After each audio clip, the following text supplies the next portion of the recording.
Good morning, everybody, and welcome along to the Autodromo Enzo e Dino Ferrari here in the Emilia-Romagna region of Italy as Imola hosts the third round of the Porsche Sports Cup and Sprint Challenge Suisse here for 2026 live here on alphalive. Hello, everybody. Alex Goldschmidt up here in the commentary position, welcoming you along to what is going to be not only a very, very busy day here at this fantastic 4.909 kilometre circuit, which was established back in 1953 and has 19 turns.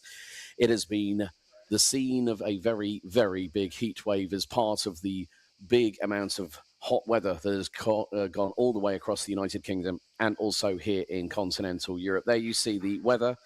We are going to see some very high temperatures north of 35 degrees Celsius. And I have heard that temperatures in the cockpits have been reaching close to or just above 60 degrees centigrade. But there has been a lot of action on the circuit as we are getting set and ready for our first of 3 time qualifying sessions. So for those new to Porsche Sprint Challenge Suisse, welcome along. Thank you for joining us. We have several classes in action very shortly at 9 o'clock local time here in Imola. We will be going into the 30-minute qualifying session for the GT3 Cup division, which is Class 1, running in the 992.1 GT3 Cup cars. Of course, 2027 will see the 992.2 Cup cars make their debut in the series. But the way that qualifying works here in Porsche Sprint Challenge Suisse is that every driver will go out for the 30 minutes of qualifying around the circuit. Their fastest lap time overall in the session will set the grid for race 1, which is set to take place at around about 12 past 11 local time. And then the second fastest lap will then set their grid position for race 2. And the same will be for our GT4 RS Club Sport cars running in Class 10. We also have the return of the Class 31s, 32s, 39s and 40s for the first of 4 rounds, right up the way to Misano on the final weekend of the year, which will be late October at the Misano World Circuit Marco Simoncelli. And then we will have a variety of different machinery in Open GT. We'll have Class 21, which is the 992 GT3 Cup cars with ABS, the 992.1 varieties of the the current GT3 spec machinery. Of course, there is a lot of racing action going on along at the moment, which does include the Crown Strike 24 Hours of Spa-Francorchamps, which is about 7 hours or so away from its conclusion. But our focus here is going to be at this fantastic facility. And there is a lot of elevation change. And when you think about it, it has 12 corners to the left, 9 to the right, so 21 as the first of our drivers is getting ready. So we are going to see the likes of Christian Karamaskia, Jack Sherwood, the young man from the United Kingdom who's been running with Team Parker Racing in Porsche Carrera Cup GB and is part of the Porsche Carrera Cup GB talent pool. Young Swiss hopeful, just 16 years of age, based out of, well, I would say Swiss. He's actually running under the German license, but lives in St. Moritz in Switzerland. And Moritz Weber in the number 77, both running with Sportec. Good to see Greg Burkhardt on the grid as well, the man who gets away from the usual run-of-the-mill stuff as being the man who owns and operates Sportec AG, based in Herde, not too far outside of Zurich, as we are green for qualifying. As the first few drivers, including the number 22 of Jan Klingenberg, makes his way from the Swiss driver for Fach Autotech, being coached by Dino Zamparelli. Andreas Marti makes a return in the Amp Performance number 29 car. Now, the big bone of contention, and it's always one that is a contention with regards to racing, is track limits. Now, in the driver's briefing and also the team manager's briefing that we've had over the past couple of days, that Variante Alta, also now known as Grassini at turns 14 and 15, there is a red bollard there. If they catch that red bollard, that lap time will be deleted in qualifying. And also there will be the strike rule, let's say, in the racing a little bit later on. But the drivers will now get up to speed on the Michelin Pilot Sport Cup tyres, provided by Horag.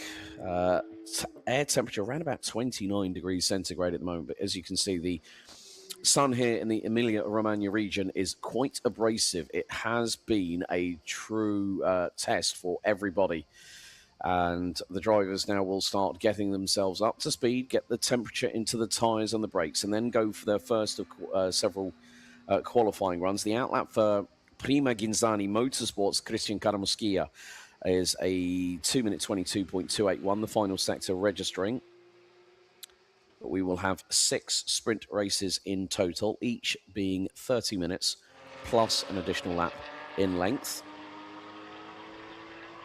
So we've also got Ernst Indebitzin in the number 20, Georga from Bellspeed in the number 3 from Italy, Ilario Introna for Omnia Motorsports, who have made a very bold gesture with regards to an association with the Rotax Max Euro Trophy, whereby I think it's the senior and the DD2 classes, that the champions will get a test at Cremona after their season has concluded. Simon Matisse for Wittenberg Motorsport in the number 74 is back in action. He's out as well as we hear the roar of flat 6 boxer engine power. These cars producing around about 512 brake horsepower from the 4-litre naturally aspirated flat 6 rear mounted engine. And they will be travelling at very high speeds. There we see Jan Klingenberg making his way around the circuit. Of course, some of the circuits will be well known to many people. And there you see the flags and tributes to the late Ayrton Senna, whose racing career and unfortunately his life abruptly ended on the 1st of May 1994, back a long time ago. A monument that I will be taking the time to visit myself personally once this weekend is done and dusted. But we've already had 2 rounds in the books. And in Class 1 at the moment, Jack Sherwood has had 3 wins out of 4, and he's picked up a 2nd place. The only person to best him at the moment is the number 28 of Felix Neuhofer from Austria in the Team Neuhofer Rennsport outfit. As the first banker lap comes in from Christian Karamuskia, 2 minutes, 0.518. And as you can see, a lot of elevation change here at Imola. And you have this natural topography that the circuit makes its way, and looks like the section we have here is the run up from turn 7 at Torza up to Piratella, which is turn 9, a left-hander, which then goes down the hill into the famed Acqua Minerale section at turns 11, 12 and 13, where you're going to be stamping on the brakes, down the gearbox, and then you've got to turn the car right up the hill, and then it's up to Variante Alta or Gresini, whichever way you'd like to call it, but I will stick with what I know. So Variante Alta it is then. But again, great to see these cars in action. Greg Burkhardt from Sportec has had 4 podiums in a row, and more to the point, he has finished runner-up in the championship for Class 1 since he joined us here at Porsche Sports Cup and Sprint Challenge Suisse. And of course, the team at Sportec, really good to catch up yesterday evening with Marcel Fessler, the man who's now the head of motorsport at the crew.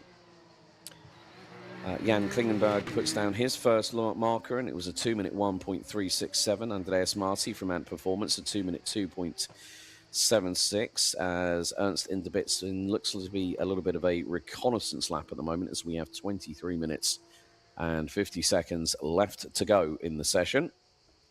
So wherever you are watching in the world on the alphalive YouTube channel, thank you so much for joining us, and we look forward to having the pleasure of your company all the way through the day here at this fantastic locality. Christian Karamuskia is another one that has also shown prowess around the circuits so far.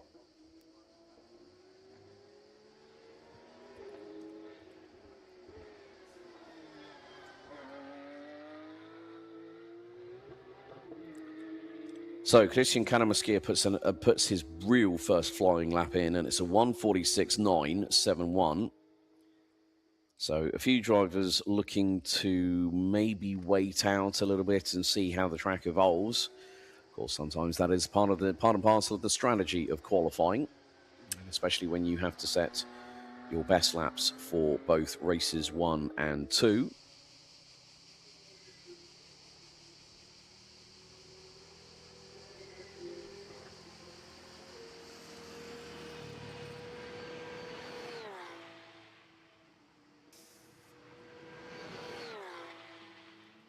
So things continue onward as we see outright. Felix Neuhofer now exits pit lane.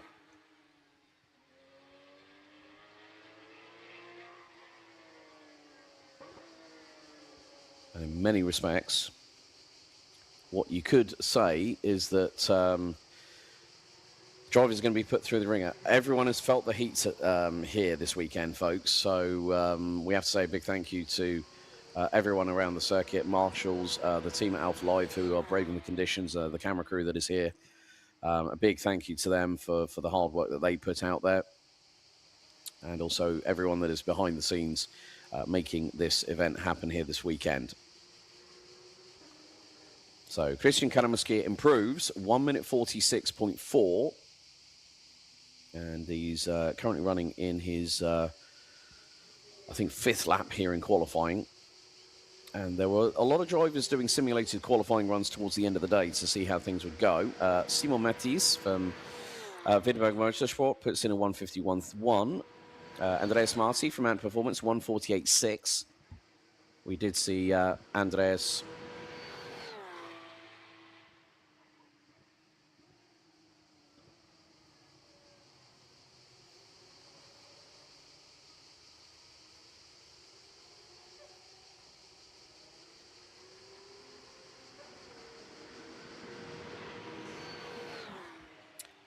So at this point, Christian Karamaskia leads the way in time qualifying. So Felix Neuhofer is now going to do his first out lap.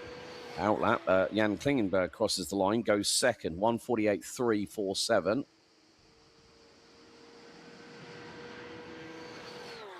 So Gyoga has just gone across the line. Andreas Marti has just put in on his next lap in qualification, a 153.365.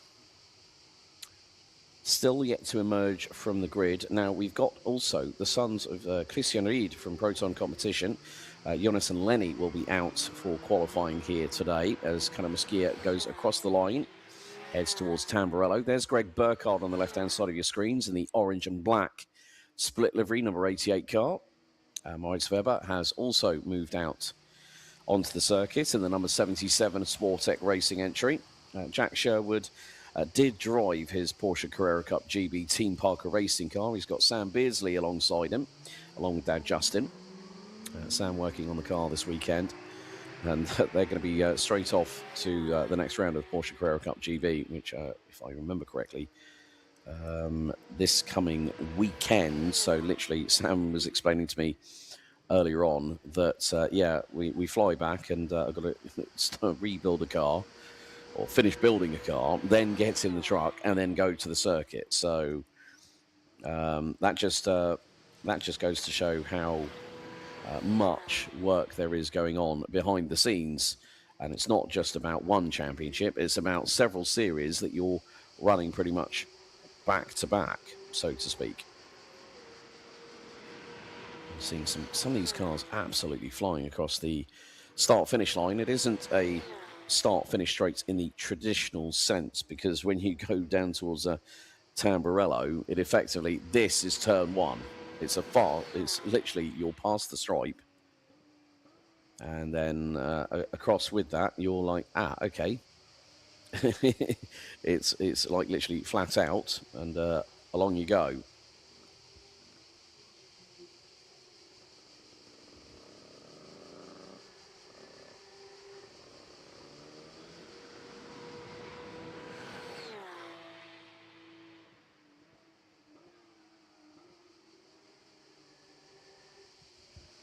So with regards to the lap times at the moment, Christian Karamaskia has stayed top of the timesheets. We've got 18 minutes left to go in the session. So Greg Burkhardt is out, Jonas Ried and Jack Sherwood yet to emerge from the pit lane. As there is Felix Neuhofer making his way through. Moritz Weber in the back of the shot there. Oh, big run off there by Felix Neuhofer, pushing the limits, and I think that might have been coming out of Tamburello at turn 4. Well, he's a very lucky man. That was a big old scare. He's going through Tozer now at turn 7, so he's just negotiated his way through Villeneuve at turn 5 and 6.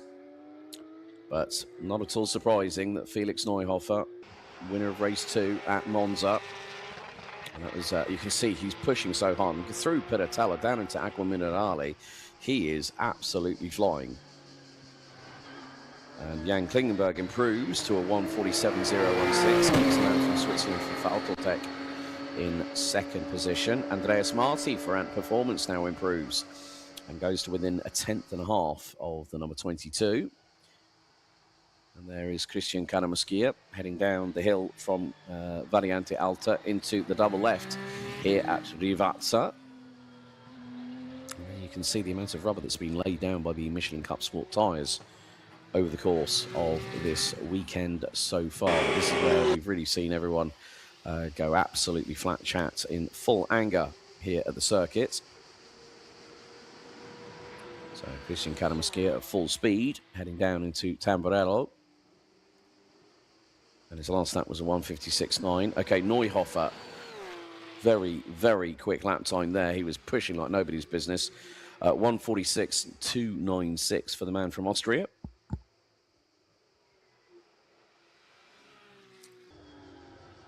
So Moritz Weber's first lap in qualifying is a 1:55.5.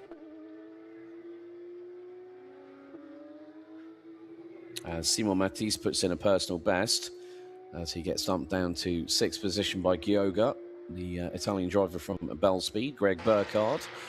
Oh, right, Ilario Introna. Hello, welcome to the party. Jumps up to what is going to be P3 in the number 26 Omnia Motorsport car with a 1:46.786. So at the moment, top 5, rounded out by Ant Performance's Andreas Marti, covered by 1.2 seconds. As here comes the number 50. And that is a very bright livery there for Proton competition. Open GT in class 24 in the white and purple number 250. As there is the bridge, well, there's the bridge that leads into Rivazza off of Variante Alta. And through goes Christian Karamuskia.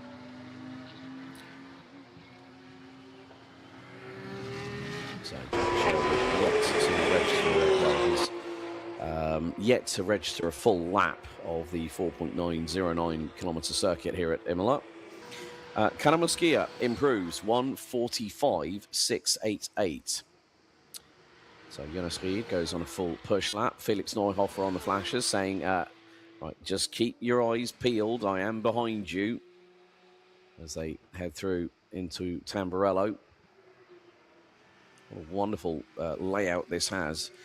And of course, with the amount of change in terms of the elevation.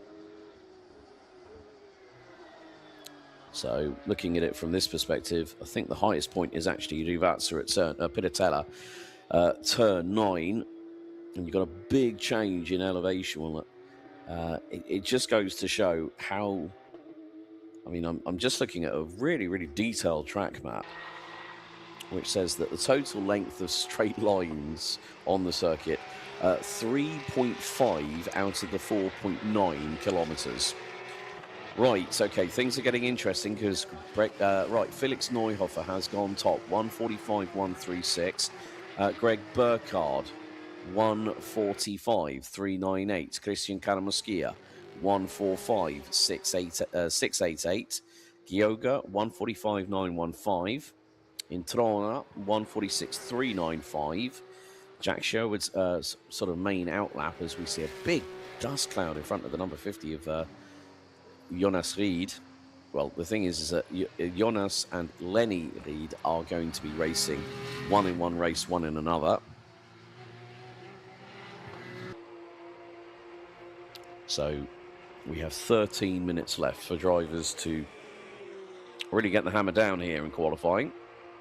After this, we will then head to GT4 RS Club Sport, or GT4 and Classic, and then Open GT will be the final qualifying session before we head down to the grid for the very first time here at Imola.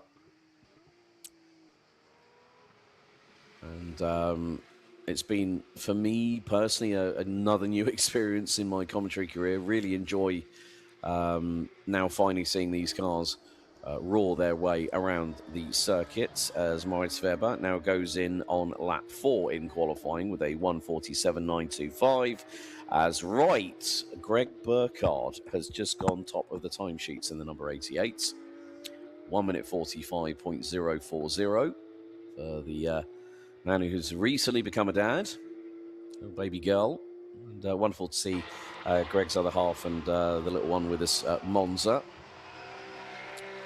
course, for those wondering, the next stop on the calendar will be at Spielberg at the Red Bull Ring.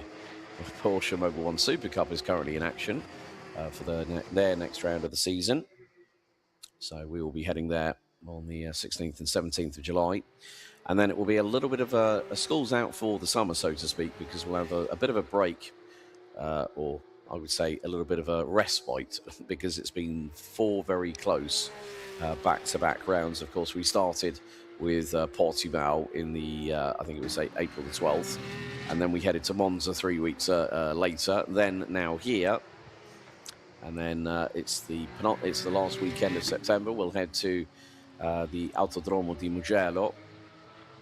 Okay, right, car 50 has just had a penalty of a a lap time deleted due to track limits. Turn 14. Okay, Variante Alta. Felix Neuhofer, first one to dive underneath 1:45. 1:44.985 for the number 28 from Austria. Jack Sherwood is only 0.311 of a second off in third place. Christian Karamaskia is in the pit lane. So is Andreas Marti.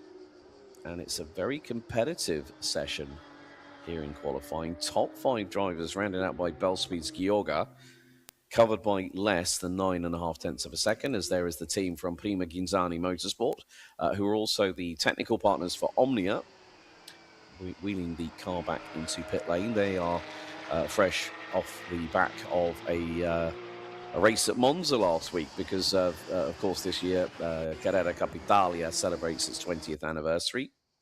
And they were in action last week at the Temple of Speed, which also included race 1 winner at last year at Spielberg, who I've managed to bump into more than once or twice, quite recently at Oxford Brookes University. Karen Gaillard, supported by Iron Dames. There we see Felix Neuhofer, and the battle between him and Jack Sherwood in race 2 at Monza was absolutely brilliant. And I think it was a case of Jack really did the right thing in terms of keeping the Team Parker racing car nice and ship-shape Bristol fashion as Neuhofer comes into the pits. He now out of Rivazza, and will now raise the speed as high as possible across the line. Jack Sherwood, however, has just gone top of the timesheets by 31 thousandths of a second. Felix Neuhofer P2. Jonas Ried now up to 8th. Looks like Ilario Intron is coming across the line. Currently sitting in P6 at the moment.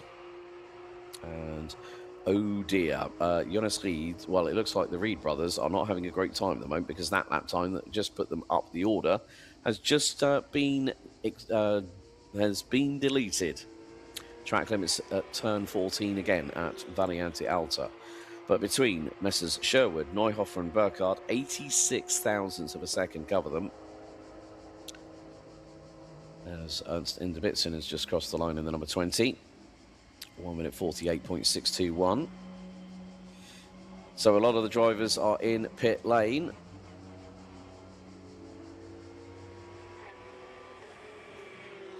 Seems like that was Jack Sherwood in the 78. Has he crossed the line? I think that will be him, more than likely.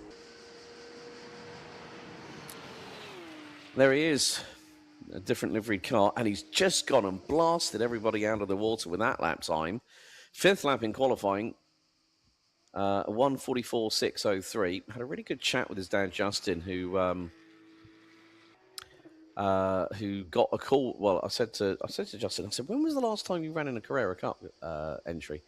And he said, funnily enough, it's 2024, because Lee Mole, who now runs with B Driver in Carrera Cup Italia this year, had a choice to make.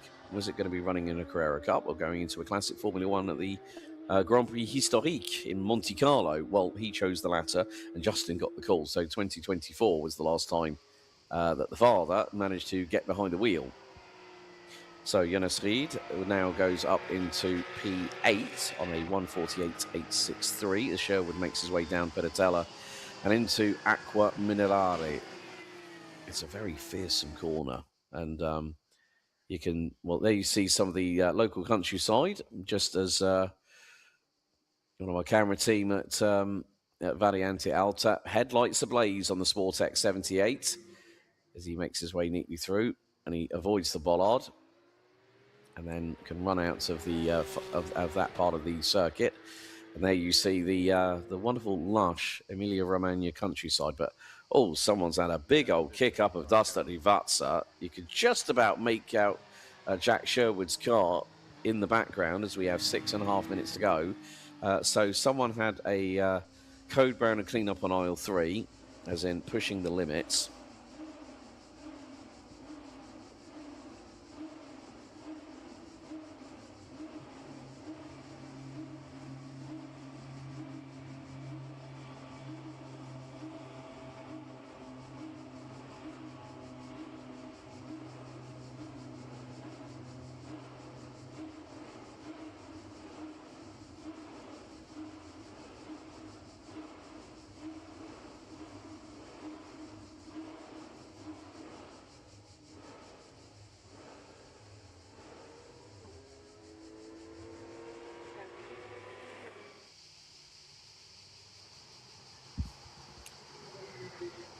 Right, okay, so we have just over 5.5 minutes to go. And Reed crosses the line again, 1:46.971. Okay, Gioga now coming out of the pits. Sherwood has dived into pit lane. Neuhofer, Burkhardt, Karamuskia, Introna, Klingenberg, Matisse, Weber, they're all in the pits. But it is a very, very closely fought session with just over 5.25 minutes to go. But Jack Sherwood leads by nearly 0.39 of a second ahead of Neuhofer, with Burkhardt rounding out the top 3. Second and third rounded out by 55 thousandths of a second. Then it's a further nearly half second back to Prima Ginzani Motorsports, Christian Karamuskia. Gioga from Bellspeed rounds out the top 5. Top 5 covered by 1.3 seconds, as you can see by the timing tower. So please ignore the digital clock at the top left-hand corner of the screen. We are in the there are some efforts behind the scenes to synchronize it with the live timing. So please bear with us on that. However, Ernst and Debitzin rounds out the 12 strong. But they will be the first ones out on track, as they are going to be the first ones that will get both races done and dusted. So there you see, 4 minutes and 22 seconds still to go in this session, as a spell of silence falls across the circuit here at Autodromo Internazionale Enzo e Dino Ferrari here in Imola. So thank you so much for joining us all from wherever you're watching in the world. We do appreciate your company.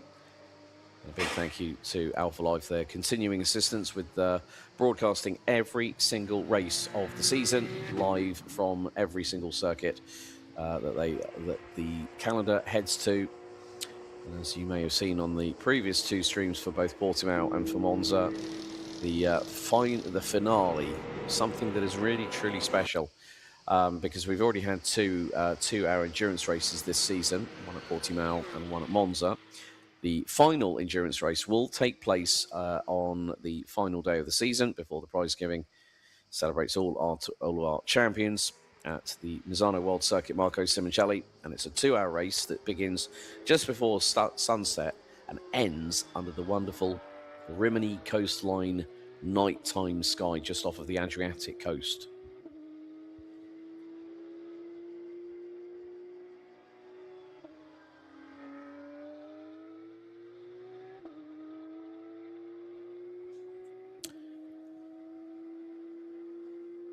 So the number 50 of the Reed brothers is out on track. And there we see the car heading down the hill through out of Piratella at turns 9 and 10 into Acqua Minerale at turns 11 to 13. But But still, a lot of drivers might be deciding at this moment in time, with temperatures continuing to increase. Now at 32 degrees centigrade, we're set to hit a high, and I'm not kidding, folks. We've had warnings about high temperatures all week long. We're probably looking close to 37, 38 degrees centigrade today, and that's probably going to be at high sun point, which is not going to be comfortable for anybody. So that's not how you go down into Rivazza, and there we go. There's the Joker lap. Kick up of gravel and dust skywards, and there you can just about see in the background the bright livery of the number 50 Proton competition car. Earlier on this year, there were two arms of the team, which was Proton competition and Proton Huber competition, but it then has amalgamated into one entity, especially on their social medias.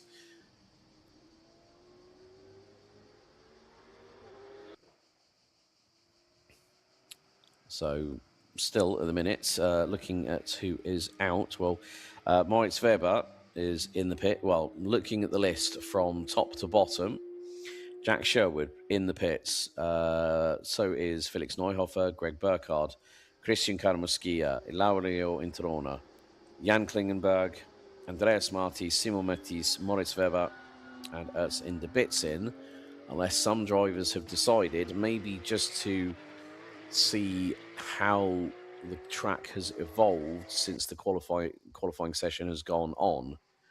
And there is the number 3 of the very bright silver liveried car. Gioga caught that very well coming out of turn number 14, turn 15 at Variante Alta. And then hard on the brakes, down to around about possibly second gear. Runs as wide as he can without touching the gravel. So Gioga from Bell Speed's best lap so far this session has been a 1:45.915. Will get one lap before the check it in. And actually wasn't too far off of his pace. It was a 1:47.027. We are seeing one of the GT4 entries, as we've got GT4 in Classic up next, as the timer strikes 0 on the clock. Checkered flag will now be out as Gioga makes his way out of Tamburello and on his way down to Villeneuve before heading up towards Torza at turn 7. And that is where one of the biggest elevation changes happens. Up from Tosa through into Piratella. So Jonas Ried comes into the pits, and Gioga is the only driver. Looks like he might decide just to use this as a little bit of a reconnaissance, so to speak. But Jack Sherwood has blown everybody out of the water in this qualifying session, as he will take pole for race 1. And in respect of knowing where the other lap times stand in terms of race 2's grid positions, we'll update you along the way once I have the official results.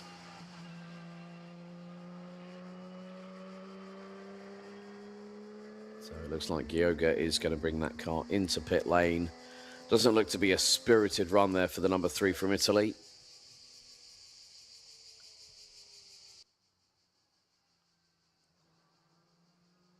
So out of Variante Alta, a little bit more measured and composed, just getting the car to the mechanics so they can get the car ready for their first race. The grid, or the box, the garages will open at 10:55. So that'll basically, for the pit lane will open at 10:55, and then we'll close at 11 o'clock, and then the race will begin at 11:12 local.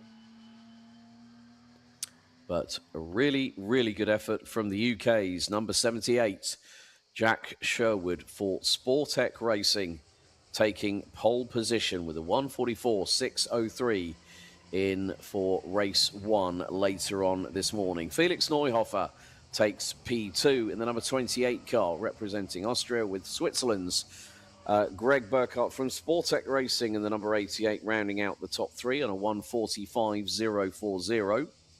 Prima Ginzani Motorsports, Christian Kanamaskia takes 4th in the session on a 1:45 1:45.532. Out of Gioga from Italy on a 1:45.915. Then it is Ilario Introna, Jan Klingenberg, Jonas Ried, Andreas Marti, Simon Matisse, Moritz Weber, and Ernst Inderbitzen rounding out the 12 qualifiers here in GT3 Cup, all covered by 3.3 seconds when it came to their fastest laps in the session. Overall, very shortly we'll be getting underway with our second of 3 qualifying sessions. As up next, it's going to be GT4 and Classics.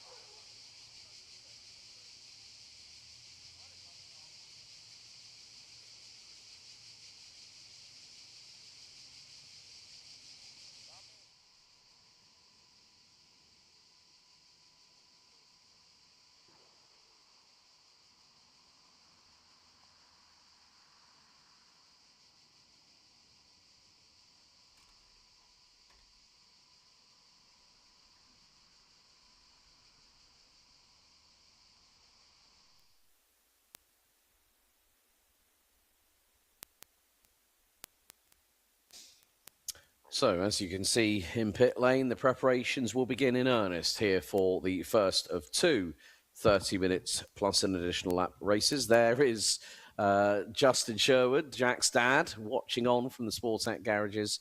And it's really nice to see that the apple in that family doesn't fall very far from the tree. So I'm sure that Dad Justin will be giving son Jack quite a lot of advice on a few things. Of course, Jack ran in GB3 last year with Excel Motorsport, helping the team take the team's title in 2025. And yeah, we've had some great discussions. Funnily enough, Justin, Jack, and Sam were all on the same row, same plane from Stansted to Bologna as yours truly.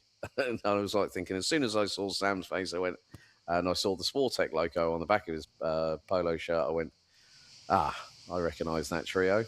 It's just funny. It just goes to show how small the racing world truly is as we are set. And I'm so pleased because for the first time this weekend, we have Porsche Sprint Challenge Classic Suisse making its welcome return as the green flag is waved at the end of the pit lane. So here we go.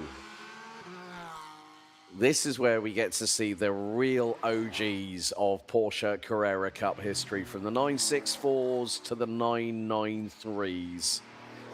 And I have to say, I'm I'm quite envious of a certain individual that has commentated for over 500 plus, it might be 600 plus races now. The legend that is Mr. Burkhard Bechtel, the German commentator for the German speaker for Porsche Carrera Cup 6 Carrera Cup Deutschland, which does have Joe Warhurst competing with Target Competition as part of the challenge, the talent pool for the series. So we do have a variety of different machinery. And funny enough, Matteo Camatta actually came up and had a chat with me earlier on with one of the with regards to qualifying. So Matteo and his son is going to both have to go out and qualify.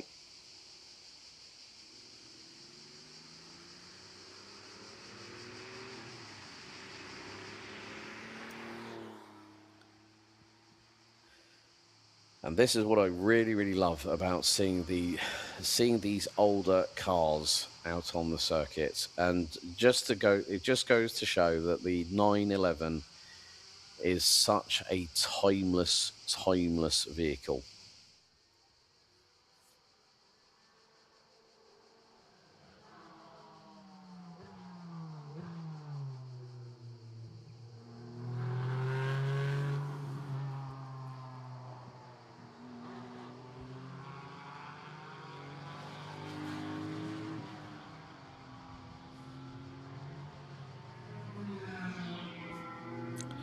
You're going to hear a different kind of sound as we ride on board in the number 344 for Borodori Motorsport. What a team name that is. Jud Schreiber, who'll be competing in both races. Yeah, the 343, that is Matteo and Emanuele Camata. Matteo came up earlier on and said, do we both need to qualify? Yes, you do. But look at this, complete analog, seat of the pants driving as Jud Schreiber down into Rivazza, and this really gives you an understanding. You can tell Jud is this is not his first rodeo by any stretch of the imagination, and one of the wonderful things I love about this generation of car, which for Jud is the 993 generation Cup car, as look how close he is prepared to put it to the wall whilst coming over towards the start-finish line. So let's stick on board with Jud Schreiber here at Autodromo Enzo e Dino Ferrari here at Imola, into the first part of Tamburello, which back many a year ago used to be a flat left-hand sweeper. And then it's a short run down into Villeneuve. This is a wonderful idea of just showing, and this will be an H-pattern 5-speed gearbox with an air-cooled flat-six boxer engine at the back end underneath the canopy. And then it's up the incline through into the left-hander. Very tight here at Tosa, but a little bit of nice steering adjustment by Jud Schreiber. And then it's switched the car over to the left-hand side, up towards Piratella. Now, it's a bit of a blind crest, so you've got to really know where your markers are. And everyone will have a different set of approach there. Now down the hill through Piratella. And then here is Acqua Minerale. You've got to brake in a straight line, then commit, then turn in while shifting down gears. And look how hard he's wrestling with that steering wheel coming through out of Acqua Minerale. Now it's up to Variante Alta. And it's going to be hard on the brakes, probably down to around about second gear. And he's taking a big old wallop of curb through turn number 14. And then it's through the left-hander here, down towards Gresini or Variante Alta. Underneath the bridge. Steer it to the right, hard on the brakes, down the gearbox. Now rotate the car and get that center of gravity working in his favor. And that in a 993 Cup car, courtesy of Borodori Motorsports Jud Schreiber. That is a lap here at Imola. Absolutely fantastic. Right, so for those wondering, who is in what class after that wonderful display that we've just seen, courtesy of the onboard with Jud Schreiber? Well, in that kind of vernacular, the cars themselves, I mean, they are just as pristine as what they would have been back in the day. And there's always one of the things that impresses me most about this is the amount of professional preparation that is put in. Now, we've also got, along with the classics, we've got the GT4s at the moment. And in the GT4s, Amager First Rennsport's David Diaz in the 115, man now based in Switzerland, originally from Portugal, about 40 kilometers outside of Lisbon, the capital city, is currently fastest at the moment in his Amager First Rennsport 718 Cayman GT4 RS Clubsport, 154.489. Then we have classes 31, 32, and 39. Now, 31 and 32 will normally be either the 964, which is the 31, and there is your tribe. Look at the livery on that. Oh, my days. It's just when you think you've seen some liveries, you see something like that pop out at you. So we've got Class 31, which will be the 964 Cup cars. Class 31, and now Class 31 and 32. Class 31 is the 964 Cup cars. 993 Cup cars are Class 32. And then we have classes, well, it's either the RS, which effectively is standing for Rennsport. So the 964s and the 993s, RS or Cup, will be either under Class 31 or 32. Roger Mettler is a little bit of a slight anomaly in the fact he's a Class 39.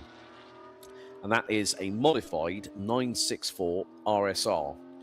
So Roger Mettler will be running in his own class, but we will see him running with the rest of the Classics crew, which has in total 12 cars that are competing, a variety of 964 and 993 Cup cars.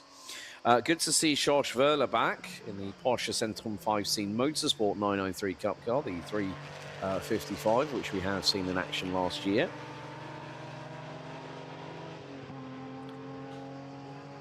So we've got a few drivers for Stadler Motorsport, including Enzo Calderari, Roger Mettler, and Simon Vilner.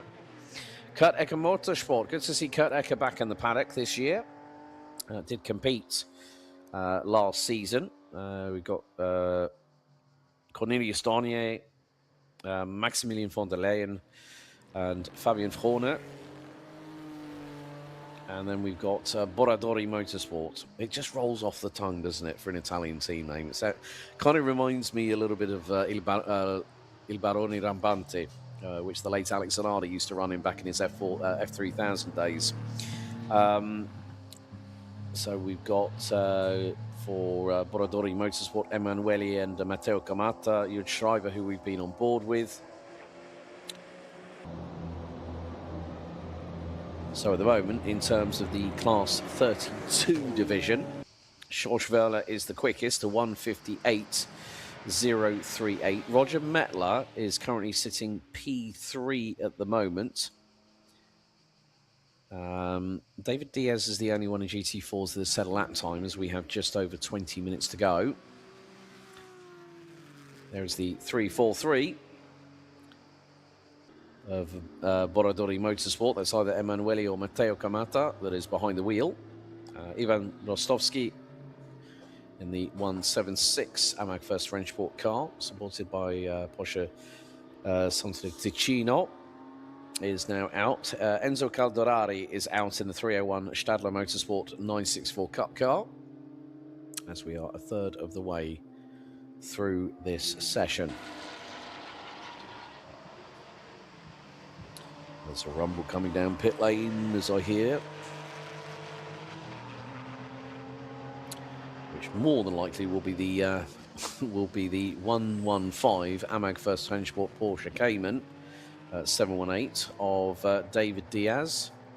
Of course, there's been some big news this week, courtesy of Porsche, that the 911 GT4R was unveiled this week, earlier on this week at Spa-Francorchamps. So, which will be the new Talisman GT4 vehicle for the brand moving forward from 2027 onwards. As we see a wonderful amount of machinery heading down into Rivazza, one of which being the 302 of Roger Mettler. There is the other of the Boradori Motorsport cars, the father and son pairing of Emanuele and Matteo Camata.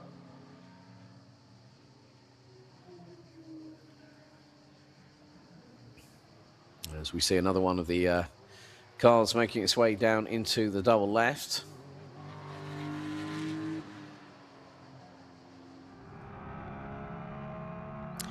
And here we are on board with Ivan Rostovsky in the 176, sister car to David Diaz. So we go from the analog to the modern day as the car makes its way through into Acqua Minerale. Simon Vilner, in the meantime, in the number 303 car, moves up into 4th overall. And it's very close between Simon Vilner, Fabian Frohner, Jürgen Schreiber, and either Emanuele, well, it might be Emanuele or Matteo Camata. Very close between the trio.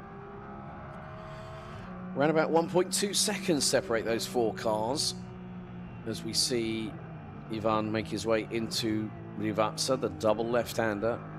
You can see some of the architecture from the buildings here in Imola off of the double left-hander.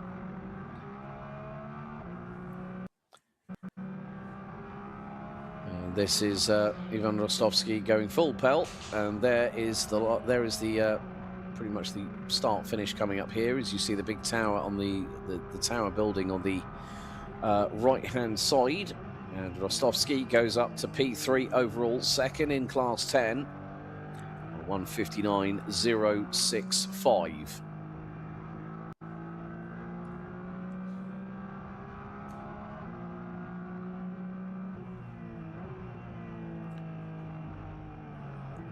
So we are 17 minutes away from the end of this session before we go into Open GT qualifying. Right, a little bit of an update on Class 1. So Jack Sherwood on the first, well, it's saying basically the ranking on first and second best lap time. Jack Sherwood, Felix Neuhofer and Greg Burkhardt were the top three in qualifying for the respective races. And they were covered by just over nearly 0.44 of a second as we are back on board with Judge Schreiber. Christian Kanamaskia, Gioga, Ilario Introna, Jan Klingenberg and Jonas Ried rounded out the top 8 overall, covered by just under 2.3 seconds for the ranking on best time, first lap time, as in the fastest lap they've done in the session. It's been a long weekend, folks. So it's so we've had Jack Sherwood, Felix Neuhofer, Greg Burkhardt, Christian Kanamaskia, Gioga, Ilario Introna, Jan Klingenberg, Jonas Ried, Andreas Marti, Simon Matisse, Moritz Weber and Ernst Bitzin. That looks to be the grid for what will be race 1. Race 2, on the other hand, Jack Sherwood, Felix Neuhofer, Greg Burkhardt, Christian Kanamaskia. It looks like it's pretty much ended up, apart from there has been a little bit of a change in the fact that Jonas, well, the number 50 car of Proton competition, whether it's Jonas or Lenny Ried, rounded out the top 7 in that one. And it is actually going to be Jonas who is going to be doing both races. So Jonas Ried, so Jonas and Lenny were scheduled to compete in the car. So Jonas will start 7th ahead of Jan Klingenberg, Andreas Marti, Simon Matisse, Moritz Weber and Ernst Bitzin. So that is an update on Class 1 qualifying.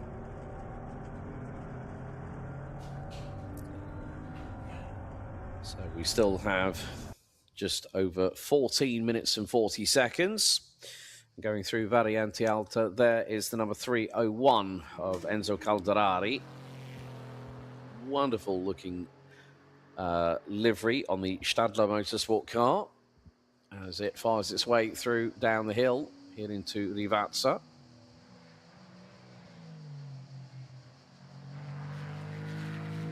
Few drivers have come into the pits. Cornelius Donier, Fabian Horner, Schorsch Wöhler, David Diaz. Now, obviously, Schorsch Wöhler is part of a father and son duo who did actually race with us last year. The 355 Porsche 5 Centrum 5 Scene Motorsport entry. Schorsch, I think, did the first race, and I think Franz did race 2. I think they managed to get themselves up the order, so to speak. But really great to see them back. I know that Franz and Schorsch are part of the management infrastructure at Porsche Centrum 5 Scene, which has gone through, I think, a lot of redevelopment as of late, which includes, I think, it might be correct me if I'm wrong, I was looking on their website the other day, and it's very much a family-run Porsche Centrum Centre, and it's nice to... It's effectively it's based in Gilching Angersried, I think, if I remember correctly. So obviously with Schorsch and Franz Wöhler, it is very much a family affair at the team, and Franz being the head of the team.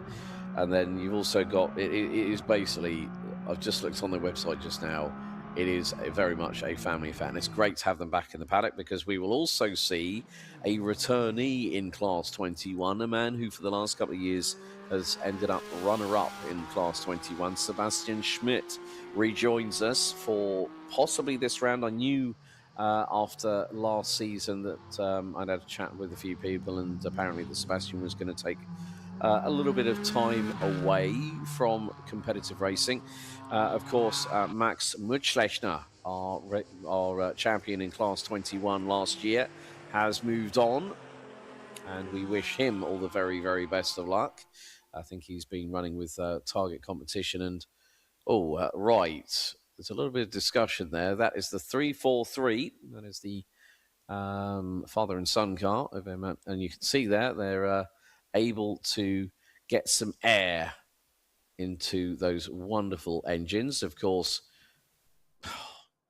this is what I like about the classics, is you have these very much classic is exactly what it says on the tin, and it's exactly what it does. It just sort of reminds me of all those old liveries back in the day. And if memory serves me correctly, we even had a car that had I think was at one point piloted by, of all people, a man who raced in touring cars and also in Porsches, Harold Kors, who was part of the BMW Motorsport Junior program back in the day when the great Jochen Neerpasch was the one that got the likes of Eddie Cheever and a few other people, including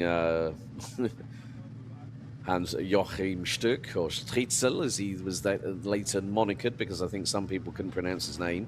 And it's a bit like the trouble I had as a kid when people can actually pronounce my surname properly, so I got nicknamed Goldie as a direct consequence, which wasn't a bad thing, because then if there were more than one Alex in the room, I could just say, just call me Goldie, it just makes it easier. And from then on, it worked.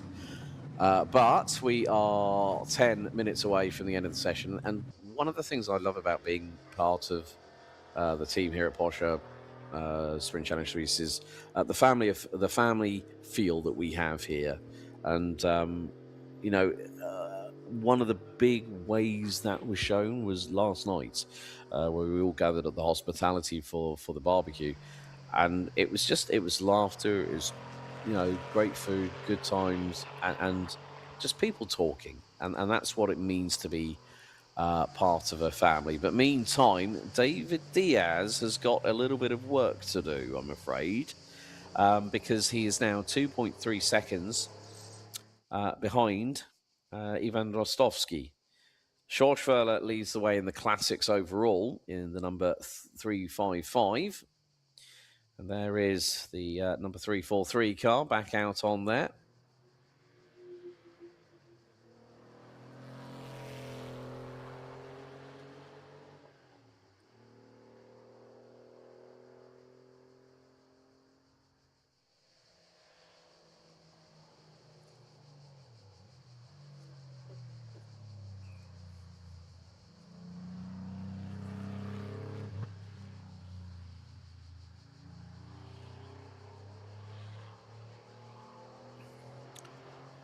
So that car makes its way out of Rivazza. A lot of cars in the pits at the moment. Sebastian Glaser in the number 312 car. Another of the 993 Cup entries that we have here this weekend. And the good thing is that they will be with us for the remainder of the calendar. So Porsche Sprint Challenge Suisse, Classic Suisse, is very much underway.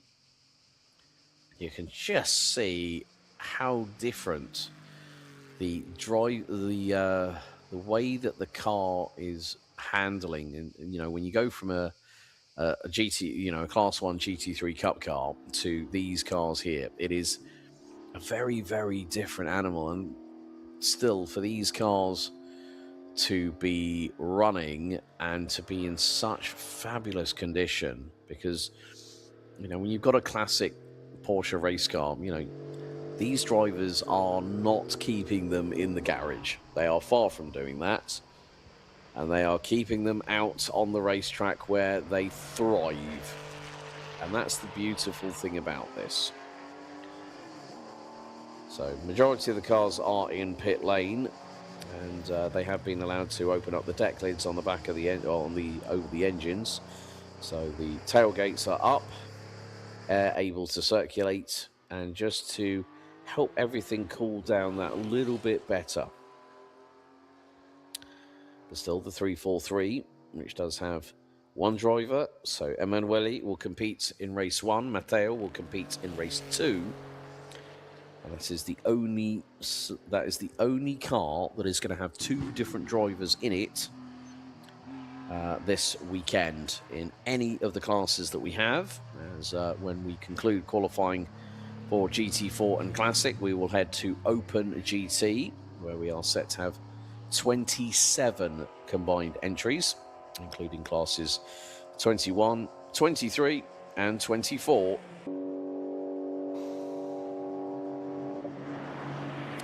And for those watching, we will also have some interviews from earlier on. Well, actually, funny enough, just from yesterday, where I've managed to have a chat with some of the drivers in the paddock as part of our commitment to providing you all with some great content, so you can get to understand and get to know some of the characters behind the scenes, so to speak. You know, we want to sort of showcase the different characters we have in this series, and it's wonderful to be back. And for my first time here at Imola, it is really a track that has, you know, I've watched a lot on TV, but to be here in person, it's a completely different feel when you drive in and you see the big mural with Ayrton Senna on the side of the building. You've got the big tower building on the right-hand side of the start-finish straight, which at night time looks absolutely glorious because part of the top 3 floors will light up in the colors of the Italian tricolore. So the green, white, and red of the Italian flag. So another wonderful livery that we have got out on the circuit. And now I'm trying to find out which car that is. That is the 312. Sebastian Glaser from Germany.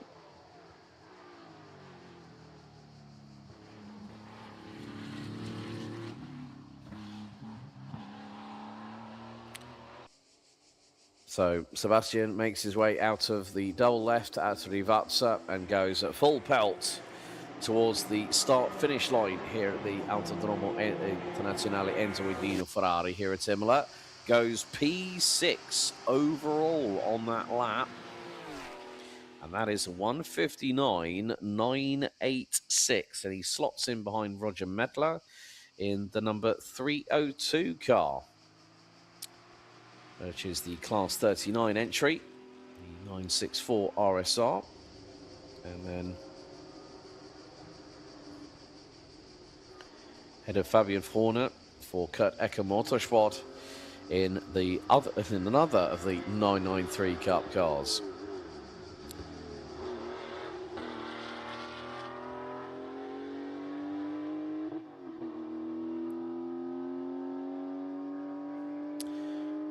But I think with the hotter temperatures that are very much inbound here today, folks, I think with regards to qualifying, it is just the case of get the laps in, feel comfortable, and don't push too hard. And one of the big things is the key point, which is this weekend, is hydration, hydration, hydration. To anybody watching, if it is very, very hot where you are, it's unshaded, please make sure that you hydrate appropriately and just keep yourself as cool as possible in what is very, you know, I think one of the biggest heat waves that we've had for a very long time is 312. Sebastian Glaser goes out very, very wide indeed, coming out of Alianti Alta at turn number 15. The back end sachets its way to the right.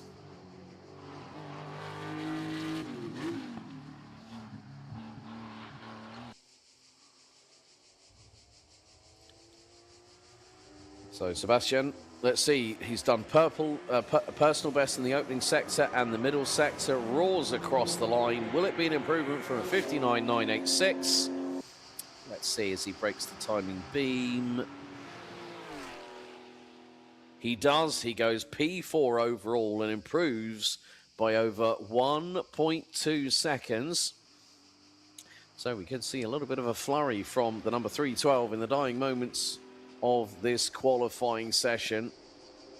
I don't think he's going to get anywhere near the time that David Diaz or Ivan Rostovsky has managed to do in the 718 GT4. But you can bet your bottom dollar he is less. He's just under 0.68 of a second behind Schorsch Wöhler in the number 355. So Sebastian Glaser could put it on classic overall pole and class 32 pole position at the very same time. Heads down through Piratella into Acqua Minerale, and you can see the front end under braking. Dampers are getting a little bit of a rebound as it tries to hunker the nose down. The splitter possibly nearly grazing over the tarmac, heading into that part of the circuit.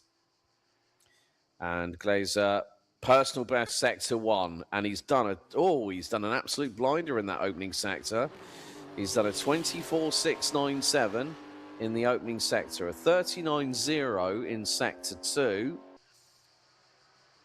So, can he get through on Schorsch Wöhler for provisional pole? Oh, sideways, back end steps out to the right as he turns it in, under braking through into Rivazza. That's going to cost him a little bit of time, but he's now going to be absolutely full throttle, flat chat, down across the line here at Imola. Does Sebastian Glaser pip Schorsch Wöhler for pole position for race 1? Not quite. He lost a bit of time in that final sector. We had 2 big moments out of Variante Alta at turn 15 and then into turn 18 at Rivazza.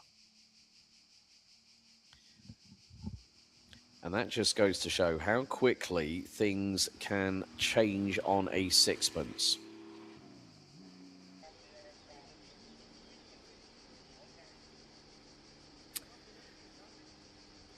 So, so Diego in the YouTube chat, is there a pilot named Sarcinelli? Right, so let's have a look. No, and unfortunately, PIDS 911. Ah, right. Sebastian Pidou, welcome along in the chat. So good to hear from you. So don't forget, if you are watching along, thank you so much for joining us. As the checkered flag is out for the session, and Sebastian Glaser being the last of the drive. Well, I think I did see Mattia Fiore in the 333 car showing as out of the pits. Might be taking a quick trip back into it as we conclude second qualifying session of the third race day of the 2026 Porsche Sprint Challenge Suisse season here at Imola. And in class 10, it is going to be Ivan Rostovsky, and that takes pole position by 2.3 seconds. David Diaz takes P2 in the session in the 115. Schorsch Wöhler in the 355 Porsche Zentrum 5-scene Motorsport 993 Cup car takes classic overall pole position, and with it, class 32 pole position for race 1 ahead of the 312 of Sebastian Glaser. Simon Vilner in the 303 car, another of the class 32 entries, rounds out the overall top 5 and the top 3 in class 32 and classic. Roger Mettler in the Stadler Motorsport number 39 964 RSR takes what will be effectively 4th place overall, but will be class 39 pole position because he's the only one running in class 39. Next up after that will be Fabian Frohner, who will take, who will complete the top 5 in classic overall and will be the next of the class 32 drivers. Then it is class 31. Jörg Schreiber from Boridori Motorsport in the number 344 964 Cup car takes pole position in the class ahead of the pairing of Emanuele and Matteo Camata in the 343 sister car from Boridori Motorsport.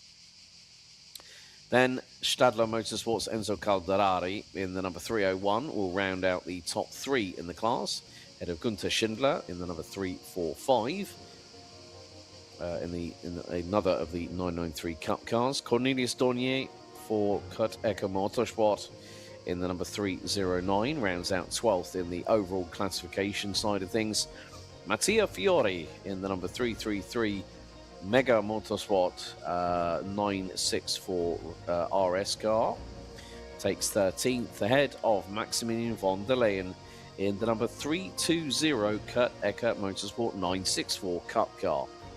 Well, that concludes our penultimate qualifying session here at the Autodromo Internazionale Enzo e Dino Ferrari in Imola for round 3. Next up, we will be going into our final qualifying session of the weekend, and that will be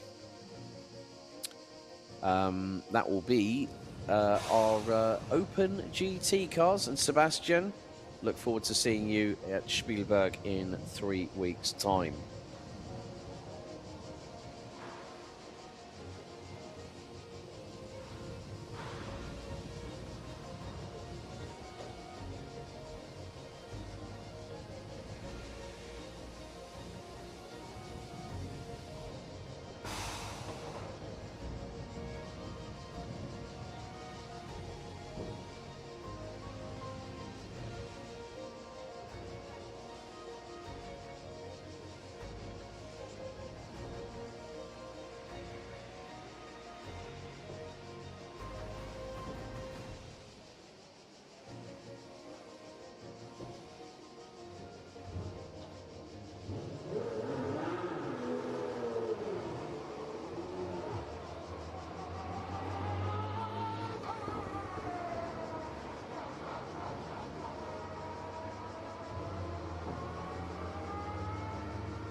Okay, right. Time to get things rocking and rolling here for what will be a very, very packed grid. We have got Class 21, Class 23, Class 24, and also something that, well, since I joined the broadcast team, well, became the commentator for Porsche Sprint Challenge Suisse at Portimao last year, we've got something very interesting to discuss as well. Which will be a little bit later on in this qualifying session as it is underway and green for Open GT.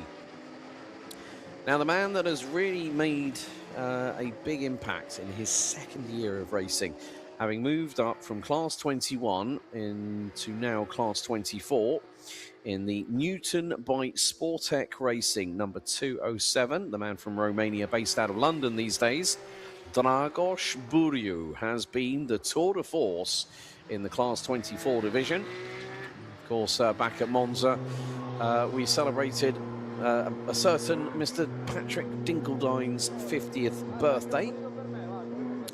And then, of course, the ever-present, ever-humorous Heimmeister himself, Mr. Stefan Heim, in the team used by Heim Bohrtechnik, number 291 car that took someone by the name of Aishan Guven, who is currently, who is the 2025 DTM champion, and Christian Engelhardt to vice championship status in the 2022 ADAC GT Masters season in the wonderfully crazy liveried 291 991.2 GT3R.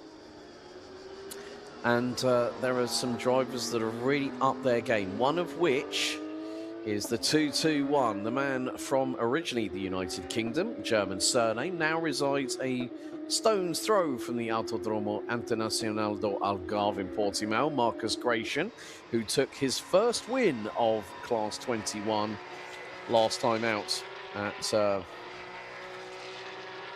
at Monza. And also good to see some of the usual drivers we've still in the Porsche track experience by Manthey team. No Gary Bufkin this weekend, I'm afraid, but we have got his American colleague from San Diego, John Jastrzemski. Also, we've got the man from Brazil, Eric Santos, back with us, along with the likes of Fakhreddin Mirzoev, the man from Azerbaijan. Also making a return, good to have Marco Galassi from San Marino back in action. And also, B Driver have now brought a 3-man crew to this weekend's event. So along with Tarek Fahmy and Alessandro Cendese, we've also got the 247, who we're riding on board right now, Matteo Rovida from Italy, as he comes across the line. Great to see this team, the team champions for Carrera Cup Italy last year. Of course, they have had a very, very busy schedule. Of course, Tarek enjoying the fact that Egypt are doing so well in this year's FIFA World Cup. So had to represent the national team with the official World Cup T-shirts on him in the pit lane in the baking heat. But we have also got the 233. 2 cars now this weekend for A-Works by Katana Tools. Günther Kraus has just gone top of the timesheets. We've actually got 3 of them because along with Johann Frisch, if you might remember him having that unfortunate accident at Primera, had a big moment. Well, he's back in action. And Henry Wheeler, running under the Austrian flag, is another young driver who seems to know Levin Gelf very well. So good to have Henry on board with us for this weekend. But the lap times are coming in. I'm so pleased to see Sebastian Schmidt back on the grid. But the times are coming through, and Alessandro Genedese is the quickest out there at the minute, a 1:48.671. And what a weekend it was back at Monza for the B Driver team. Tarek Fahmy taking a podium in race 1, and then Genedese goes and does it in race 2. It could have been a podium for both drivers. But unfortunately, at that point, it was the case of, well, sometimes something's got to give. And it did at that point. Eric Santos goes P2 by just under half a second on a 1:46.914, the man from Brazil, who will be in action at the forthcoming endurance round of Porsche Carrera Cup Brazil, supported by C6 Bank, who are the title sponsors of the series. They'll be racing at Portimao for the next 2 weekends, sprint and endurance, for the first 2 weeks of July. Marcus Gratian goes top. Poor. He has definitely got that fire and brimstone. I could see that in the glint of his eyes when I was interviewing him yesterday afternoon, whilst we were both enjoying a nice, refreshing drink of lemonade in the hospitality yesterday. And then the first thing he said was, "Well, you've got more ice in yours than your drink than mine." But that just goes to show. Tarek Fahmy, the man from Egypt, up to P3. Genedese now goes top. Oh, 1:45.0 by the young man from Italy in the 243 B Driver, part of the B Driver Academy, along with Tarek Fahmy. And that is what, when you see a team like that, especially when you've got people behind the scenes like Darshan Kadia, who is a wonderful person that they have brought on board with that team. Really, really good to see. There is the 261 entry, Tobias Wiedner, who is running with W Racing. Now, there is one driver that, Nico Grundl up to P3 behind teammates Marcus Gratian. So the man from Germany, first time running here, 14 thousandths slower than his Porsche track experience by Manthey teammate. The car that I'm interested in, well, apart from Andreas Heiniger in the 210 Amag First Rennsport car, is going to be we do have a driver that is running with hand controls this weekend. Giovanni Stefanin, who is in the number 263.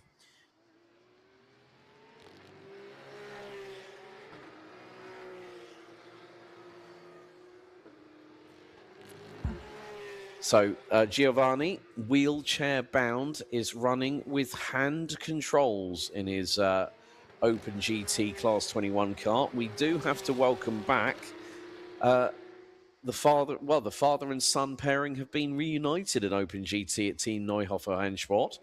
So Max von Rosen and father David are back out onto the track. And Max is optimistic in the fact that, well, I've only just started getting back to racing in the car, so I'm still very much getting back to learning everything again, and that's one of the things that you have here in Open GT. But Giovanni Stefanin is, and I really do have to applaud anyone, be it able-bodied or not, having the gumption, the guts to get themselves behind the wheel of a car that produces over 500 brake horsepower from its naturally aspirated 4-litre flat six. And obviously, when you think of people that have in years past and do run with hand controls, the two most notable, of course, we celebrated the life quite recently of Alessandro Zanardi, who we lost at the tender age of 59. But then also, and that was just on the week of when we were racing at Imola, also Robert Wickens, ex-DTM driver with Mercedes AMG when it was run by HWA in a Falterbach. Then went on to IndyCar, had his big dealing with the catch fencing, and then found out that he was ended up paraplegic. Now runs with Brian Herter Autosport over in the United States as part of the Hyundai Motorsport USA program, and with Bosch he's run in GT3s in IMSA and Pirelli World Challenge, and with hand controls. So it just goes to show that motorsport is for everybody. I don't care what people think, as Henry Wheeler has just gone top, and he's just beaten Patrick Dinkeldine by 33 thousandths of a second. That just goes to show you, if you're a fast peller in a Class 21 car, you can beat a Class 24 car. And Henry Wheeler has just demonstrated that. That's brilliant. At the moment, well, Levin Gelf yet to set a competitive lap time. Tobias Wiedner yet to do so. Dragos Buriu out on the circuit. He's still learning that car, by the way, at the Sportec by Newton, the Newton by Sportec Racing entry, as there are some blue flags being shown out on the circuit. But Henry Wheeler is the fastest driver out there, followed by Patrick Dinkeldine in the Proton competition entry. There is the number 289, Henry Wheeler. It's a bit of a patriotic American-style vibe, I sense there, judging by the colour scheme. But good to see that A-Works by Katana Tools are 3 cars strong here in Open GT Class 21. There is the father and son pairing. son running behind the father, I might add. So David von Rosen is in the 2.53.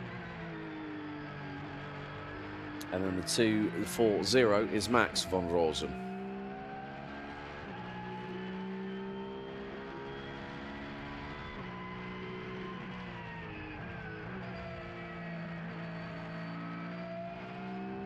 Here we are back on board with Matteo Rovida in the 2.47. There's Corrado Costa in the 2.17, and we go back to Rovida making his way through Acqua Minerale. You can see the steep up incline going through into turn number 13.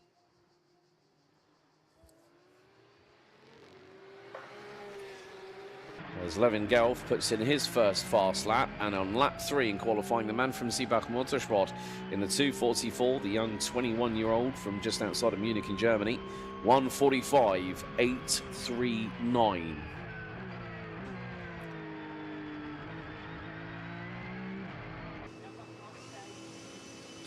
And there is the car, 2.63, Giovanni Stefanin for Bi-Race Motorsport. And they're bringing in the fan blowers here to keep Giovanni cool. One of the other things, obviously, with the with being wheelchair bound, and this was very much personified by the Alex Zanardi, sort of documentary done with brothers Tim and Nick Harner from Stereo Screen, about how difficult it is when it comes to your core temperature. And what you'll find is that Giovanni will be exerting more duress on his upper body than his lower body, basically because of being wheelchair bound. And now that is nothing against Giovanni at all. Oh, Cenedese has just spun it, and that's coming out of Tamburello. Oh dear. Alessandro Cenedese has just had the biggest co-brown clean up on aisle 3 and needs a mop from the team at B Driver to clean up the mess.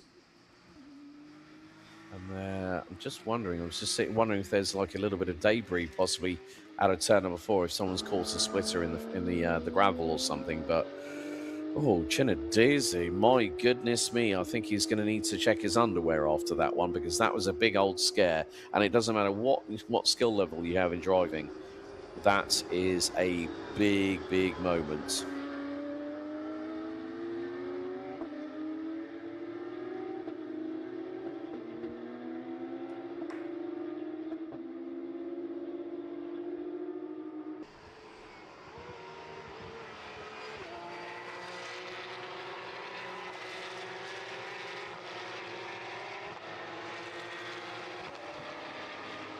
So we have just under half the session to go. Henry Wheeler leads the way in the number 289, A-Works by Katana Tools entry.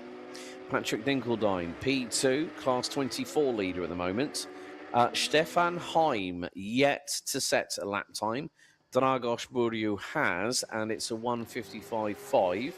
In the pit lane at the moment are Henry Wheeler, Nick Hunter for lap time performance, who returns to the series along with Marabi Mekvabishvili, the driver from Bulgaria. Also in is Stefan Kracht for the 277 Porsche Basel racing team, sharing a garage with Sportec. David von Rosen is in, Tarek Fahmi is in, Gunther Kraus, Johann Frisch, Matteo Biasoni, all in the pits. But I think those tyres that Alessandro Cenedese has on that car are not going to be used much longer. But I love the fact that we've got someone of Giovanni Stefanin here on the grid with us. That is something so wonderful to see. And it just goes to show that the power of the human spirit can overcome anything that is put in front of it. That is Levin Gelf going off the circuit. And that Seebach Motorsport car is looking a little bit more like it's been through a long... it's like Levin Gelf's gone for the Olympic record at the long jump, and the car has just ended up completely pelted with dust on the left-hand side. But we have seen that Levin Gelf and Nico Grundl, the two young Germans, are both ultra competitive. And when you think about it, when I spoke with Levin Gelf earlier on this year, he said my main focus is Class 21 Porsche Sprint Challenge Suisse 2026. And to me, that speaks absolute volumes.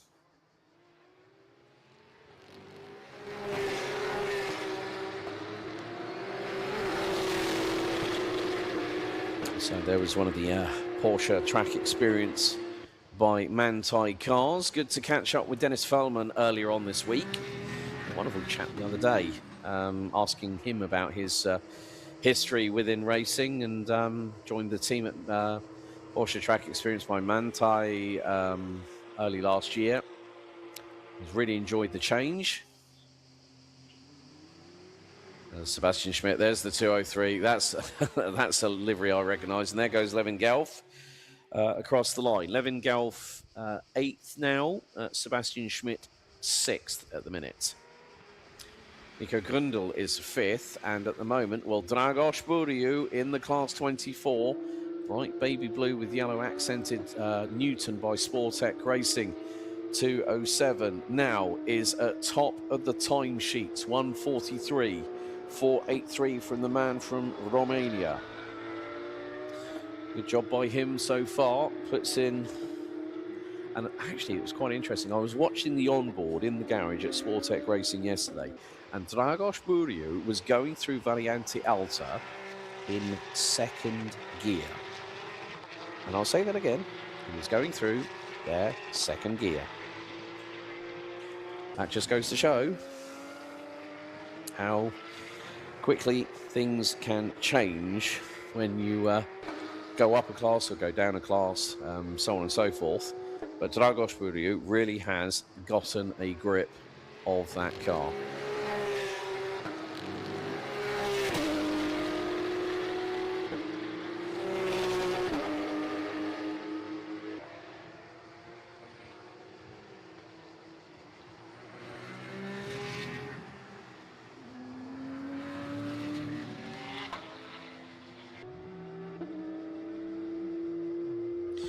Oh, right. Dragos Buriu at Tosa has just dropped the car and spun it.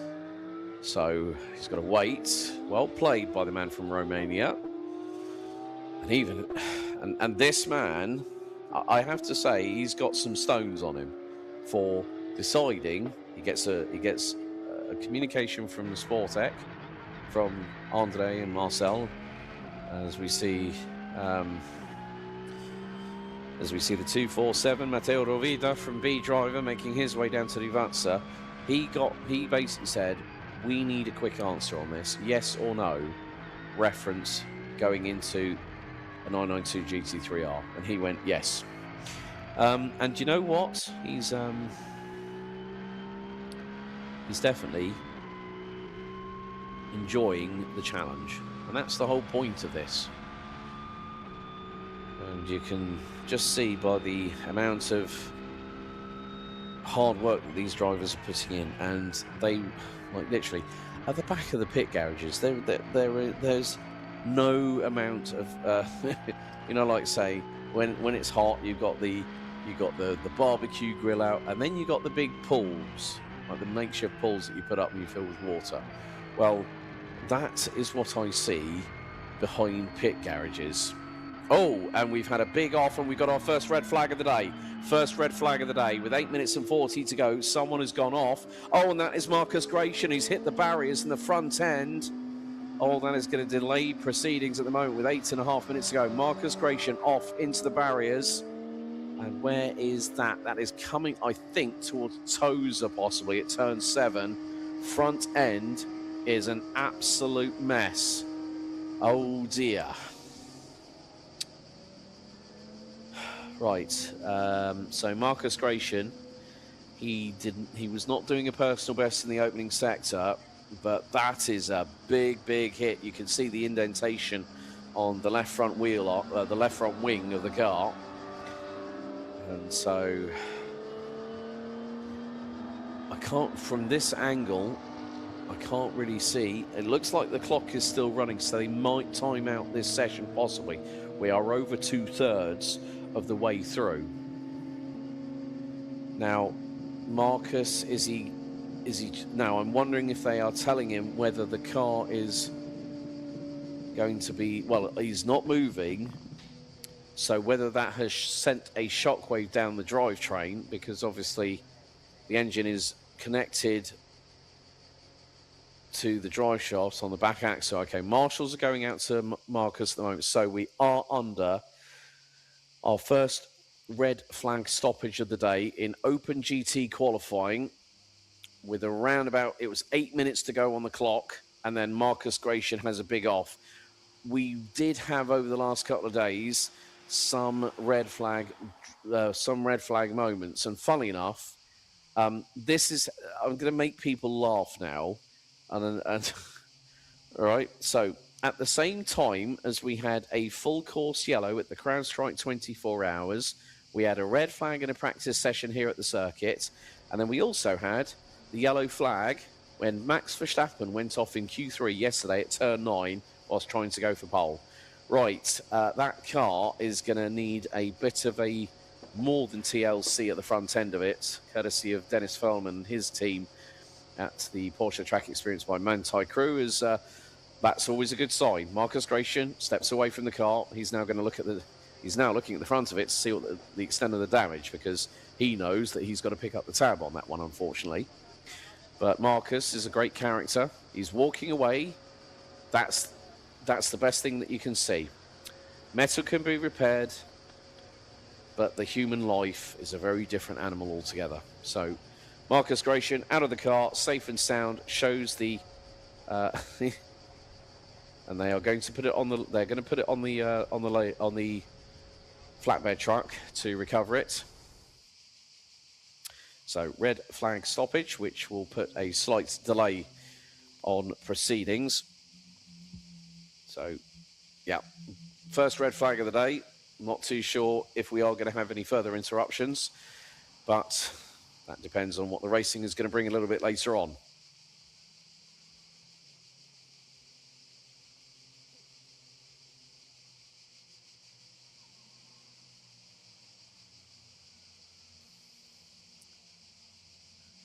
So a delay in proceedings, which will mean that everyone will have to end up into pit lane, ready to possibly go out onto the circuit once again for a possible final assault on qualifying.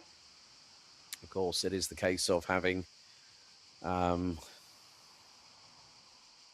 wherewithal, whether you think it's worth risking the improvement. As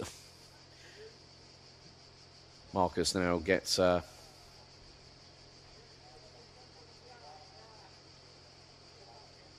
of his fireproof underwear. It is blisteringly hot, but I think in some respects he'll go, yeah, I could get some more vitamin D. I add to my tan a little bit more. That's not a bad idea, but it is incredibly hot out there, and a big grazie a voi to the marshalling team who are working under extreme conditions here at Imola.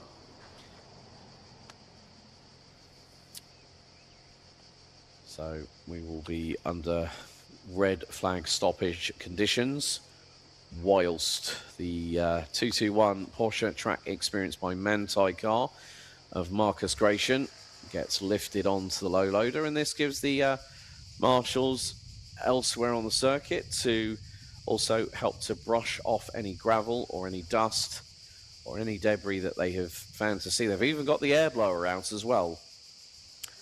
So many hands make light work, and it means that everyone's, we hope that they're all keeping very well hydrated out there too. It is not an easy thing to do marshalling at a circuit, but we do appreciate every single person around the globe that wears the colours of orange, and in a lot of cases they are volunteers. They love motorsport just like we do, and without people like this, racing would not proceed.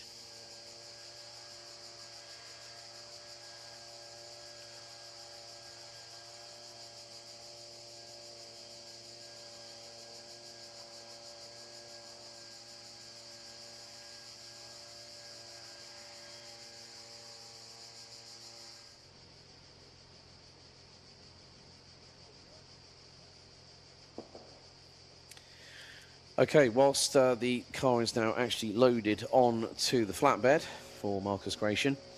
So, with regards to GT4 and Classic, the results at the moment, now these are based on subject to scrutineering or sporting incidents. Ivan Rostovsky takes provisional pole for race 1 ahead of AMAG First Rennsport teammate David Diaz. George Verla in the 993 Cup division takes pole position ahead of Sebastian Glaser, Simon Vilner, rounding out the top 3 in the class, and also the top 5 overall. Roger Metler, class 39, rounds out 6th ahead of Fabian Frohner with Jud Schreiber. Next up, and the pairing of Emilio Emanuele and Matteo Camata takes 9th ahead of Enzo Calderari in the 964 Cup division. So effectively, the 343 from Boradori Motorsport takes pole in class 31. Gunther Schindler 11th ahead of Cornelius Dornier, Mattia Fiori and Maximilian von der Leyen. That's race. That is for the best lap time in there. And then for the second fastest lap in the session, Rostovsky, Diaz, Verla rounding out the top 3 overall. A lot closer with regards to the second best lap time for Rostovsky and Diaz. 1.5, just under 1.5 seconds separating them. Simon Vilner, Sebastian Glaser, Roger Metler, Jud Schreiber, 7th ahead of Fabian Frohner, with the father and son duo of Matteo and Emanuele Camata and Enzo Calderari rounding out the top 10. Gunther Schindler, Cornelius Dornier, Mattia Fiori and Maximilian von der Leyen round out the runners in that one.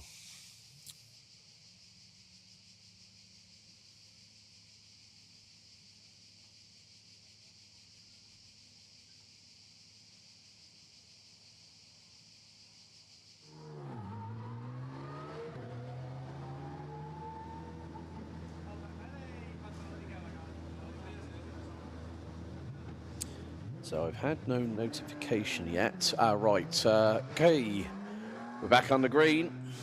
Oh, that's a striking livery there for the 219 Nick Hunter from Lap Time Performance, the man from Belgium. He's also back competing in a multitude of Carrera Cups this year, including 6 Carrera Cup Deutschland, Carrera Cup Benelux, if memory serves me correctly. Funny enough, Carrera Cup Benelux will be here next week for their next round of the season.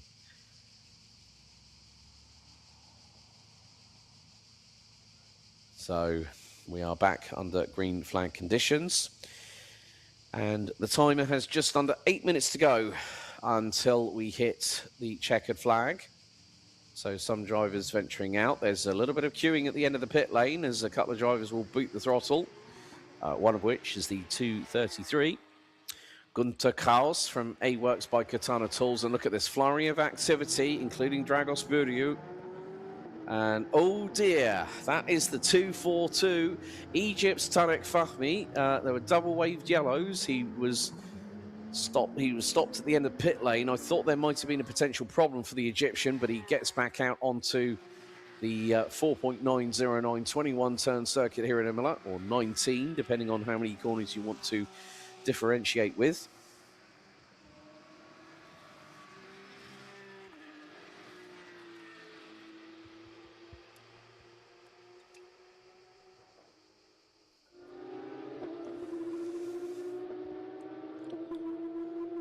So it is time for people to get up to speed,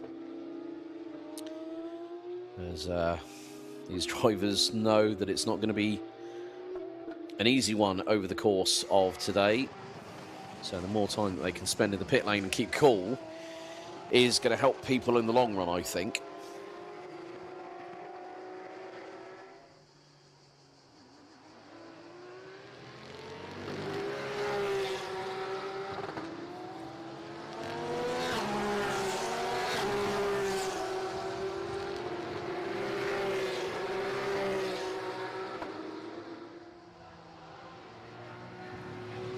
So 6 minutes and 11 seconds left to go on the timer here for qualifying for Open GT. Top three rounded out by Dragos Buriu, Henry Wheeler and Patrick Dinkeldine as things stand right about now. And, well, we've had a few scares in this session as well before. Now, the big thing is... right, just seeing here, Henry Wheeler's lap time. Just having a look here at the moment.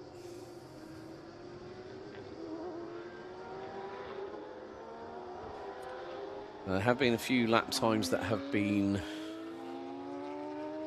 dropped, let's say. Gunter Kars, Henry Wheeler, Johan Frisch.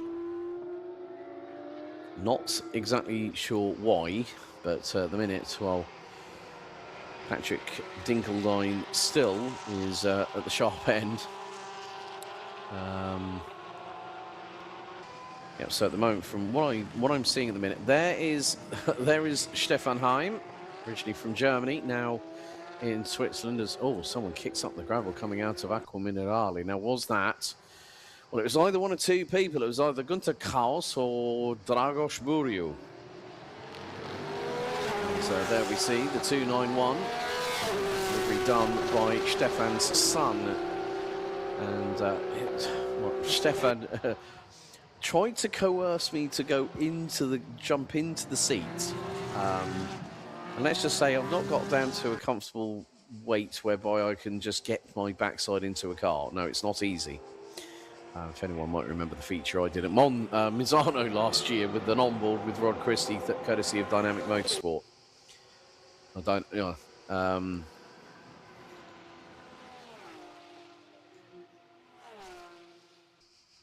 So at the minute, well, it looks like Dragos Buriu showing at the top of the timesheets, ahead of Henry Wheeler, Alessandro Cenedese, Nico Grundl, Stefan Heim.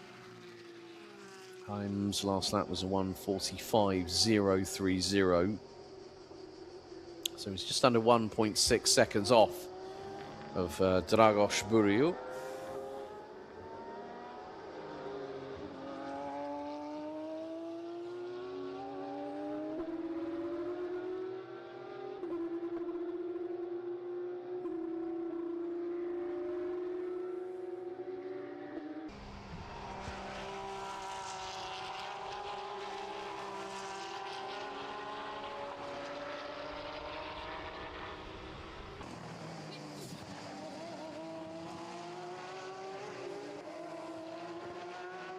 So 27 drivers in the total side of things with regards to this this particular category.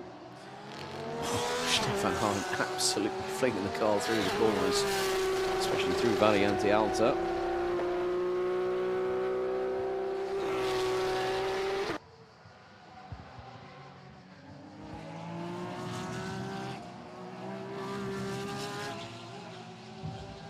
As you can see, if you look close enough, that bonnet, that bumper on the rear of the 291, team used by Heimbor Technique 991.2 GT3R. If you look at it close enough, it has crazy. Actually see it in the detailing on the graffiti style livery, but it's also got a nice mix of, the actual carbon fiber that make up the composite body panels on this car. And oh, look at how smooth that car looks through Tamburello in the hands of Mr. Stefan Heim. Of course, they were, both him and team boss Michael Hughes were on course for potentially getting the three-peat back-to-back endurance race wins, winning at the season finale at Misano last year, then won at Portimao, and then an unfortunate Rettifilio incident involving Patrick Dinkeldine. Left drive shaft gets broken. No drive for Michael Hughes coming out of Rettifilio, and that's it. Car is retired on the spot. Dragos Buriu now does a personal best in the opening sector. How is Stefan Heim doing at the minute? Well, Stefan Heim, 21.8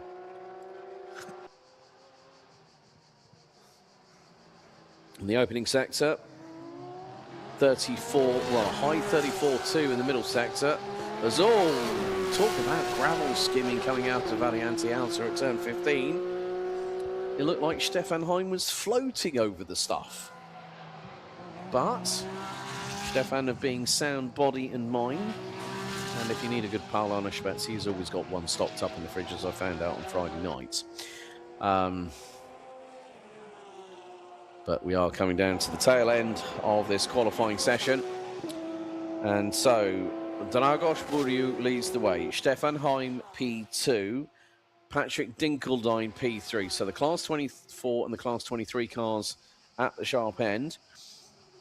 Alessandro Cenedese is currently P1 in Class 21, ahead of Nico Kundl. Sebastian Schmitz, P3. Runs 6 overall. Marcus Gratian, despite bringing out the red flag, the 221, is currently sitting in 4th in the class. Head of Levin Gell from Seabach Motorsport. Egypt's Tarek Fahmy and Brazil's Eric Santos round out the top 7 in Class 21, rounding out the top 10 overall. Checkered flag is out for the session. Nick Hunter, 11th overall, ahead of Max van Rosen. Merabi Mekvabishvili, 13th, ahead of Stefan Kracht. David van Rosen rounds out the top 15.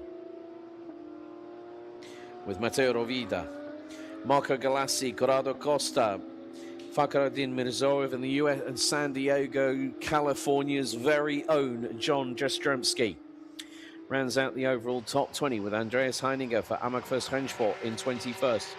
Tobias Wiedner and Giovanni Stefanin ran out the top 23 with Matteo Biasoni completing 24th. However, I am seeing no lap times registered, which means it could state to me the lap times might have been deleted. There is Patrick Dinkeldine coming out of Variante Alta. Someone's gone gravel kicking in Rivazza again. Gunther Kraus, Henry Wheeler and Johan Frisch. All drivers with A-Works by Katana Tools, not having a lap time on the board. But the final few attempts come in. Dinkeldine will abort this lap, go into pit lane. I think that's Henry Wheeler about to cross the stripe. Haven't seen any sectors, but I'm wondering if there might be a potential on transponder issues on that front.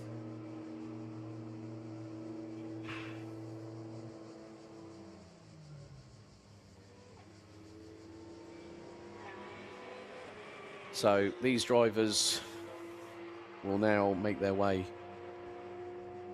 into pit lane, but it is Dragos Buriu that is going to take pole for Open GT and for Class 24 overall with a 1:43.483. Stefan Heim less than 0.42 of a second adrift, with Patrick Dinkeldine rounding out the top 3.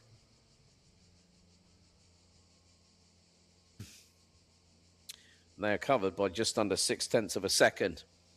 And it's B driver's young Italian hotshot, Alessandro Cenedese, that takes pole in Class 21, ahead of Nico Kundl from Porsche Track Experience by Manthey, and the returning Porsche Zentrum 5-Scene Motorsports 203, runner-up in Class 21 in the overall title ramifications for the last 2 years. Germany's Sebastian Schmidt. Marcus Gratian ahead of Levin Gelf with Tarek Fahmy, Eric Santos, Nick Hunter, Max van Rosen, and Merabi Mekvabishvili from Bulgaria rounding out the top 10 in Class 21. Followed by Stefan Krach, David von Rosen, Matteo Rovida, Marco Galassi from San Marino, Corrado Costa, Fakhruddin Mirzoev from Azerbaijan, and the USA's John Jastrzemski. Andreas Heiniger, Tobias Wiedner, Giovanni Stefanin from Bi-Race, and Matteo Biasoni in the number 287 from Mega Motorsports. Last classified driver with Gunther Kraus, Henry Wheeler, and Johan Frisch, all not having been registered as lap times, but, well, that is it for qualifying as the safety car and leading car head onto the circuit, which means very shortly, folks, we'll be trackside here at Imola for our first grid walk of round 3 of the 2026 season of Porsche Sprint Challenge Suisse, coming up very soon.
Okay, welcome trackside here at Autodromo Internazionale Enzo Edino Ferrari here at Imola for race 1 GT3 Cup. Now, one thing that I do try and talk about is penalties. Well, Jonas Ried and Ernst Inderbitzen have just taken a new set of tyres, which means both drivers have got a 3-place grid penalty. Track temp, 54 degrees and climbing. But let's see if we can have a chat with a very familiar face to this championship. Well, it's we had a good chat yesterday. How are things with you, my friend?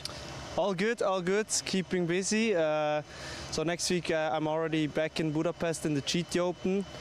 Yeah, gonna be hot again, but now yeah, gonna bring Ernst through the 2 races. He did a good job until now. Obviously it's hot and it's demanding, but yeah, big respect. I always have big respect for what he's delivering at his age, and I think that shows that you're never too old to drive a Porsche Cup car. Yeah, he's also had to take the Joker tyres as well, which means him and Jonas Ried are at the back of the grid, but we've seen what Ernst is capable of anyway, Alex. Yeah, and usually he gets stronger during the end of the race. So I think today, if it's hot, yeah, let's see if he can close the gaps to the front in the end. Yeah, I mean, it's feeling pretty toasty under our feet at the moment with 54 degrees centigrade track temp. It's all about keeping these dry. Well, he's got a straw, as we can see, straw, bottle of water. Hydration's going to be crucial for all the drivers today here, Alex, and also for all of us lot as well, because it's been blooming hot all weekend long. Yeah, obviously we also brought an ice bath, so the guys were cooling themselves down before the race and also after the race, obviously, to recover as fast as you can. But yeah, at the end, it's for everybody, it's the same, nobody has AC, so yeah, it's fair. Dann wünsche ich euch viel Glück für heute. Danke sehr. Alex Fach Jr. there, running an International GT Open, who have Joe Monegro on their crew in the International GT Open, heading to Budapest next week. Right. Andreas from Sportec giving everyone a bit of a... No, right, Moritz, this is how demanding it is. I don't think I'm really going to speak to anybody on the grid, and I'll tell you for why. These cockpits, they've got the fan blower in there. There's Simon Matisse from Vidberg Motorsport. Remember the last year, though, that team had a lot of action going on. Good luck, Mr. Fessler, to you and the team at Sportec. But you know what? The main thing is they're thinking of everything they can to get things done. The safety car has just driven off. So you know what, I don't think we're going to get anything until we get interviews with drivers for podiums. So I'm going to hoss my way up to that commentary box because it's a long walk down to the grid here. We're going to get ready for GT3 Cup, race 1, here for round 3, Porsche Sprint Challenge Suisse 2026, here at Imola.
Right, it is a very, very long pit lane here at Imola, and I've only just made it back to the commentary box, but we are set and ready.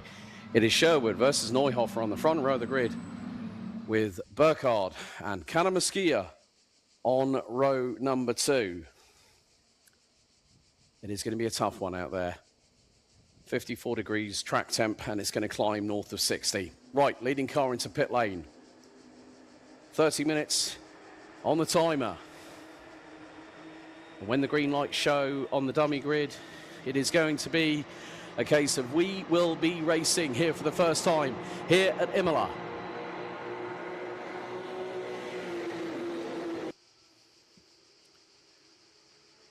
So now the lights go green. We are underway. Sherwood takes the advantage as we head into Tamburello. He's nearly rubbing door panels with Felix Neuhofer as we head into Tamburello for the first time. Vasking, Sherwood bumps over the curbs, keeps the race lead. Burkhardt trying to chase down Neuhofer for second position as we exit out of Tamburello for the very first time.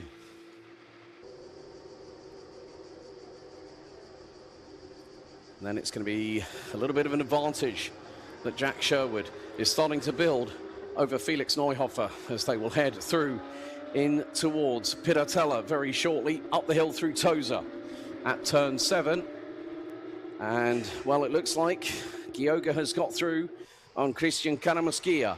That is a change for 4th position on the road. And there is the number 3 cut. Well, that is actually, it looks like it's actually, well, Moritz Weber has made up a few positions. Start is currently under investigation by race control. So the drivers are very much underway as we have just a minute and a quarter completed through Variante Alta. Drivers have got to watch out for that red bollard as Sportec Racing's Jack Sherwood makes his way down to Vivazza, the double left-hander here at this 4.909 kilometer circuit.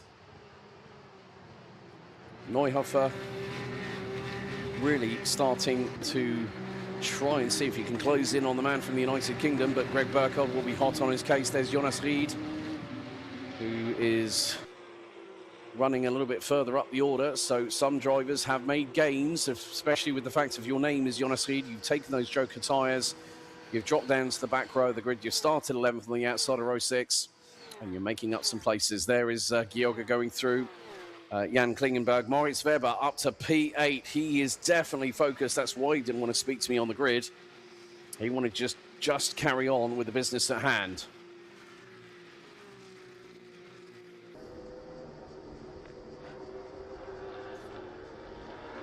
As I did see a little bit of a run wide coming through out of Tamburello by Simon Matisse and the 74 from Vidberg Motorsports. As they go down into Tosa from Villeneuve, up the hill now through towards Piratella. Then it's going to be downhill once again. Piratella is one of the highest points on the circuit.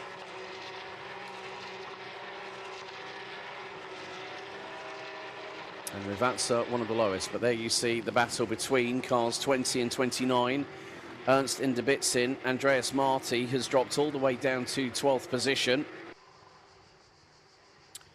But Sherwood still holding on to the race lead. 3 minutes in, 30-minute plus an additional lap race. There was a vote sent to the team managers if they wanted to reduce the race time to 25 minutes plus an additional lap. They were told that it was had to be an overall vote, that everyone was in the same direction, and if one team voted no, then they would stick to the 30 minutes plus an additional lap. Unfortunately, the latter happened, but nevertheless, that's why drivers were making sure that they were keeping themselves ready for the racing as opposed to going completely flat chat in qualifying earlier on.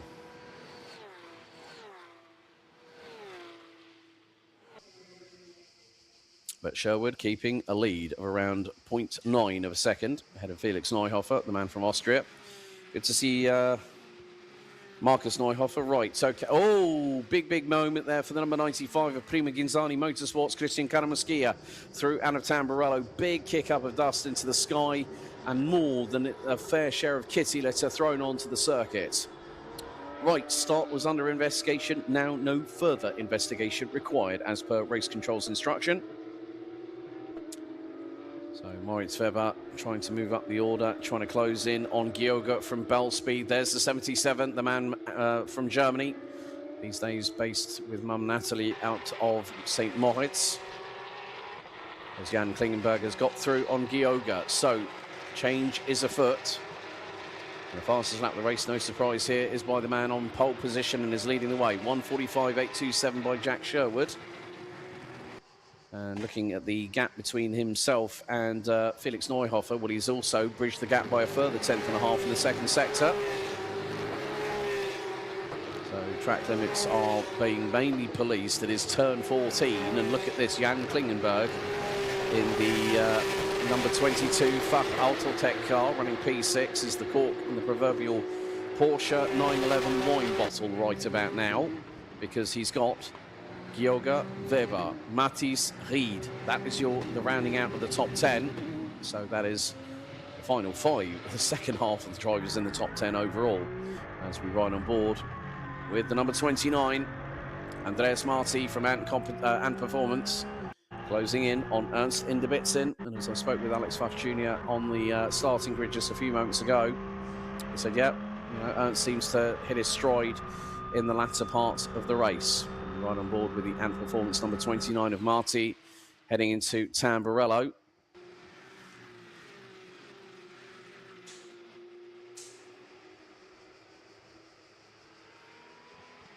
Again, you can just see how these cars have been set up. There's hardly any body roll, unlike what we have already seen in terms of the classics that will be out on the next race very shortly after this one.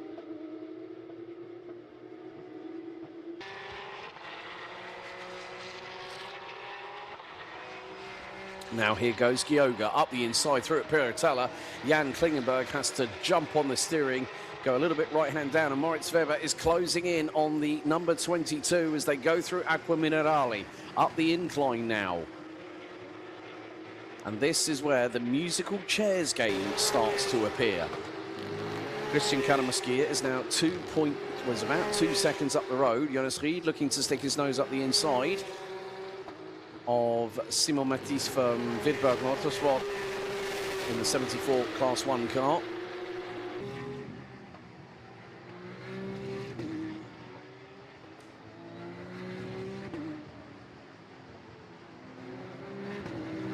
So Gioga has got to start doing one thing, and that is cranking the volume up on that Porsche 911 Cup car. He's starting to pull away from Klingenberg. Moritz Weber might get a little bit of slipstream assist across the line in the 77 Sportec Racing entry, but Simon Matisse is closing in on the 16-year-old who ran in the Deutsche Kartmeisterschaft last year with the Sim On Haupt Racing team, assisted by DTM legend Manuel Reuter, who very much has an interest in Haupt Racing team's efforts in the DTM. Who currently run the Ford Mustang GT3 car. But at the minute, Felix Neuhofer has now the new fastest lap of the race, a 1:45.790. Moritz Weber going through into Tozer now at turn 7, trying to put the pressure on. Jonas Ried trying to get the traction coming out of the corner as well to close in and try and pass Simon Matisse. But catching is one thing, passing is something completely different altogether. So hopefully there might be a chance here for Moritz Weber, maybe across the line next time around, as our leaders are through sector number 2 and about to complete lap number 5. And it's Sherwood from Neuhofer, Burkhardt P3, Introna 4th, Karamaskia 5th, Gioga, Klingenberg, Weber, Matisse, Ried, Inderbitzin and Marti. And Inderbitzin is about 7.5 plus seconds behind the number 50 of Jonas Ried for Proton competition. Might not be the biggest grid on the field, but there's definitely some close racing here. And that is wonderful to see. It's a great opportunity for drivers to come into a series like this and find that they have got some welcome competition. Everyone is on a learning phase in their racing careers, and especially when you think that Jack Sherwood and Moritz Weber, the two youngest drivers on the grid, are the two newest recruits to the Porsche pathway, as Simon Matisse gets out of the slipstream of Moritz Weber. Weber's on the flashes to Klingenberg saying, right, you've got to watch your 6 here, my friend. You've got to watch your back bumper because I'm not that far behind. And Moritz Weber, last time round, was the best part of a tenth of a second quicker than Klingenberg on that particular occasion. Gioga was nearly 2.5 tenths quicker than the number 77 from Sportec. And Ricky S.9219, Christian Karamaskia and Simon Matisse, go guys in the alphalive YouTube chat. Don't forget, if you haven't already, please like, share and subscribe. And then you'll get and make sure the notification bell is on, because then it will tell you when we go live at Spielberg in 3 weeks. Right, 20 minutes to go out of the 30, plus an additional lap. And this feverish amount of battling is still going on. Someone's kicked up the kitty litter and the dust into the air, coming down into Piratella and into Acqua Minerale. So this is where the real crux of the action is. Bit of a run wide coming out of the second part of Acqua Minerale by Simon Matisse. There's Christian Karamaskia. Gioga now 4.4 seconds behind in P6, but Moritz Weber and Jan Klingenberg not that far behind. So Matisse a little bit wide coming out of Variante Alta. So Jonas Ried closing in and might have an opportunity, maybe coming out of the second left-hander of the double left here at Rivazza.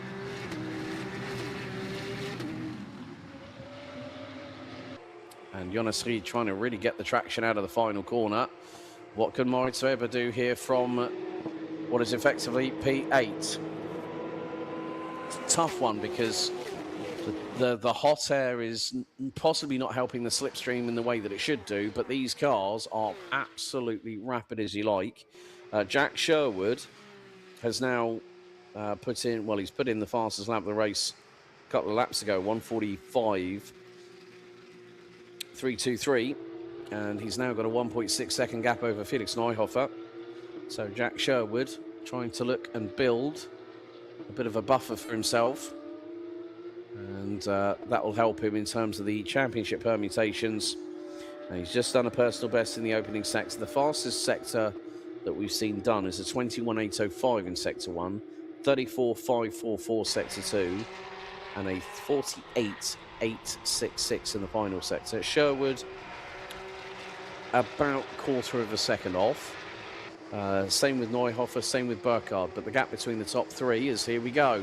Moritz Weber is less than a car length behind Jan Klingenberg as they go up the hill through Acqua Minerale here on what is lap 7.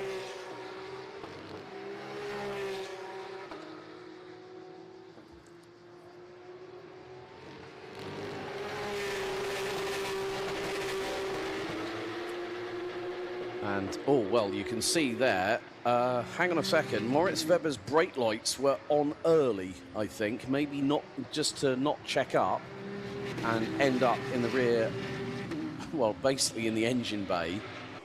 Or unless he's got the light, well, it looks like, I think he's got the, yes, he's got the lights on so he can engage the flashes. So that's why the brake lights seem to be on. Unless there's a brake light switch failure, some things can be... can happen as a result of a slight electronic or electrical connection thereof, but nevertheless, Weber trying to keep Klingenberg very, very honest and wants to get past him and Gioga, and then he can go hunting for everybody else. But the more that this happens, the bigger the gap will be between Karamaskia and Gioga, and that has now swelled from 4.4 seconds to 6.3. The only thing that I can say now is that that is going to expand over the course of the remaining 16.5 minutes. Meantime, we switch to the race leader going through Acqua Minerale, Sportec Racing's Jack Sherwood, runs with Team Parker Racing in Porsche Carrera Cup GB and is part of the Porsche Carrera Cup GB talent pool. Obviously, him and his dad Justin traded the car all the way to Monza back at round 2. And decided, well, that car's never going to stay back in the UK. So they have said that they will take it round by round. Meantime, at the back end of the field, well, that is a change for position and performances. Andreas Marti now gets through on Ernst Bitzin for Fach Autotech in the number 20 car. So that is a change for 11th position. He is now coming across the line as we speak. So Sherwood will pop the, will cross the timing beam. And, well, let's just say that Felix Neuhofer seems to start having some pace coming his way, and the gap has gone down to just under 1.7 as Sherwood makes his way out of Tamburello at turn 4. There's Greg Burkhardt, the man from Sportec. Last year was a difficult season for Greg. I think most notably for me would have been at Monza, where there was some unfortunate damage between him and Peter Heglin going into the Rettifilio chicane, and then the car steered left, and he ended up in the barriers just before Curva Grande. So for him to be on course with 5 straight podiums, which does also include a couple of 1-2s for Sportec Racing, that means that Greg Burkhardt is looking a lot happier than he has done in recent times, let me assure you of that.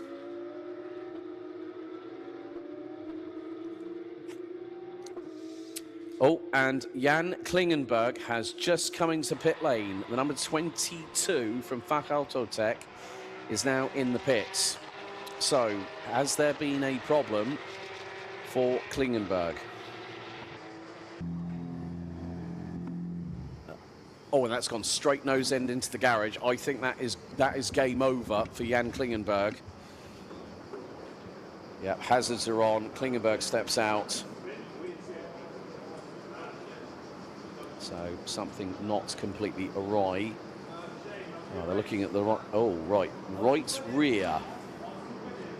That looks like the suspension might have potentially collapsed on itself, because that, there's a little bit of damage to the right rear. Oh, that is more than a scuff. That is more than going to need a buff out. And oh dear. Sidewall scuffed, Michelin logo completely erased apart from the background colouring. So, well, that's a bit unfortunate for Jan Klingenberg, but what that has done is it now gives Moritz Weber a clear line of sight to go after Bell Speed's Gioga in the number 3 car.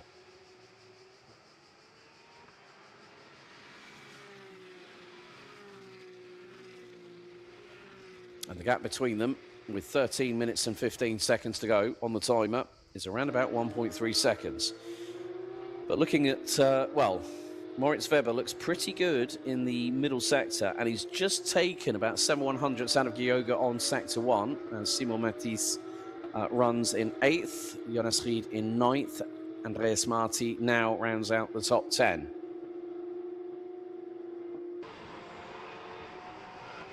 But Felix Neuhofer is really picking up the pace. He was about 3/10 quicker, or more than 3/10 quicker than Jack Sherwood in the previous tour. As all, a little bit of snap-on understeer there for Greg Burkhardt coming out of Variante Alta. But it will be another good result for the man who owns and operates Sportec AG, just based out of Heri in Switzerland, in the nearby district, well, not too far away from Zurich. And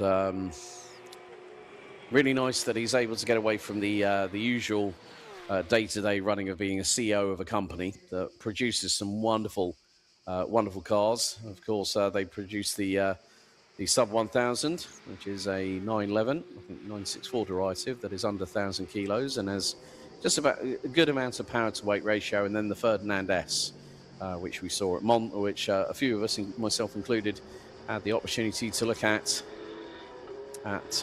Monza last year when we headed to the Temple of Speed for round 4. There's a bit of kick up of gravel by the right rear Michelin of Felix Neuhofer in the number 28 car.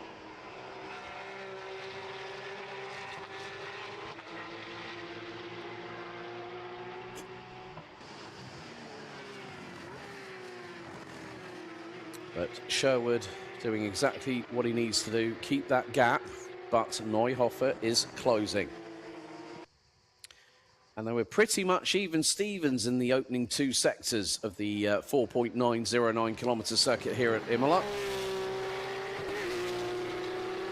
One wrong hit on that curbing through turns 14 and 15 at Variante Alta, or as the track map I've got in front of me, provided by the circuit itself, now has Grassini.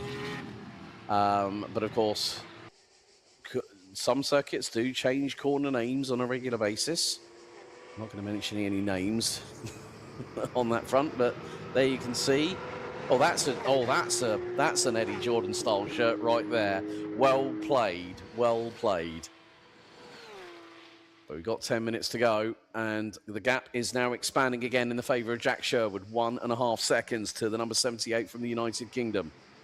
And that car, I mean, this is why this circuit is so challenging. You can see there's hardly any, there's a little bit of lateral sideways momentum carry through the corners, but there is hardly any body roll to speak of. It's like they've just like said, yep, we're going to give you these dampers. Off you go, set them up. But we've had a big kick up of dust. Someone's gone through the kitty litter at Tamburello.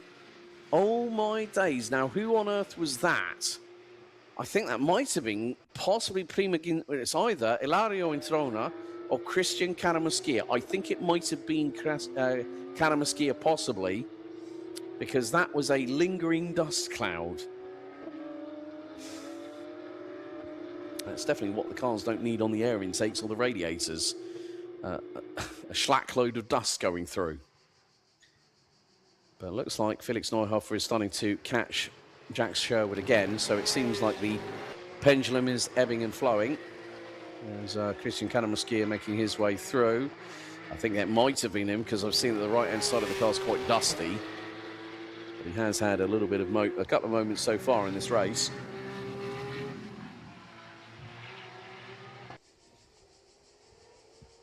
Well, Felix Neuhofer was 2 tenths quicker in the middle sector. That gap is coming down again.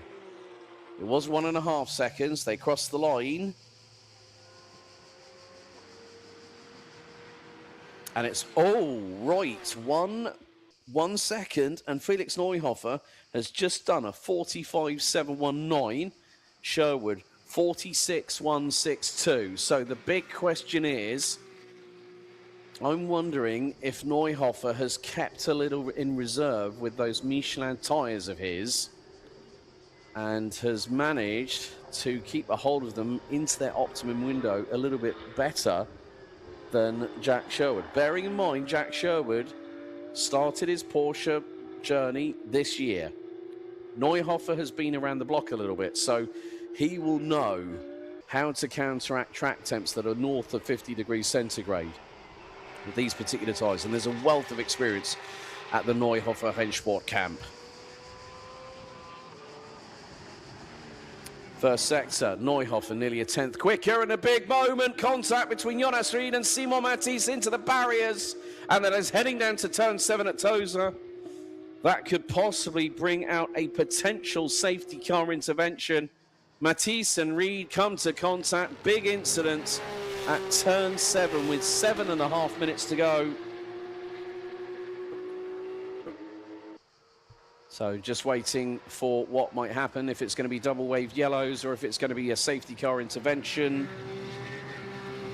But still the battle for the race lead carries on, and we have got safety car. Safety car is deployed after big contact between Jonas Ried and Simon Matisse, heading down into Tosa at turn 7. So safety car flags and boards are out.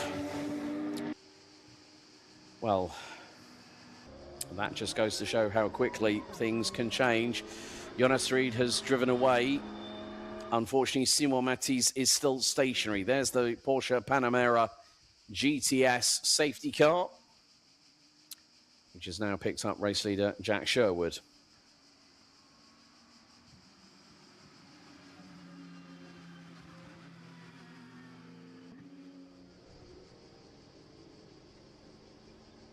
And, well, they're going to recover the vehicle. But Simon Matisse, I think, will not be very much... well, it depends on, obviously, how things look with regards to with how the incident transpired. But now, what that does mean, it neutralises the race. And more to the point, all that hard work that Felix Neuhofer has done has paid dividends because it's kept him within striking distance of Jack Sherwood. And it means that Greg Burkhardt does not have to find 6.5 seconds. Oh, you would. I'm going to say this. I don't know. All I'm going to say is the front bumper is going to have more than a few scuffs on the bottom end of the splitter. So, okay, right. Let's take a look at the replay of what happened between Jonas Ried and Simon Matisse's number 74 car, which is sliding all over the shop. So let's have a look at the replay. So, Matisse lost it all on his own and Jonas Ried had nowhere to go. So, yeah, I think in some respects, I only caught the tail end of that. So Simon Matisse lost it, started fishtailing, then bang, there's the contact because Ried was trying to go right and Matisse, the car just rotated right in front of him. And, the main thing is... Videberg Motorsport are going to have time to repair that car. But credit to the marshals. It might have been a little bit unconventional, but they've managed to get the car out of harm's way and out of a live circuit. So a real shame there for Jonas Ried. And that car is going to need a bit more than a bit of TLC. I think I did see it looks like there was some steam coming from the right front there. You can see headlight completely destroyed. Bumper, well, that is a shadow of its former self. The front wing indented. There's probably coolant line damage on there, so that car's going to be pushed into the garage. So a real shame there for Jonas Ried. Running with the Raceborn 75 logo on the car. Of course, Porsche Motorsport celebrating 75 years of active competition. Lovely to see that logo on a race car.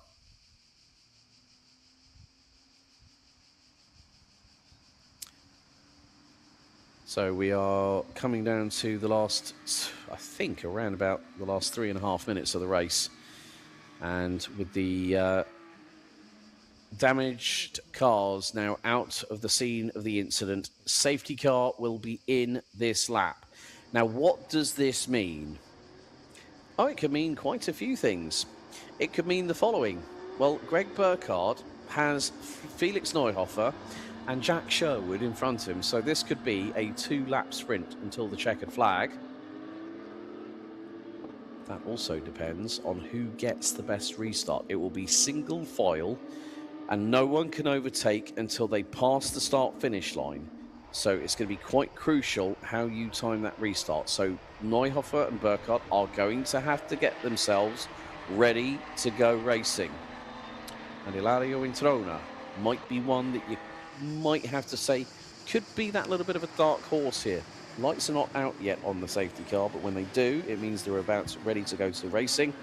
And Jack Sherwood will then dictate the pace as the de facto pace car after the safety car goes in.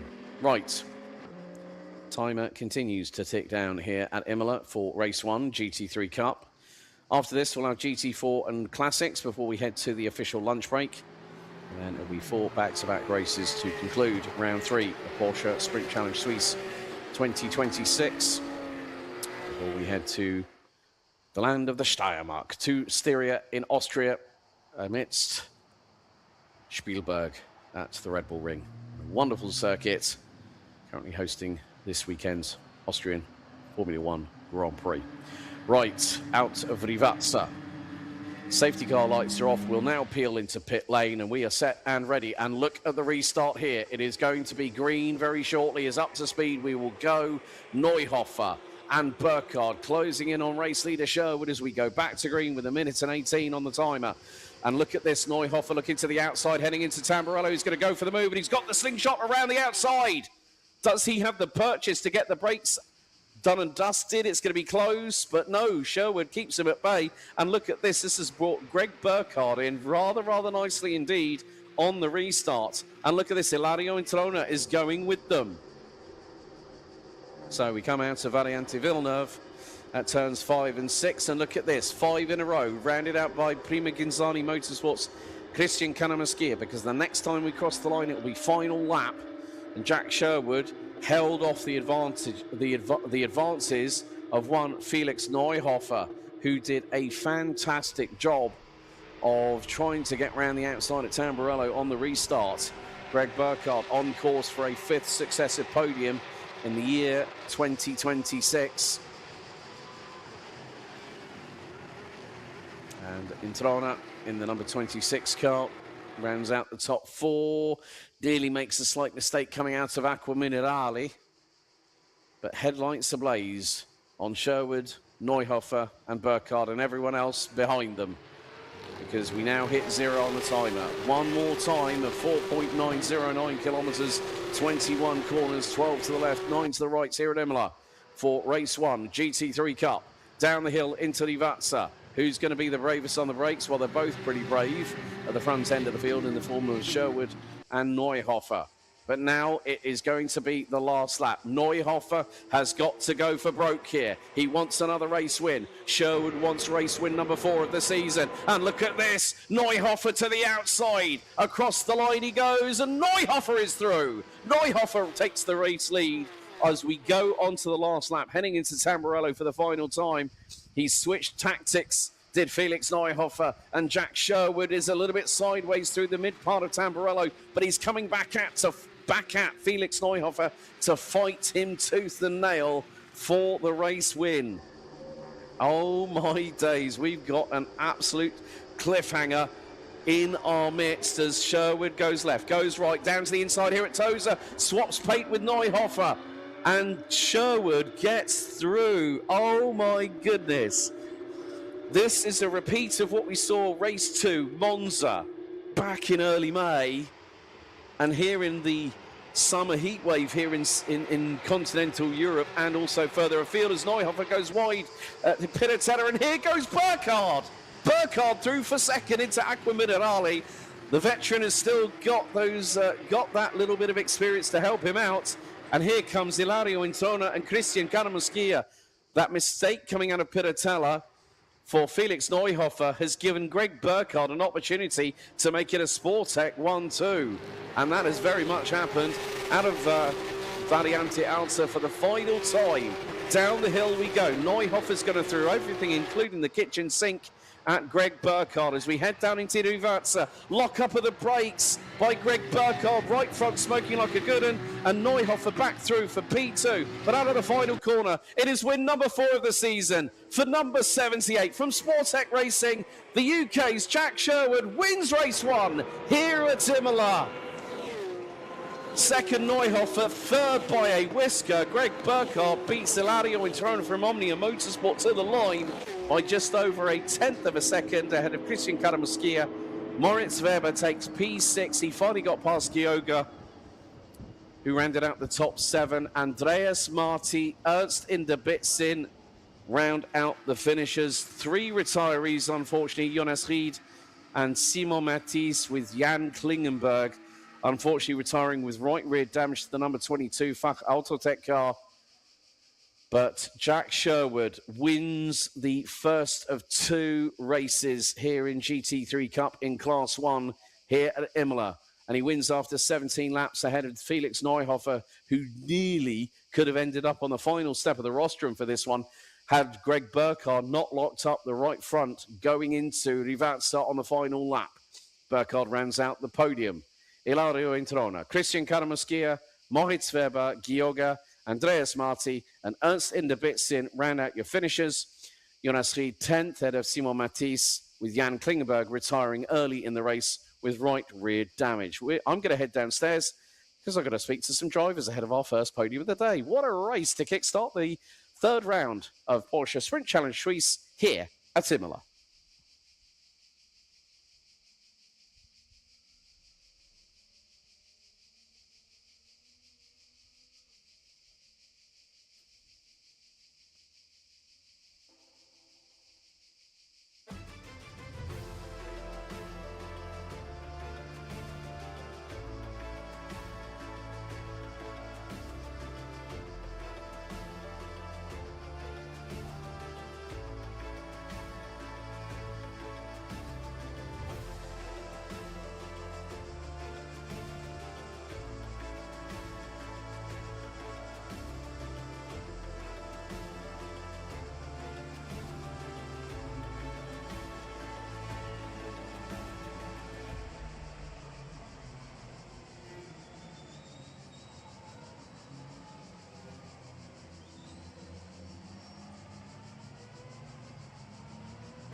Right, time for our first set of podium interviews. Felix, muss mal sagen, hartes Dreikampf nach dem Safety Car Phase, ne? Ja, auf jeden Fall. Ja, Safety Car war für mich gut. Hatte dann auch die bessere Pace. Hat dann ja eigentlich funktioniert, dann leider einen Fehler gemacht, da wollte ich zu viel. Konnte aber dann Gott sei Dank meinen zweiten Platz noch retten. Und ja, bin zufrieden mit meinem Rennen. Ja, ich denke, dass der Burkhardt hat seinen Bremspunkt vermisst im ersten Teil die Rivatze, ne?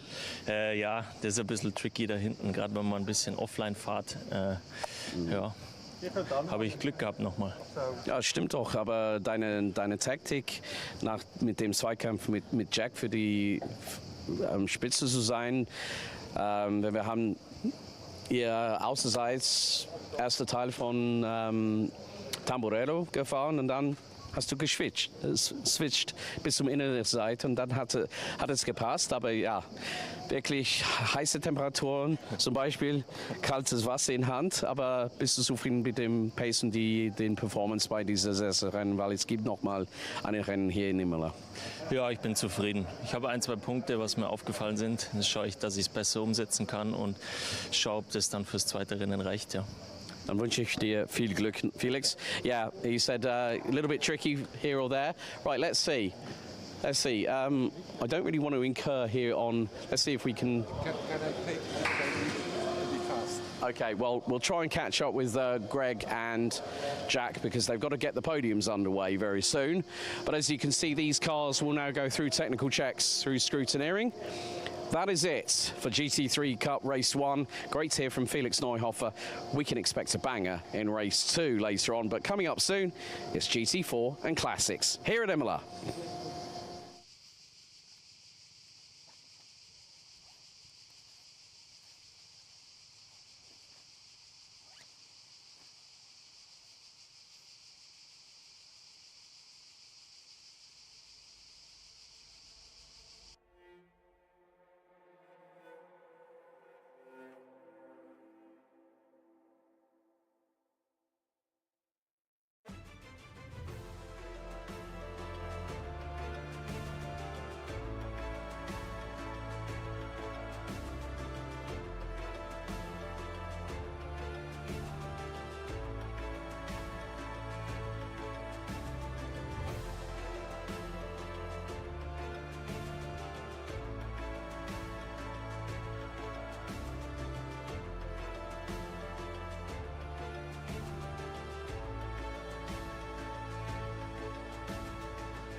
Okay, well, ladies and gentlemen, the reason for me not being on the grid is quite a significant one. Because at 12:05, we will be paying a minute's silence to the son of one of our Porsche Sports Cup Suisse Classic drivers, or Sprint Challenge Classic Suisse drivers, who lost his son 2.5 months ago in a very tragic accident. So I feel it's prudent for me to be up here to help pay my respects to the family affected. I won't go into any further details, but it has hit one of the families involved within this championship very, very hard, and we want to make sure that we pay our respects in the right way possible. Of course, we are a family here at Porsche Sprint Challenge Suisse, and it just goes to show that these moments in life are never easy. And it always, when it hits close to home, it's one of the toughest things to deal with. But we do have our drivers heading out onto the grid here for this particular race of the season, as very shortly we will observe a minute's silence here at Imola for a member of the family that has been affected directly by this incident as we fast approach 12:05 here at Imola.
So now with the minutes of silence being observed, you may have seen on one of the sides of the vehicles on the left rear wheel arch some stickers as the 5-minute board goes out for the grid. Live like J with a love heart replacing the V on it. And that was by the family that has been affected by the tragic incident that took one of their loved ones just 2.5 months ago.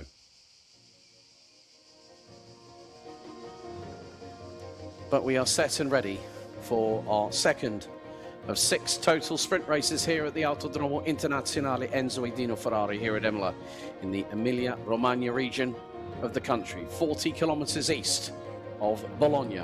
And there you see the Live Like Jade sticker on the bonnet of the 115 of David Diaz's car. He'll be one of 3 drivers I had the opportunity to interview yesterday here at the circuit, as we will be bringing you some welcome content through the lunch break, as we have always been doing all the way through this 2026 campaign.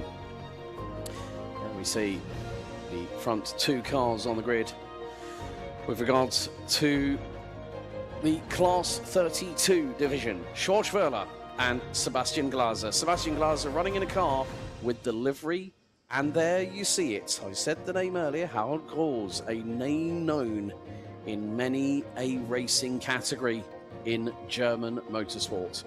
The grid is starting to clear. We are moments away from the leading car to drive away with 30 seconds to go. The 1-minute board is out here at Imola with the Porsche Sprint Challenge Classic Suisse back on song for the 2026 campaign.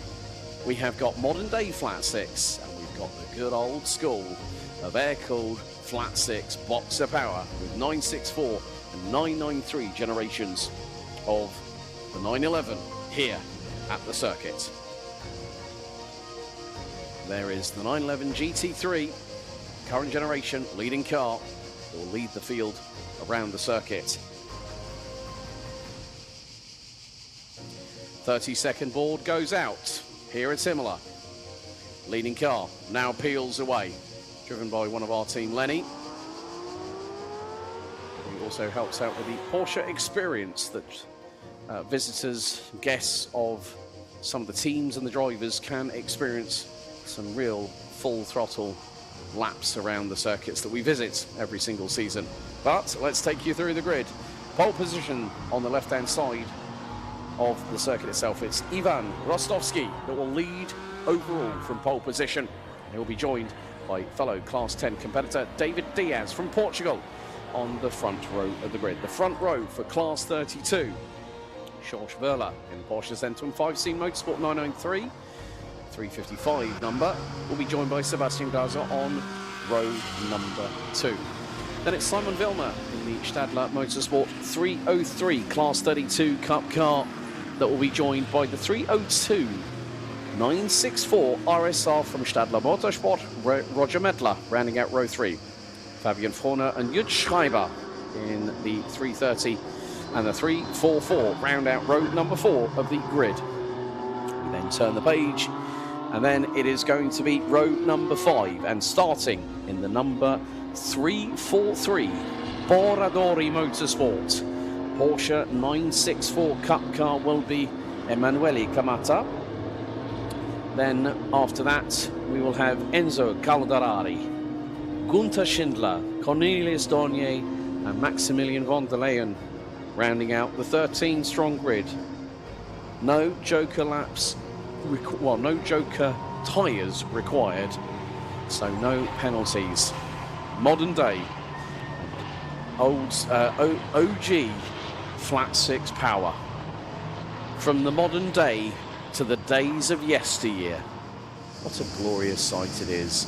And we will have the classics with us all the way through to the season finale in late October at Misano World Circuit Marco Simoncelli, just a stone's throw from Rimini and the Adriatic coast. A wonderful place to conclude, and not too far outside of Tavullia, the hometown of 9-time motorbike world champion and current GT World Challenge driver for Team WRT, competing at the CrowdStrike 24 Hours this weekend at Spa, none other than number 46, himself Il Dottore Valentino Rossi. The field now makes its way through Variante Alta here at Imola. 30 minutes plus an additional lap, and then after this we will conclude our morning's action and then head into the lunch break here at Imola.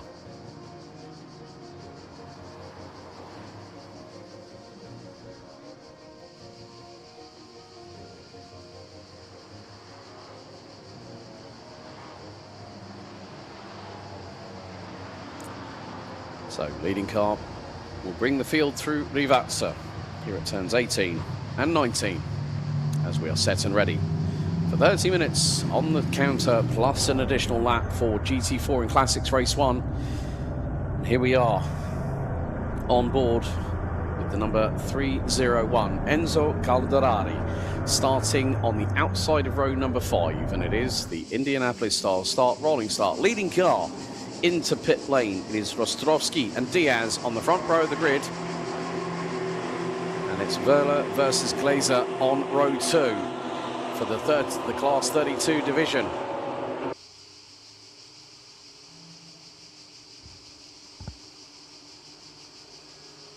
So once the green light show, we will be racing here at Autodromo Enzo e Dino Ferrari. We're green, we're underway, and look at this, George Verla already trying to look up the inside. That was a cheeky move and a half through in towards turn 1. And George Verla nearly threw it up the inside of David Diaz. Well, you can see that, well, David Diaz, he is a newbie to racing in general. Start is currently under investigation.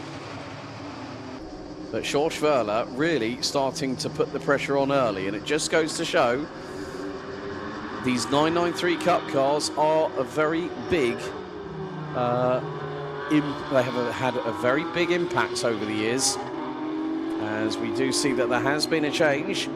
Looks like Simon Vilna is ahead of Sebastian Glazer in the Howell Gross liveried car, as David Diaz is now leading the race. Diaz is through on Rostrovsky. They head down the hill through into Acqua Minerale. And George Verla is leading the way in the Class 32 division.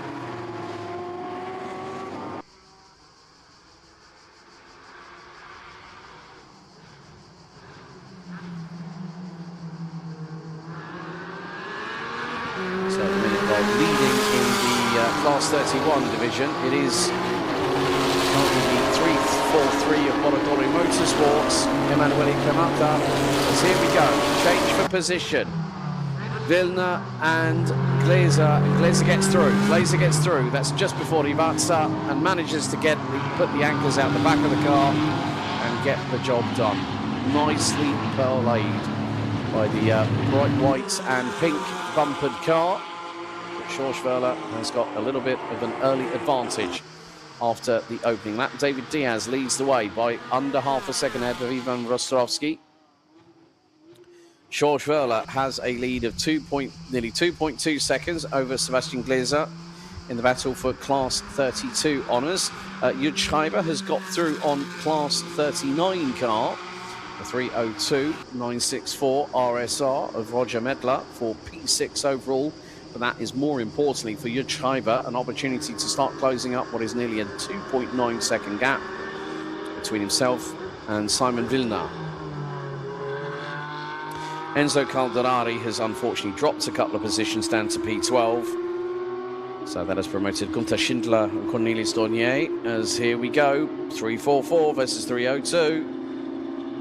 And Jud Schreiber gets through on Simon Vilna. That is now a change. No, it's Roger Metler's, my apologies there. So the 344 and the 302. Bearing in mind that Roger Metler's car is a highly modified 964 RSR, as far as I'm aware. And it has the big wing on the back end of it.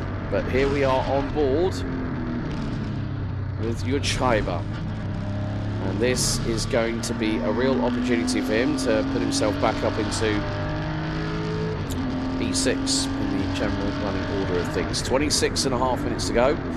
No further action after the investigation into the race start. Do that just as a precaution.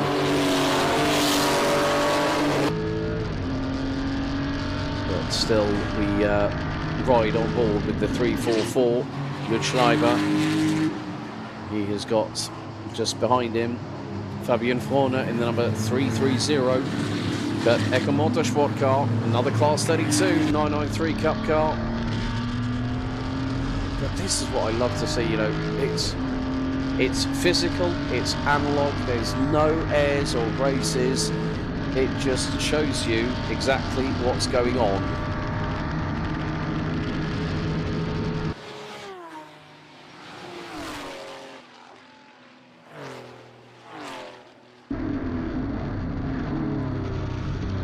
As through goes, there is a change, so that is Fabian Frohner through on Jud Schreiber in the 344, but Schreiber is not going to give in. You can see here that Rostrovsky and Diaz up the way to Piratella. Rostrovsky to the inside. Is he going to get the move done on the man from Portugal? No, not quite. Beautifully timed there by David Diaz, just to come across around the front of the 176 into Piratella, down the hill into Acqua Minerale, and gets the job done. That is how you get the job done very nice and early.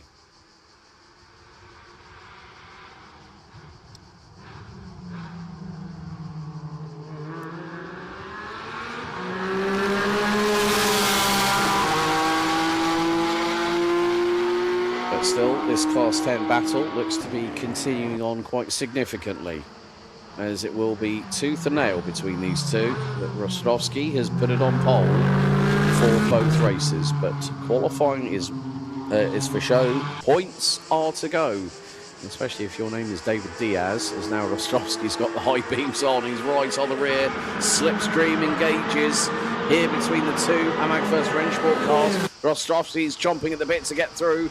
Diaz is making the back end of that car wider than an articulated lorry on a Friday night on the M25 as they go through into Tamburello. Brilliant stuff there by Diaz. Not moving excessively, parking the car on the racing line, which is his right, mainly because of the fact he's in front of the opposition. Jud Schreiber and Fabian Frohner look to be doing musical chairs in the Class 32 division at the moment, as all run wide, coming out of Variante Villeneuve by Rostrovsky in the 176. Centre Porsche Ticino backed vehicle. Porsche Ticino last year in Class 10 supported Jovazek, who's also been moving up the order, so to speak, as down into Piratella, in towards Acqua Minerale. Rostrovsky, well, he saw that there was room, but decided discretion was the better part of valor. And is that me, or do I see... Nelson Goncalves is in the chat. Thank you very much for the greetings from Portugal.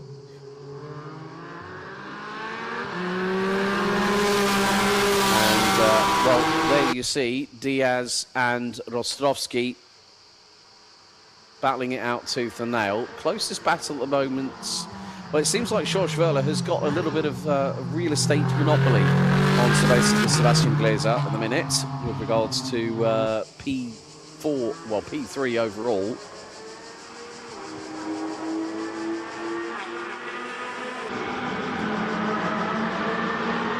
So this battle is really proving to be interesting. Rostrovsky is less than 0.2 of a second behind David Diaz. Diaz is doing exactly what he needs to, just park it on the racing line. And Rostrovsky, if he has to go for a move, he has to go for the outside, he has to go for the inside. That is his call. And if he makes the wrong move, then race control will have a field day.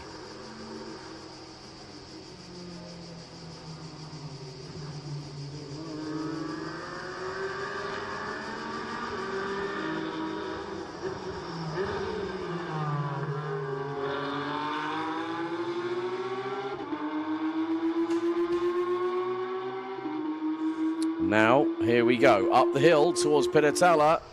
And Rostrovsky, has he got the job done? The nose dives as he hits the brakes through turn 9.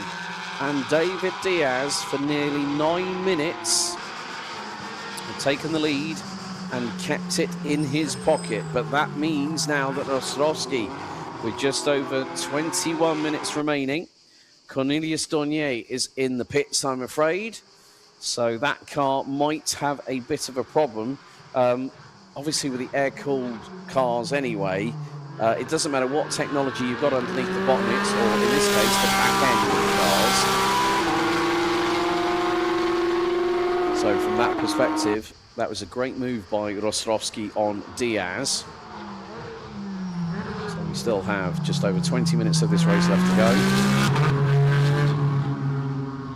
And more to the point, can David Diaz, in these hotter temperatures, because folks, we're looking at 35 degrees centigrade air temp, which probably with the differential we've had on the racetrack, we're probably closer to 60 degrees centigrade track temp at the moment, which is, let's just say it feels, I'm going to put it in this way, when you're standing on the grid, it feels like the hairs on your legs are being singed.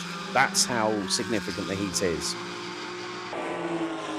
But now Rostrovsky has got a lead of over 1.54 seconds, and it's nearly 1.5 seconds over David Diaz at the moment.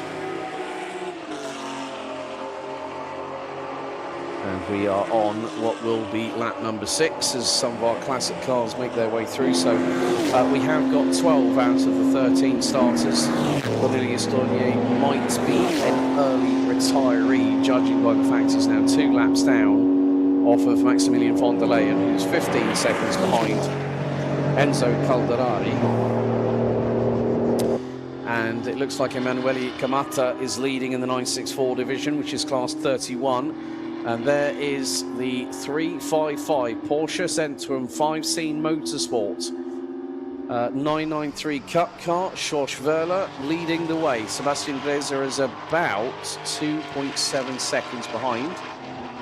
Talman Essen car. Great to see these, some of these liveries that we will see over the course of this and the next 3 rounds of Porsche Sprint Challenge Classic Suisse will have some iconic Carrera Cup liveries from yesteryear. As we go back on board with the 344 with Schreiber, and from Italy, as he makes his way through Acqua Minerale. And then you can see how high, and then you see it's like a bit of a blind crest coming up out of Acqua Minerale on the run down to Variante Alta. Trying to judge what revs he's in, because sometimes you don't always want to see what speed you're doing. The more important thing, especially on gear shift, is how close to the red line are you.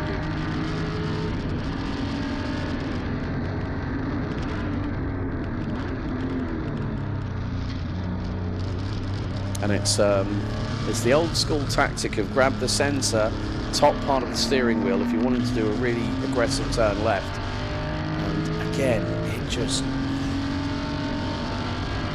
All I'm going to say is that where I'm standing at the moment, and they're coming out of Rivazza, the noise is just otherworldly. I was so happy.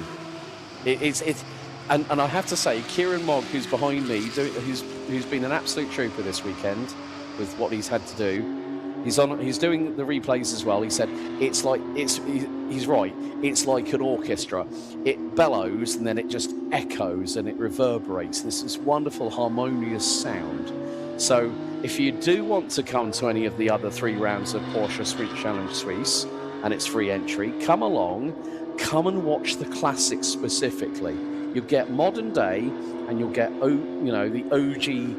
OG school. The 964 was really the generation that set what is now us being one of 35 different one-make series, different championships or sprint challenges within the Porsche Motorsports pyramid.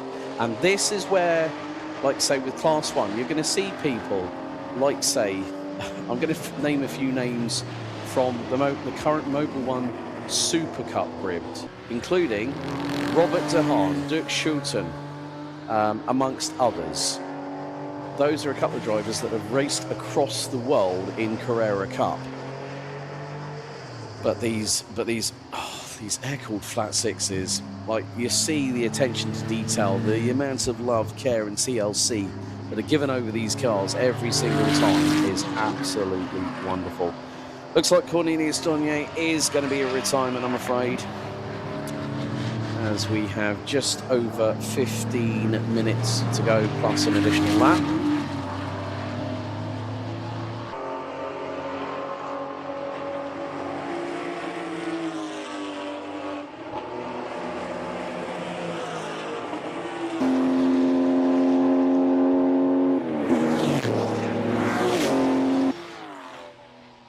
So here we have the 343, and that is Emanuele Camata in the number one in the Borodori Motorsport car. Obviously, we'll see his dad out for race number 2 a little bit later on. We have got our first Open GT race. That'll take place after the lunch break here at Imola, as we hit halfway on the timer. Left still to go in this first of 2 races.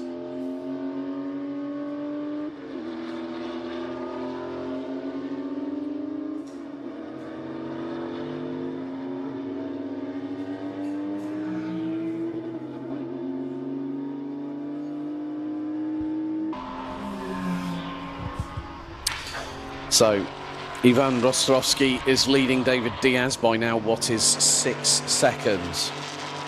But David said, you know, this is my year of building, my year of foundation. And that's the thing, when you get these people that have this opportunity to come in and compete at this level, you have to sort of like, there's always that bona fide question, which is, the family normally says, what? Are you mad? Are you crazy? But then it's something that people, you know, David Diaz grew up with a family that loved motorsport. And he said, at first I wasn't quite as enamoured to racing as what the rest of my family were. But from that perspective, he then could, as he got older, could see the appeal and then go, actually, kind of like this.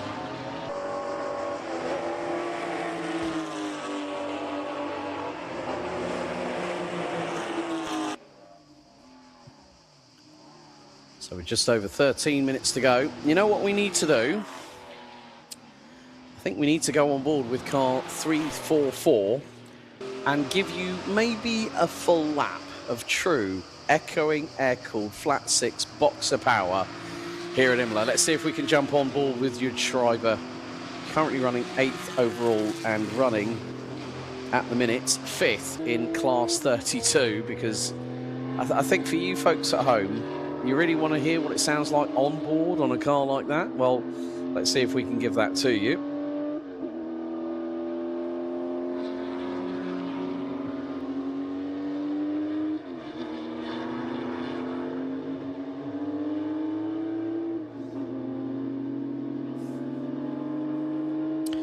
So as we continue to see cars going up the hill here at Tosa and into Piratella. Right, let's leave you with a minute or two of glorious ASMR Porsche air-cooled flat 6 boxer engine power on board with the 344 here with Jude Schreiber.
Well, that just goes to show, folks, if you've probably just seen that on the screen, even the onboards are having a bit of trouble with the heats as well, not let alone the drivers. It is absolutely biblically hot. And Filippo R3728, when does Porsche Suisse start? Well, we've been underway since about 9 o'clock this morning local time here in Imola. So you've missed quali, you missed a banger of a Class 1 race.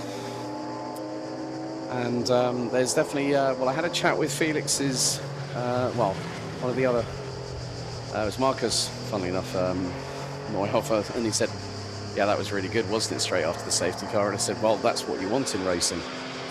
But we have just under 10 minutes to go. And while the gap has sort of stabilised between Ivan Rostovsky and also David Diaz in terms of the distance between them in terms of seconds. Oh, look at this for a... Oh, my goodness. 3:03. So that is Simon Vilna with the good old Mobil 1 emblazoned on the front of the... Well, the front bonnet of the car. So, just to give you all a bit of a rundown at the minute. Reference the... classes as they stand. Oh my goodness me, Simon Vilna. Right, okay, thank you very much, Mr. Kieran Mogg, for giving me some further information. We have a temperature gauge on the kit in the cars. Would I like to know temps? Yes, please. 60 degrees Celsius. Okay, and for those that don't, that like to use some Freedom Imperial units, as in Fahrenheit. That's what it's an in-house joke with me and one of my friends over in the States. So for those wondering, 140 degrees Fahrenheit. You see, Kieran's quicker on the calculator than me, folks. So 140 degrees. I mean, I know that 104 is about 40 plus, is about 45. So, I think if anyone remembers the old Mortal Kombat game, and you had the little character that... No, this... I'm showing my age here, Kieran. There was a character that came in at the bottom, right-hand corner, and used to say this, Toasty! It's like saying it was like... And it was referencing a character. It was like an Easter egg, if you will. So, it's very toasty. It's like, do you want to become a... If you want to be a foil-covered baked potato, get yourself in one of these cars at 140 degrees Fahrenheit. Here we are on board once again, the 301 of Enzo Calderari, who has just been lapped. Just been lapped by car 176, Ivan Rostovsky. As Gunther Schindler is trying to close the gap to Jud Schreiber in the 344.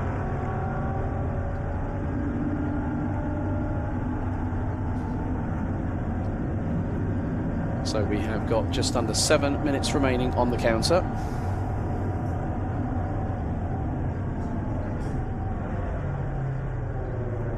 Still can't get over that. 140 degrees Fahrenheit, 60 degrees centigrade. 2 words. Finnish sauna. And they're in it for half an hour. Well, they're in it not just for the half hour. It's getting in the car in the garage, then driving to the grid, then sitting on the grid, which is why you've got the air blowers, the sort of like the windscreen shields and everything else, and there's no creature comforts in these race cars, folks. So let's just say everyone is not going to be looking spick and span when they get out of the car, take the balaclava off, take the hands device and the helmet off. It's going to be like bad hair day never looked so good. If anyone's watched a Long Way Round with Ewan McGregor and Charlie Borman, you'll know exactly what I'm talking about when it comes to that. But we are really, it's really good to see these onboards from these cars. And still to actually have the onboards all the way through. There goes Enzo Calderari in the number 301 Stadler Motorsport car, out of Variante Alta.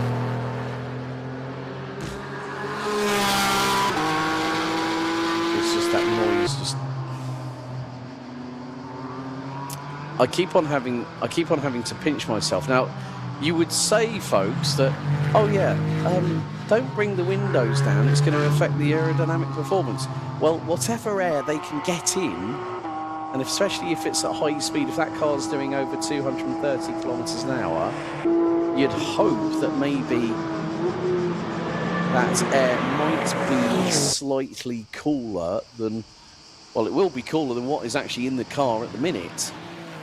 So it's effectively like the manual version of recirculation on an aircon in a modern day car.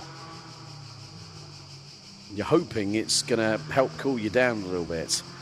Here comes David Diaz in the 116 AMAG First Range Sport Class 10 car. And Rostrovsky to the inside of car 343. And that will be Emanuele Kamata, whose dad Matteo will be in the car a little bit later on.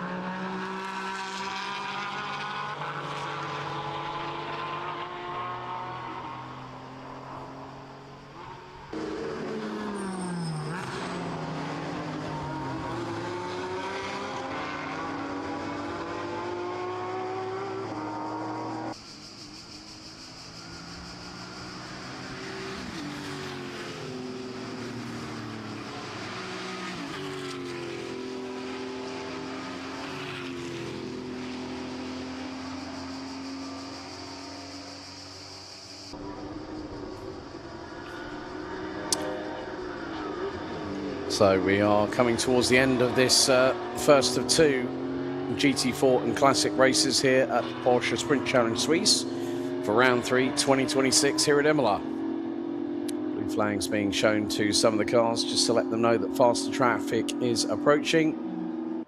There's some of the cars going up the hill. Well, got a brief glimpse of what it's like in the pit garage.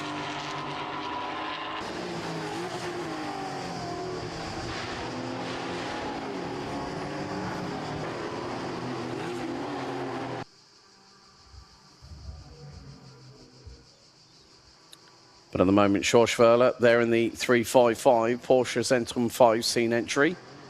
Still continues to lead Class 32. Roger Mettler running solo in Class 39. Rounds out P6 overall. It's Emanuele Kamata in the 343 Boradori Motorsport 964 Cup car that leads Class 31. We still have 12 out of the 13 starters, unfortunately, on lap. I think it was on lap 3 that Cornelius Donier unfortunately decided he needed to pit the car. So whether that was a terminal issue of some description is anyone's guess. There's Schorschwerler, the son of Franz. And with it, as I said, a family affair at the Porsche Zentrum 5 scene outfit based out of Gilching in Germany.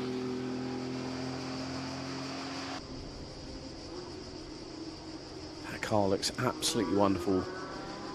Brilliant gloss white paint with the blue accoutrements along most of the body panels, including the checkered flag banners that they've got on both rear wheel arches as well. Just accentuates the back end of that 993 Cup car as Schursch goes up his way through into Piratella.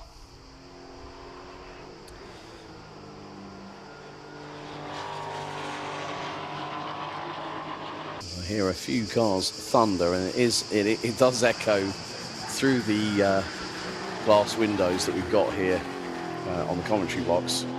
Well, I think it's probably one of the biggest commentary boxes I've actually sat in with the screen in front of me. I'm not. I've already sent it to a couple of people. Let's just say the screen is more than comfortable in front of me. But we are coming down to the final few moments of this race as Ivan Rostrovsky breaks the timing beam here on what is lap 16 out of what will be 17 laps of racing. He has a lead over David Diaz of over 20 seconds. Josh Verla leads the way in class 32. Class 39, it is Roger Metler in the number 6 car, in the sixth place car, number 302, class 39, 964 RSR, and then Emanuele Camata leading the 964 Cup division.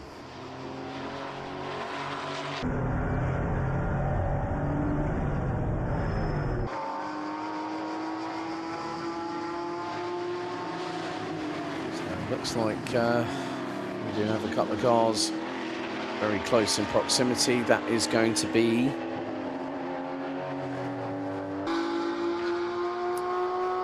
Gunther Schindler behind Judge Schreiber in the 344. Another one of the Borodoni Motorsport cars as we hit 0 on the timer.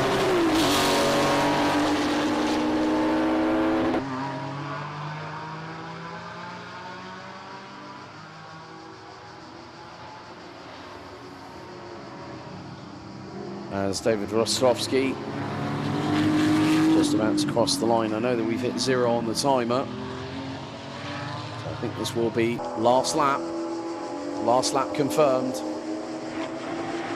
So 176 making his way down through Tamburello for the final time. David Diaz is quite a way back, probably the best part of 30 seconds. As here we go, the battle for P8 overall. Schreiber versus Schindler. And that is for class 32 position.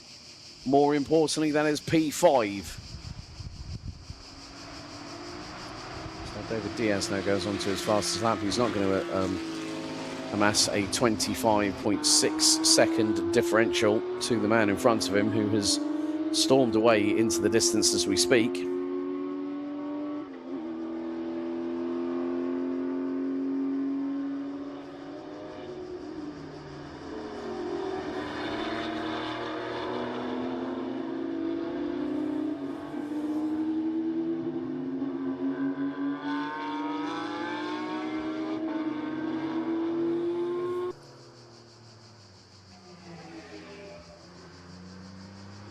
So Ivan Rostrovsky, there he is for the final time, coming through Variante Alta. The 176 for Amag First French Sport, having lost the lead initially to David Diaz. The 176 supported by Centre Porsche Ticino comes down into Rivazza for the final time, and the overall race winner of GT4 and Classics here in Race 1, Round 3, 2026. It goes the way of Ivan Rostrovsky from Amag First French Sport, who will take victory on the road here in Imola for Race 1 out of 2. So Rostrovsky crosses the line.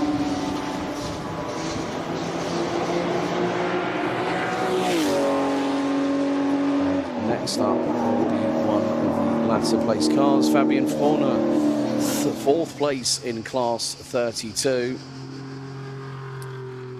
As a hive of activity now starts as drivers cross the line.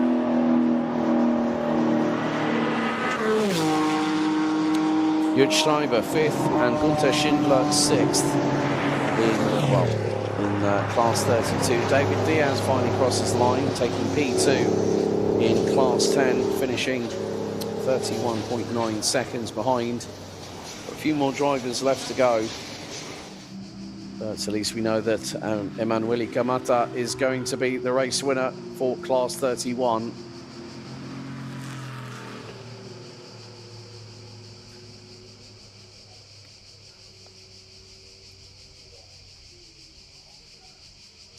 Enzo Caldorari will take P2 in the class in the 301 Stadler Motorsport 964 Cup car. And there is Schorsch Verla across the line, class 32 race winner for race 1. Sebastian Glaser taking P2, and Simon Vilna got close, was within sniffing range, I think. But there are your results for race 1 for GT4s and Classics. Ivan Rostrovsky takes the victory after 17 laps ahead of teammate from Amag First French Sport, David Diaz. George Verla takes P1 in Class 32, third overall, ahead of Sebastian Glaser and Simon Vilna, who will round out the top 3 in Class 32. Roger Mettler takes the first Class 39 victory of the season, running P6 overall ahead of Fabian Florner, Jud Schreiber and Gunther Schindler, who round out the classification for Class 32. Top 3 for Class 31. Emanuele Camata takes the win in the 343 Boradori Motorsport 964 Cup car, ahead of Enzo Calderari and Maximilian von der Leyen. Unfortunately for Cornelius Dornier in the number 309 Kurt Ecker Motorsport car, that race came to an abrupt end. Well, time for myself to head down for the final time this morning to do some podium interviews. I'll be back with you very shortly.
Well, as you can hear, just behind, we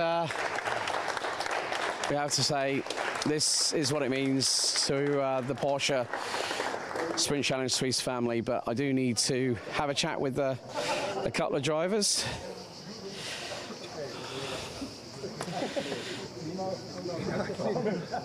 As well, again, Gans must have a little bit of a wait here, but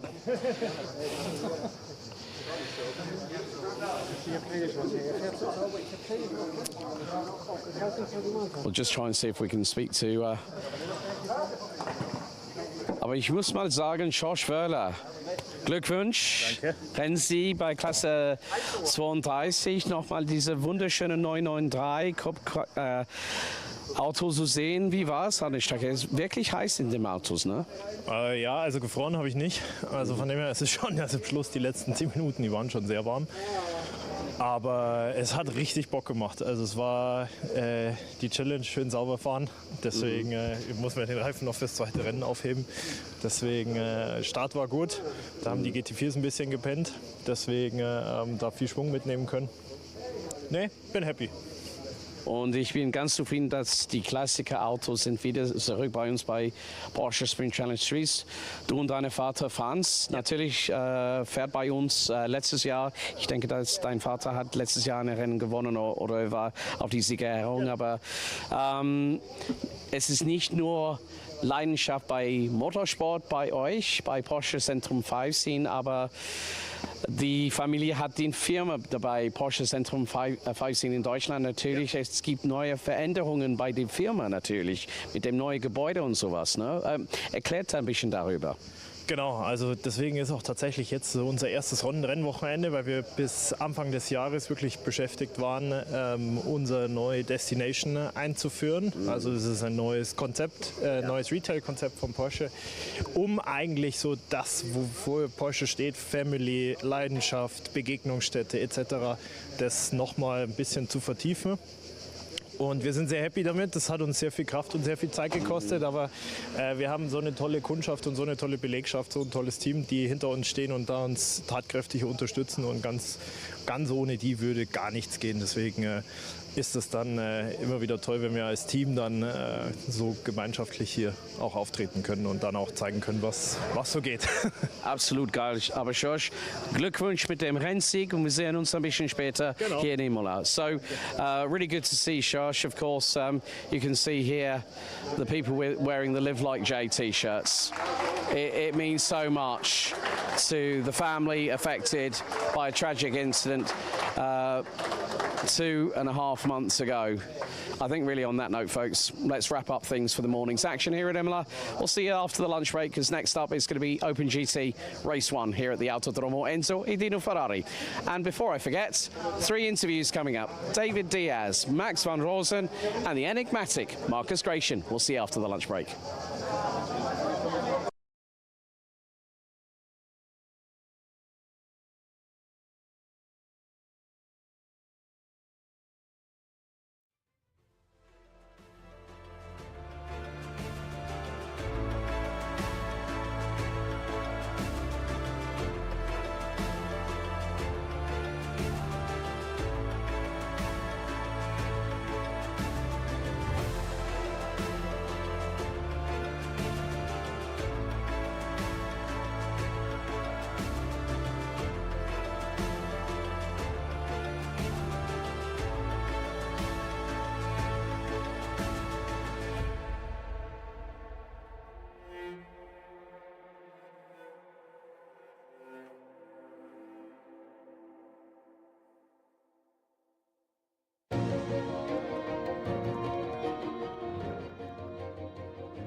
So a very warm welcome, and I mean that in the most sincerest way possible, to the Autodromo Enzo e Dino Ferrari here at Imola for round 3 of Porsche Sports Cup and Sprint Challenge Suisse 2026.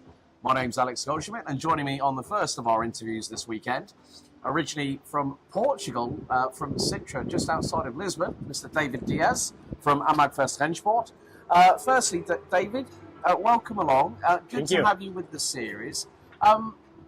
Now, we always start with a particular question. Yeah. How did you get your start when you decided to get behind the wheel? Because you're quite new to this, aren't you? Yeah, I'm very new, so I call this my year one, the year where I become competent.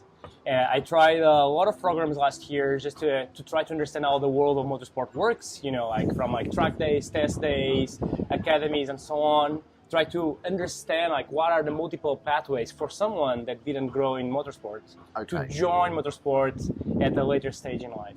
So this year I was looking for a program that had an academy component, like a coaching component, and this is where I find myself now, and I'm really happy. The Porsche Sports Cup Suisse has been a great platform to give me kind of like a very good challenge, but not a super high challenge that I could not be competitive. And so I'm in the edge of my ability, kind of like pushing myself every race weekend and getting very excited about it. You're in very good hands with René Raymond and the team. You know, very much a family 100%. Feel at AMAG First Rennsport. Obviously, for those that do remember their history, last year AMAG First Rennsport had the Class 10 champion, a good friend of mine, Elia Papacina. But it's true. When you decided to jump on board with AMAG, what were the first sort of like two main components that really attracted you to? You said about the academy component, but it's all about having a bit of a good vibe with the team. 100%. And to be honest, that was a happy surprise for me because I was not sure that the team was so cohesive. What I've seen in the pits is that the team really puts their weight to work in every single detail. It's not just a company, a team that provides you with a car. They are working till the last minute of the day to fine-tune the car, to get the right configuration, to make sure that you meet your potential, which is something really like, you know, like I love working in teams that are really focused and come together and push super hard to make something extraordinary. And like racing and race weekends are a little bit of like that in a concentrated version every time we come to the track. So that was really good. The other thing I would say, and this is kind of like, I guess, an advice for other people that might be in a similar starting point as me, is like motorsport is a very complex world. You have to pick your racing series, you have to pick your car, you have to pick your mechanics, you have to pick your coach, you have to pick which days, like how many test days you do and whatnot.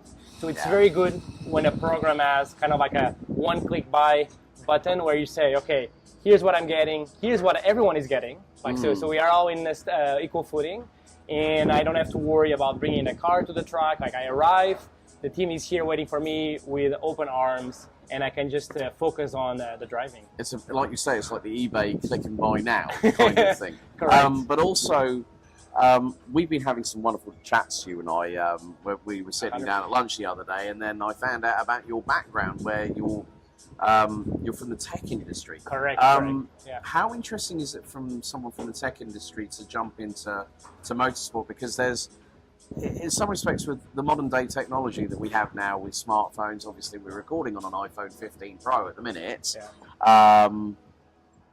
What's been like the really big eye-opener on understanding how the car works in terms of tuning the setup and getting the car comfortable for your driving style? Because with the tech industry, there's so much going on. Obviously, we even had a chat about AI as well. For sure. What's the biggest things that have sort of stood out to you on understanding setup and working with the engineers and the data guys on fine-tuning your style on how to get the best out of the 718 Cayman? Yeah, for sure. So like ultimately it all comes down to physics, right? Like you when you are on track, you are trying to optimize to the best of your ability, but also the best of the car's ability to have good grip, to have good acceleration out of corners, to keep the racing line, to overtake in a safe way, but in a smart way as well. Yeah. And so coming from a engineering background and kind of like understanding all of those aspects in motorsport, understanding how the tire compound like changes as laps go by, understanding how the car will behave differently depending on the weather, understanding like ultimately even like things like brake bias, which is such a small like knob, but it can have such a big impact. We saw that, or I experienced that in Monza, where like changing the brake bias more to the front suddenly gave me a much more stable like braking, which enabled me to like push a little bit more on those long straights and then brake in time just for the chicanes. So that's like very exciting. And like when you are in love with engineering and crafting and building, and like you come to motorsport and like maybe in previous generations or from the media, you think it's just about, you know, being audacious or having feeling, but actually there's much more to that. There's much more to learn, and the teams are super well equipped nowadays with all the instruments that they have available to tune up the cars. Same thing with the practice. Like nowadays, like sim rigs give you it's such a good platform. And we mentioned AI. Like one of the things I didn't mention, I've been trying these AI coaches on a sim rig. That it's remarkable how the AI coach can even see elements of the track and say not just like brake at 100 meters, but brake at the traffic lights. And then you see the traffic lights. It's like, okay, thank you, AI coach. But it's just like this algorithm that is trained to help you succeed on the track. Now, when you first decided to take the jump into motorsport, what did your family say, first of all? Hang on, are you crazy or something? You know, where has this come from? Well, a little bit of both, but they understand my passion for doing like things of high intensity. So ultimately, I come from the tech industry, but like more on the startup side of things. Right. So they're moving from 0 to 1, which typically requires a lot of energy. I'm also into sailing, so I had the chance to cross the Atlantic, like on a ship. Wow. Me being the captain. So there was a lot of preparation and execution, and of course, creating a team that was ready for that. And so motorsport was just a really nice continuation of kind of like the things that I enjoy doing.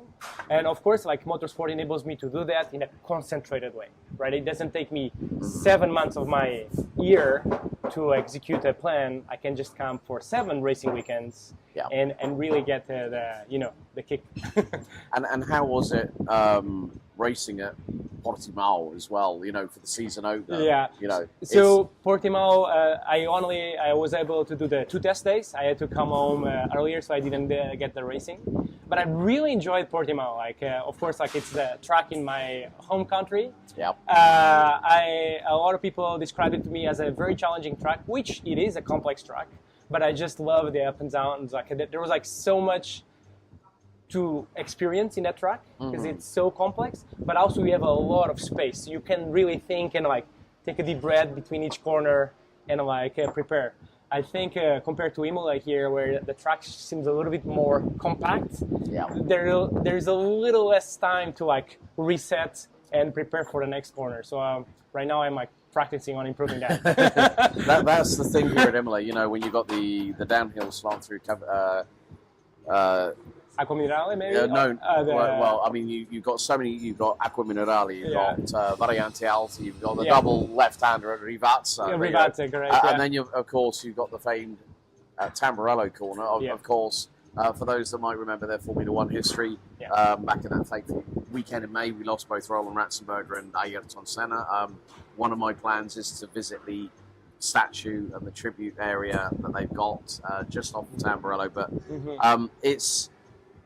one of the funny things I like about Imola is the fact that you've got all these wonderful corners, and like you said, you are not taking a breath. You're constantly under duress. Yes. And the thing is, David and all the other drivers are going to be experiencing temperatures of north of 55, 60 degrees Celsius in the cockpit. I mean, it's one of those you get that welcome sigh of relief when you can either throw a complete bottle of water over your head, cool yourself down. I look forward. And it's like, have the cold shower. Here's the, David, you need a bottle of water? Yes, please. And it's straight over the face.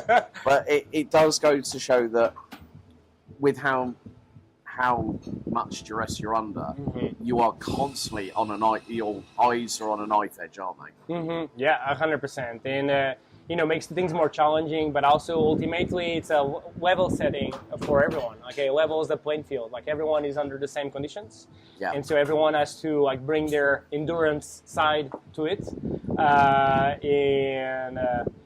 And yeah, I've seen that both AMAC first, but also many other teams like brought their own pools.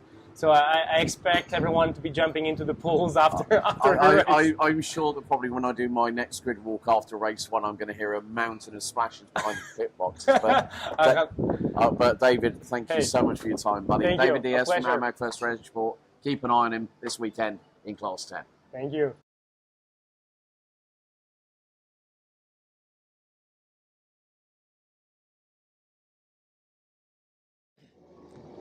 Well, as the heat continues here at Imola for round 3 of the 2026 season of Porsche Sprint Challenge Suisse, my name's Alex Goldschmidt once again, and this time I'm joined by a very young hard charger from Team Neuhofer Rennsport, Max van der Olsen. Max, firstly, welcome along. Thank you so much for taking the time. I know it's a busy schedule here at Imola, but how are things first of all? All good? All good, yeah. It's very warm here in Imola, but I'm excited to be back. Now, first main question from me. Obviously, I know that you and your dad, David, run under the Austrian flag. But how many nationalities have you actually got on your race suit? Because I think I noticed Spain, Austria, Germany. There's a fourth one I can't quite make out. So I was born in Germany. That's where the German flag comes from. Like, I feel German. But then when I was 3 years old, I moved to Gibraltar. That's probably the flag. Ah, right. So that is nation number 4. Yeah, I lived there for 7 years, and every weekend we go to Spain. So Spain's also like a big part of my life. Yep. And then Switzerland is one of them as well, since I live there currently and I go to school there. So. Now, the first time I came across you and your dad David was when you guys were running in Porsche Sprint Challenge Southern Europe. I think it was last year, if I remember correctly. Yeah. How's it been running in Open GT here in Porsche Sprint Challenge Suisse? Well, it's really fun. It's like our team. We're like all friends. It's a great vibe, and like, yeah, it's always fun. We've never had a bad day here. So, and obviously with it being a father and son duo at Neuhofer Rennsport, I mean, it's very much a family affair where you've got Marcus, you've got Felix, and who are very, very accredited in their own right. What does it mean to you as a young driver to be able to gather so much information from what experiences they've had over their racing careers? Well, I think we're quite similar. Since they do everything together, me and my dad, like, we do everything together. So, yeah, I see a lot of similarities, and like, we're very close, kind of. Now, for those that were wondering why this young man was not on the grid at Monza, talk to us about the skiing accident. What exactly happened? Because I mean, it's like I found out through third-party information, and when I spoke to your dad on the grid before the 2-hour enduro, which you were due to take part in, but Dominic Schrammel took your place. What exactly happened? Because I know that people love people like being adrenaline junkies. You like getting behind the wheel, but you also like hitting the slopes as well, I understand. Yeah, well, I love skiing. It's probably like my favorite sport. And I injured both my knees. So for 2 weeks, I couldn't walk. I couldn't do anything. And that's why I couldn't take part in Monza. And it was really, but I'm happy to be back, honestly. So that's the good thing. I mean, Max, we did have a conversation before this interview that no surgery was required, but one knee took a little bit longer to get up to speed. But Monza, we know, is a very, very fast track. When we come here to Imola, where you're on the ragged edge and you're constantly having to look in those rear view mirrors all the time. What's the biggest challenges for you here at Imola? Well, it's just very technical. As you said, Monza's fast. Like, you don't, like, the braking points don't matter too much because everything's just fast. You don't lose as much time. And since here everything's a bit slower, every small mistake counts more. So it's a lot more technical here, I would say. I would say probably two of the biggest points would be coming down through Piratella and then going into the double right at Acqua Minerale, where you're on the brakes, you're shifting down whilst braking, and then you're having to go uphill, right-hander. Then it's into the very tight chicane of Variante Alta, and then it's downhill through the final part of the roller coaster through the double left at Rivazza. How much improvement have you made over that particular sort of section of the track over the course of the last day and a half? Well, I've still come back, so I'm not fully used to the car. I'm still like getting used to everything again. But I would say from yesterday, I had a big improvement today, and I'm still hoping to improve a bit. So. Yeah, I mean, even with the injury, you know, you're still trying to get used to it. How are the knees coping? Obviously, with the brake and the throttle pedal, you know, it's still, you know, there's quite a lot of strain that are being put through, you know, your lower limbs, through especially the knee joints with the cartilage, the tendons and the surrounding muscles, through, you know, the quadriceps, the hamstrings, the calves, the shins. There's a lot of pressure that goes on there, especially when it comes down to braking. Exactly. And there is a lot of like braking spots here, so it's a lot of like, more than other tracks, I would say. There's more braking. Now, let's rewind a bit back in time before I first came across you and your dad here at Porsche Sprint Challenge Suisse. When did you get your start in motorsport? Well, my dad, he loves cars, so I was introduced to cars at a very young age.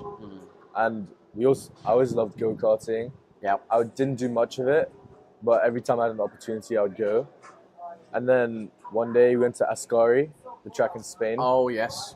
And they said that I could drive, so I drove, and I instantly fell in love. Like, I knew this was like the sport for me, and it had everything I love: speed and the adrenaline you get. I just love it. I think also last year, both you and your dad were in the 718 Cayman GT4s, and then what was the decision to make the big step up to the GT3 Cup cars for 2026?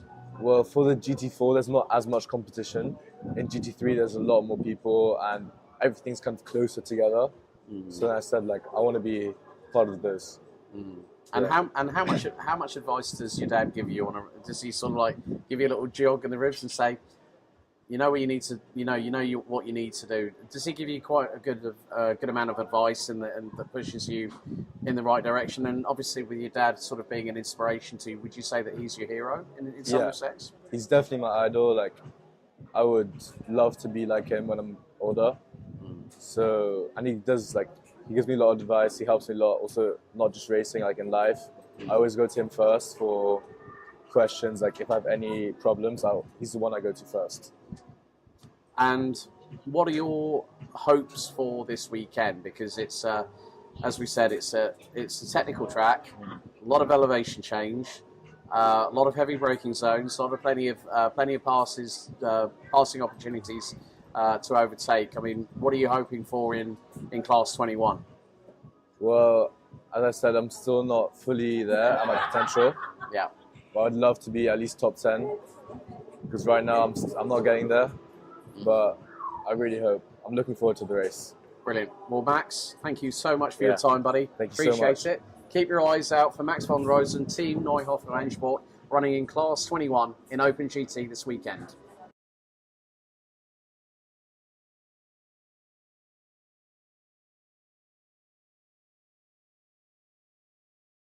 Here in Imola, well, myself and Marcus Gratian. Marcus, we're enjoying a couple of well-needed iced lemonades You've got here. more ice in yours than I I know. I've noticed, but it's melting fast. It is melting fast because the temperatures are really, really high. But, buddy, firstly, good to have you back again for 2026. Of course, last year ran with and still running with the Porsche Track Experience by Manthey. Mate, I think we didn't really get a chance to chat after you got your maiden victory last time out because you were searching high and low for me. I was indeed. I did go back and look at the replay and see that you were looking for it. I know. It was like needle in a haystack, and when everyone's like trying to, but I mean, let's just talk about that moment. You know, a year of learning in the car first of all, and then you finally get one up on your very fast teammate from Germany, Mr. Nico Grundl, and you get a pole of all places, the Temple of Speed. I mean, when you crossed the line, they went, yeah, mate, you're P1. What was your first thought? Well, he actually had the pole. I was second, and I got him into the first corner, which I then did on the second race as well.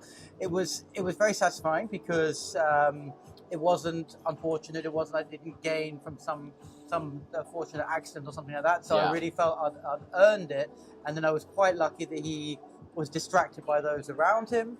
And then we had 2 safety car restarts. One was a bit of a fight, and then by the second one, I think he had been swallowed up a little bit and did have some bad luck. But I just kept it together. And Monza is one of those tracks where you've got a much smaller number of moments to get it right or get it wrong versus a track like here in Imola where there's a lot of different opportunities. Yeah, and the heat has been a real bone of contention, as I was saying just a second ago.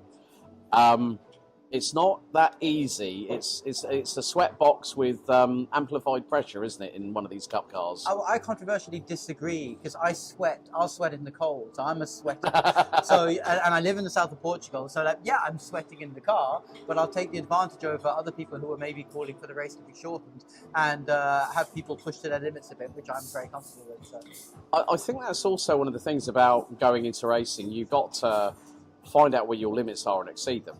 Yeah, you have to, and it's the concentration and being able to just deliver lap after lap after lap is part of the game.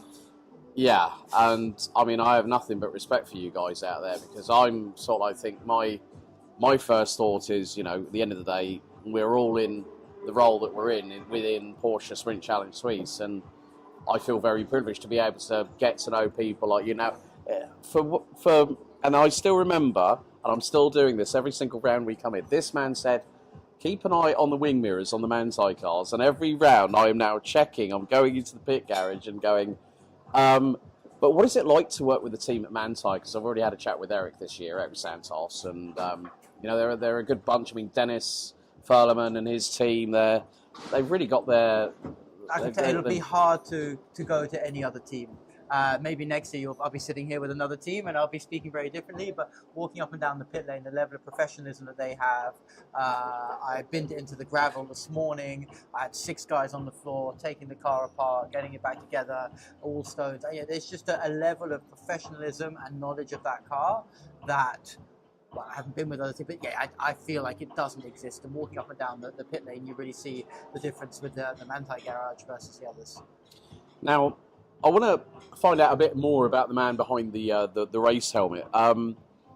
Obviously, you can tell, he's got a German surname, lives in Portugal, and he's got a British accent. But how did you come across getting your fix coming into motorsport, Marcus, more to the point? How did you get bitten, so to speak? It's funny, I grew up with my brother, my best friend, a couple of friends, all obsessed with cars, modifying cars, racing, and I rode a skateboard because I like to party and I lived in London. So I just skateboarded everywhere. I got a motorbike license at 24 and didn't get my car license, I think, until about 26, 27, something like this, and only to get a van to go kite surfing, because then I got very much into kite surfing, and so my first car was a van that I could blow up a mattress in the back. But when I moved to Portugal 10 years ago, they have a fantastic at the Portimão circuit, and they have an amazing karting track there. And I started karting a bit more, and I had the time and the funds to get a kart and keep a private kart there, and so I started pushing myself a little bit there, and then as circumstances changed a little bit professionally, I was able to explore doing some tests. But it really was phone up a team, smile, persuade them I'm responsible, let me get into an LMP3 car, which I did with Imola Motorsport, which I loved and was an instant addiction. Then I did some testing in the Cup car, and then I went and did the Porsche Track Experience, which is like a 6-day course in the Cup car. And then that was it. As soon as I've measured myself against other people, and I was fastest in their qualifying and won the race in this experience, I was like, okay, we're doing this.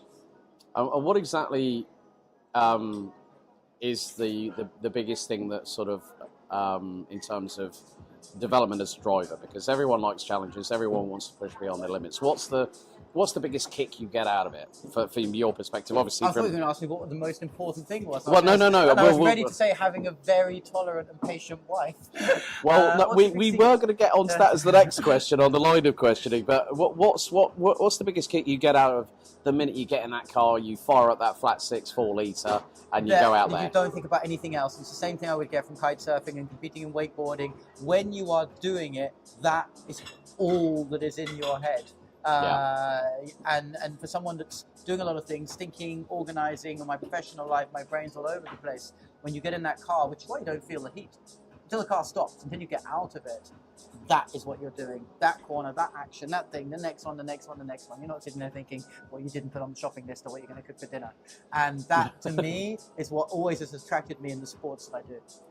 And obviously, from the what do you do, so like professional side, apart from the racing and all the adrenaline junkie stuff you do, mate? Well, it's impressional from a work perspective. Yeah. These days, I'm working in decentralized artificial intelligence. So I provide infrastructure and build companies within this industry, which is quite a new emerging technology space built around incentive mechanisms, but agentic incentive mechanisms. It's quite interesting. Yeah, I could go further, but we'll have to have a talk about that off camera at some later date. But like you say, family is also very important, and you've got a very, very tolerant wife who lets you go off and, you know, have that fun. But, you know, home turf now, for those wondering, one of the things I like about the livery on your particular car is I know it's yours because it's got partial Union Jack and then it's got the flag of Portugal on it as well. What was the decision to move over to Portugal without making yourself sound too controversial, my man? No, it's fine. You know, it was a very simple decision. I grew up in the UK and I left. I spent less and less time as I started to kite surf, and I ended up living in Zanzibar for 10 years. Where Freddie Mercury is originally Where Freddie Mercury was born, yeah. Yep. And then I met my ex-wife, and we lived in France for 4 or 5 years. And my daughter was then getting to an age where school mattered, and we were living in Brittany in the north. And we were really living in the middle of nowhere, and we'd been traveling a lot with kite surfing. It was time to settle down and be a bit more sensible in family life. And we wanted some more sunshine, wind, waves, a small town. There was all these parameters, in fact. And it led us to a couple of different places where we went and tested, and one of them was Lagos in the south of Portugal, and we moved there.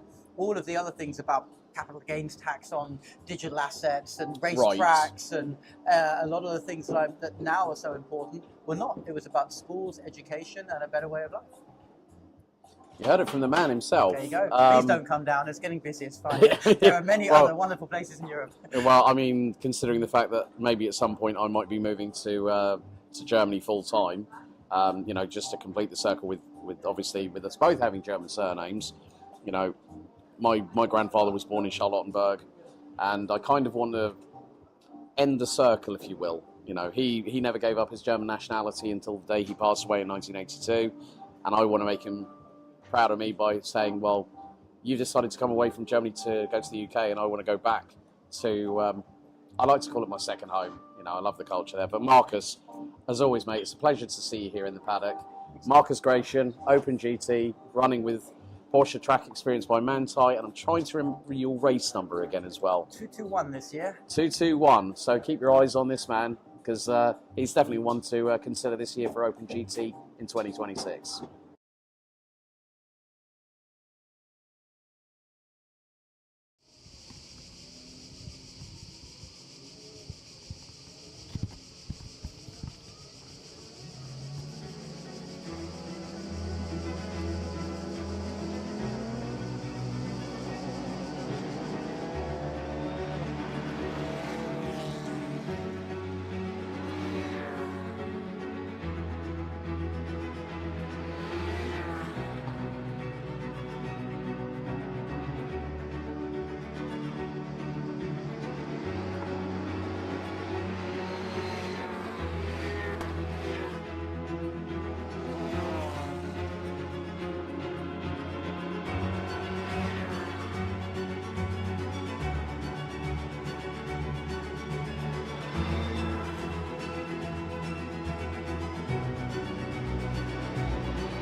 Willkommen zurück nach der Mittagspause hier in Imola.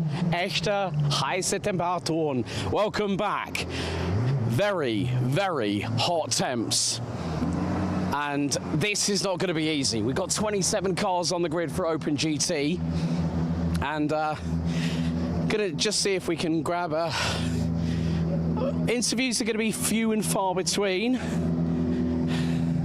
But at least I can collar somebody. Hey. René. Machst du auf Deutsch? Ja, wir werden noch auf Deutsch machen, aber wirklich cool zu sehen, dass bei Open GT, dass wir haben gesehen, dass für David und Ivan in dem ersten Rennen bei GT4 1-2 Doppelsieg für das Team. Ja.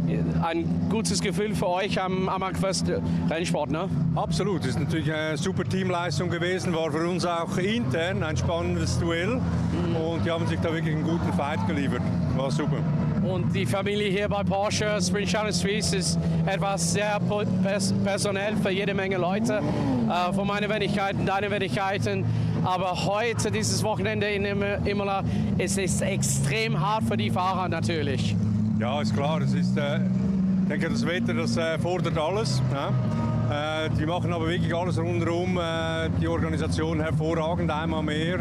Super Catering, man kann wirklich immer schön genug trinken, frische Getränke, kühle Getränke und ich denke, das ist extrem wichtig. Was aber wirklich beeindruckend ist, einmal mehr, sind einfach die Fahrzeuge. Ja, bei diesen Temperaturen, was da gefordert wird und es funktioniert und das ist wirklich einzigartig. Ja, besonders bei der Temperatur hinter die Steuer zum Beispiel, bei den Klassiker sind in ungefähr 60 Grad. Und wir haben auf den Grid für Amag First Rennsport der Nummer 210, Andreas Heininger, ist am Steuer. Sein erstes Mal hier in Imola. Wie hat es diese Strecke rausgefüllt im Moment? Du, er hat das sehr gut gemacht bis jetzt. Wir waren ja vorher auch GT4 gefahren, hat jetzt das erste Mal den Cup. Er kennt die Strecke, liebt die Strecke und er hat das sehr gut gemacht. Also ich denke, dass wir werden ein spannendes Rennen sehen und er wird uns sicher überraschen, ja. Besonders mit 27 Autos natürlich auf dem Grid. Aber viel Glück, René, für heute. Danke vielmals. Danke. René Raymond saying organisation's fantastic here. Great to see the 1-2 for the team in GT4. David Diaz is just up there.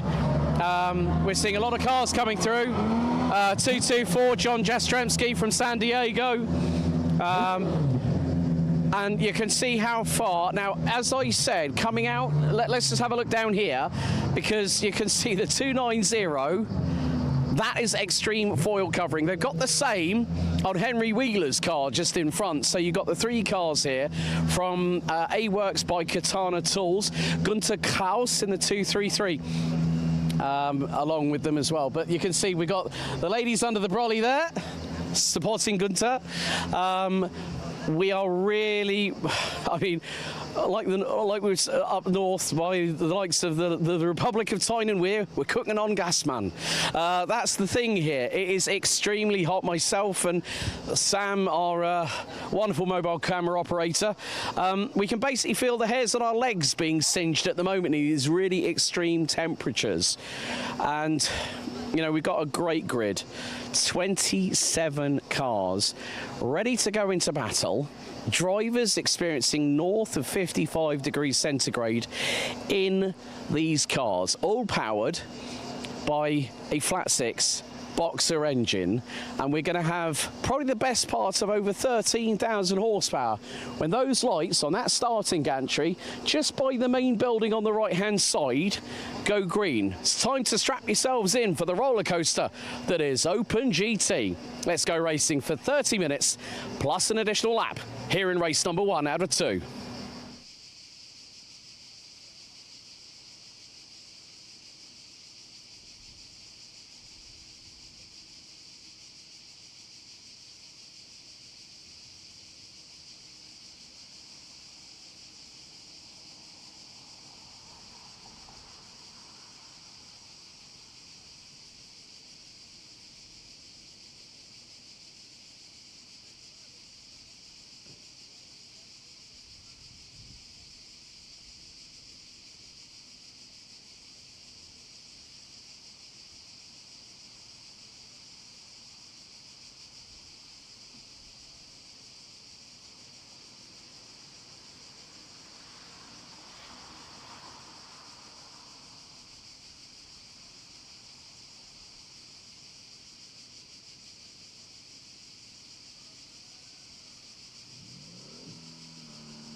So the leading car leads away from what is going to be a roaring roller coaster here at Autodromo Internazionale Enzo e Dino Ferrari here at Imola.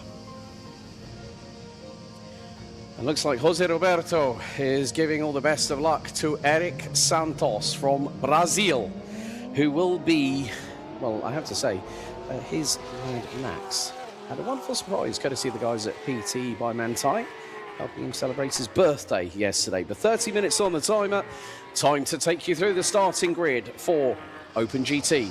Race 1, starting from pole position, it is going to be the Class 24 car of Sportec by Newton Racing's Dragos Buriu.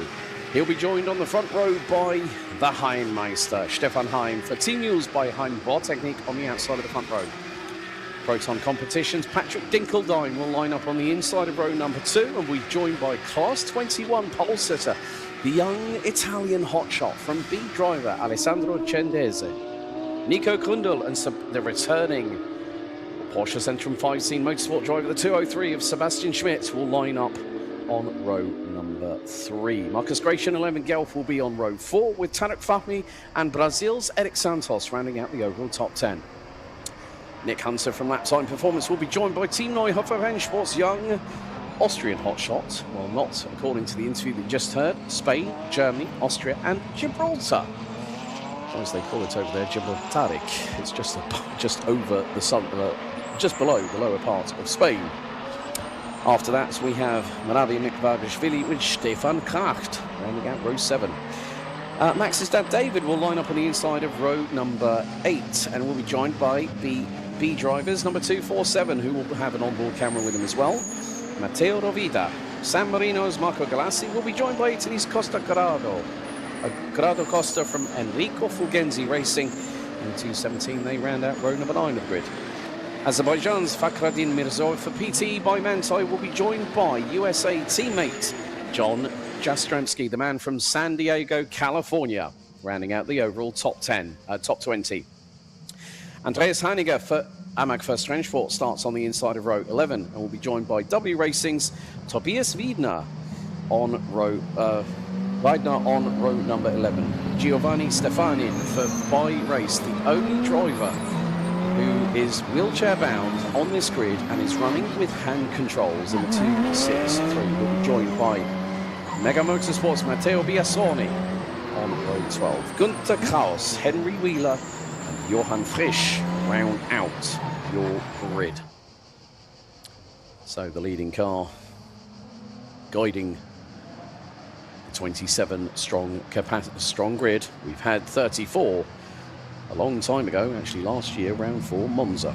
32 cars on the grid, totaling over 15,000 horsepower. We're probably more closer to that than I probably intonated a little bit earlier on, but the leading car will head into pit lane. Let's get yourselves ready, because with 27 cars on the grid, you're probably looking at about 13,500+ horsepower on the grid. Here we go, leading car into pit lane is Buriu on pole, Heim alongside. Class 24 versus Class 23. Keep your eyes on Cendese on the inside, on the outside of row number 2. 30 minutes on the timer. And once the green light show, we are racing and the drivers can then start to overtake. Because it's a long way down to that start-finish straight. Here we go, it's revs up, lights are green and we are racing. Good start for Buriu, but look at Heim to the outside on the run to Tamburello. In the Team News Heim Board Technique car, Heim is still going to put it to the outside. He's going to have to slot in behind, but look at this. Cendese side by side with Dinkeldine for P3 overall, the 250 Proton competition. 992 GT3R keeps a hold of the spot of P3 as they head down in towards Variante Villeneuve. And, well, Sebastian Schmidt gets the lead in Class 21 as Cendese kicks up the dust. Levin Gelf gets through for P2. Now into Tozer at turn 7, round to the outside. It's one of the PT by Manthey cars, and there are 2 of them, wheel to wheel, side by side.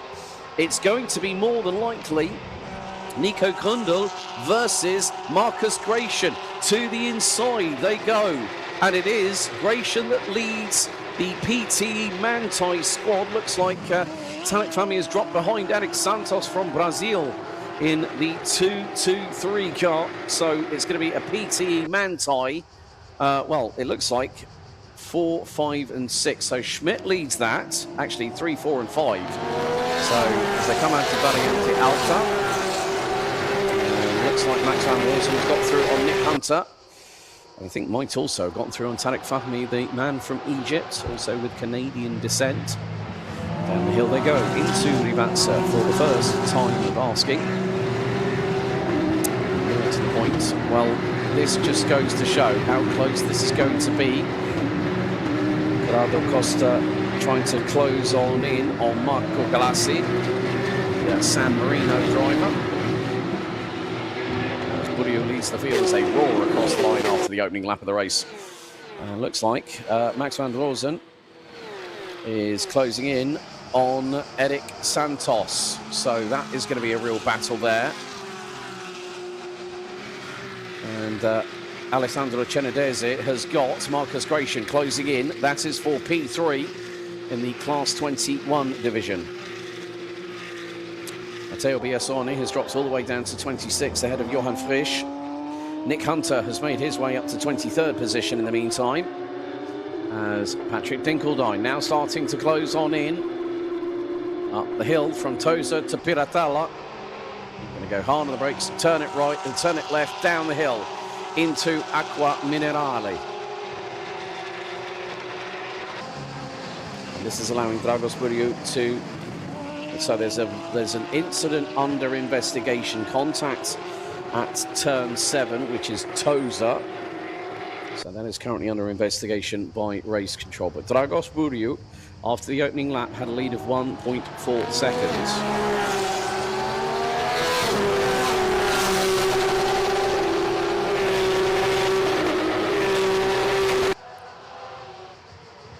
Been here. Well, big thank you to one of the people responsible for our onboards this weekend from alphalive. Ian Williams, a big thank you to him. 63.1 degrees is the current track temperature at the moment. So it is...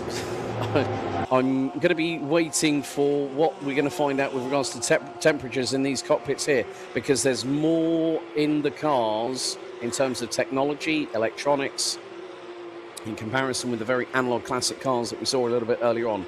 But still, Dragos Buriu looking for his 5th straight victory of the season, has clawed away a gap of 2.4 seconds over Stefan Heim, the man originally from Germany and at age 19 moved over to Switzerland, as we see on board with Matteo Rovida, who has seen the battle between Stefan Kracht and John Jastrzębski. So the 277 from the Porsche Basel racing team, and Jastrzębski for PTE by Mantai. Nick Hunter. Oh, right. What has happened to the 219 from lap time performance? This is going to be an opportunity here as Stefan Kracht. And here we go. It's wheel to wheel. Inside goes Nico Krundle. Gets through on Marcus Gratian. And that is a change for position. That is for 4th on the road. So Marcus Gratian now falling into the clutches of Brazilian PT by Mantai teammate Eric Santos, who will be racing in Portimao at the forthcoming round of the Porsche Endurance Cup Brazil. 25 minutes on the timer. So Nick Hunter in the pit lane. Not too sure why that has happened. Whether that might be as a result of the incident at turn 7, which is currently under investigation by race control, meaning that we will have 26 coming across the line. Buriu now, well, you can hear them, they're thundering. It's like an echo of symphony. And Buriu, another quickest lap, another second quicker than Stefan Heim. And you can tell how is by the way that these cars have evolved over their respective generations. And there we see Sebastian Schmidt in the 203. Got an on board with him too, along with Levin Gelf looking for another win. So Nick Hunter is going to tumble down the order. Patrick Dinkeldine starting to close on in to Stefan Heim.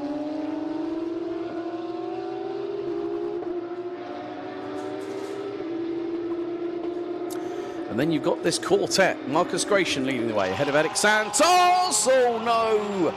Tanak Fami has a little tangle with the left rear fender of Max van Rosen in the 240. The Team Neuhofer Rennsport car pitched a little bit sideways, but Tarek, being the gentleman that he is, as all, Max van Rosen off into the gravel, and that is at Piratella. Dust kicked up all over the place. He manages to keep the throttle buried. Well saved, young sir. Oh my goodness me. Max van Rosen, clean up, code brown, clean up on aisle 3, and he needs a broom to sweep the dust cloud away from into the doldrums. But my goodness, that is how you save it through Piratella. But I'm wondering if, as a result of that contact between him and Tanak Fahmy, if there may be a potential investigation. That is down to the panel of stewards and race control to make that determination. There is Buriu across the line. He goes after lap 4. Heim versus Dinkeldine. These two old stalwarts know each other well. And obviously with Patrick, we celebrated his 50th birthday on the day of the barbecue at Monza. And now, well, Sebastian Schmidt has got a very hard-charging young German. Countryman to him, of course, in the form of Levin Gauf from Seebach Motorsport, who's currently under the tuition of driver coach Janis Fitcher, who is here as well. And look at this, Dinkeldine trying to see where he can tee up the move here. And coming out of Tozer, he runs wide. Oh, they're all at it. They're all love kicking up a little bit of dust, and it just really lingers in the air. And there you see the top three battle between Schmidt, Gelf and Cenedese for Class 21.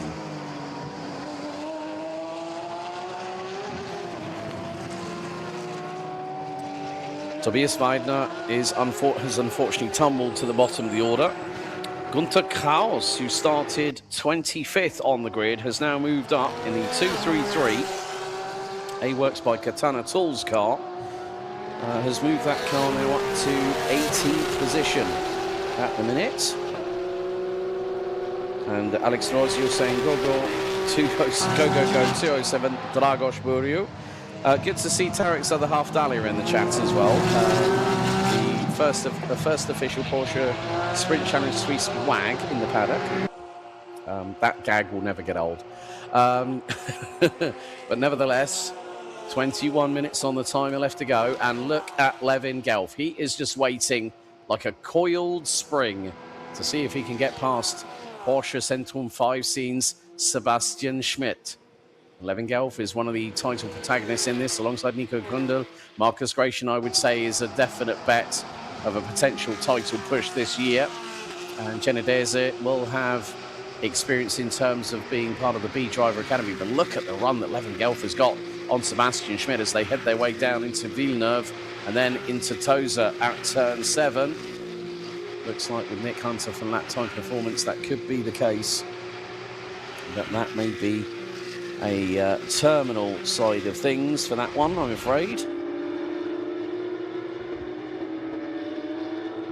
And there you see, look at that, 1, 2, 3. Porsche Centrum 5 Scene Motorsport, Seebach Motorsport, and B Driver. And look at this, Tarek Fahmy now closing in on Henry Wheeler. Where have you sprung from, sunshine? My goodness me. Okay, right, car 277, Stefan Kraft has now got a 10-second time penalty for causing a collision in turn 7. That is at Tozer with car 219. So that is why Nick Hunter is in the pits. So incident has just been given a decision by the judge and the jury, and they have said, well, unfortunately, 277, Stefan Kraft for the Porsche Basel Racing Team gets a 10-second time penalty for his part in the contact with Nick Hunter for lap time performance. Meantime, still the battle wages on. We are a third of the way through this race, and what an exciting battle we've got between the top 3 in Class 21. Levin Gelf needs only one small unforced error from the man in front, Mr. Sebastian Schmidt, who for the last 2 years, 2024, 2025, was runner-up in the Class 21 division. last year, missing out to teammate. Oh, Levin Gelf is off! He's spotted coming through Tamburello and he's in the gravel. He's beached. Oh, no. And he's rotated the wheels. That is going to dig the back axle into the gravel. He spun right in front of Alessandro Cenedese, and that is going to promote Nico Grundle to P3. Whether this might have an implication of double wave yellows or potential safety car, that is at the behest of race control. They will make the decision. But oh my days, that is uncharacteristic. But with these hot temperatures that the drivers are having to contend with, and we have yellow flags, that says to me, possibly we might have the safety car called, second safety car intervention of the day, and it's Levin Gelf's unfortunate misstep. It can happen, and it's a real unfortunate thing to see.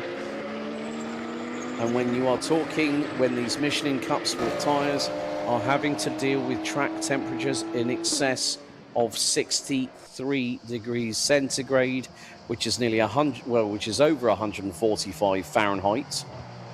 So, safety car has neutralised the race. Oh my goodness. And poor old Levin Gelf. So let's have a look at what happened on the replay with Levin Gelf. So they go through into Tamburello, turns it in, and then the back end just steps out on the left. I'm wondering, because there has been kick-up of dust and gravel onto the circuit, but it's whether the car has decided or something has let go in that vehicle. It's one of two things. But it's difficult. Sometimes it's quite difficult to understand why that car suddenly snapped traction and rotated the car like nobody's business. The main thing is, I really feel for these drivers. Oh, look at that, a little bit of floral wildlife here in the hot conditions. And I'm quite surprised that that bunch of little dainty flowers have not yet wilted under the Imola sunshine here. Well picked up by our camera crew, whoever that was. Well done. Haroon. Oh, yes. I'm not going to tell about the story about how difficult it was for him to get here, but he's just pulled off one of the best floral shots I've seen on. He's made it. Okay. All I'm going to say is, he did not make his original flight. He then flew via Zurich to Milan Malpensa. Kieran Mogg, legend, messaged me at 3:45 this morning saying, okay, all the camera crew are here. So Haroon, for having to unfortunately miss his flight through no fault of his own. We're not going to throw blame at anybody in particular. I could do the cough and then say the name, but I'm not going to. It was something out of his control, let's say. But still, nevertheless, all good. Well done, Haroon. Two thumbs up from me. But we are under safety car conditions. And Kieran went all the way to Milan Malpensa, which is more than a 2.5 hour drive each way. It's 3 hours. And I should know, because I was thinking of maybe coming from Bergamo to come here. I thought, 3 hours? No. So Kieran's got some Red Bull on standby as well, just in case, which he hasn't even touched yet. Hey, well, that'll be used for later, mate. I'm sure you've earned that, my friend. You definitely have. But we are under safety car conditions, and that is a new point in the race of Eurovision for Levin Gelf. He was gunning for another race win, but now that gives an opportunity to the likes of Alessandro Cenedese to go on and battle away. But it looks like, yep, safety car is in. And we're going back to green with 14.5 minutes to go. Buriu being pressured by Heim as they cross the line. Gap was 4/10. Don't count Stefan Heim out of a race victory.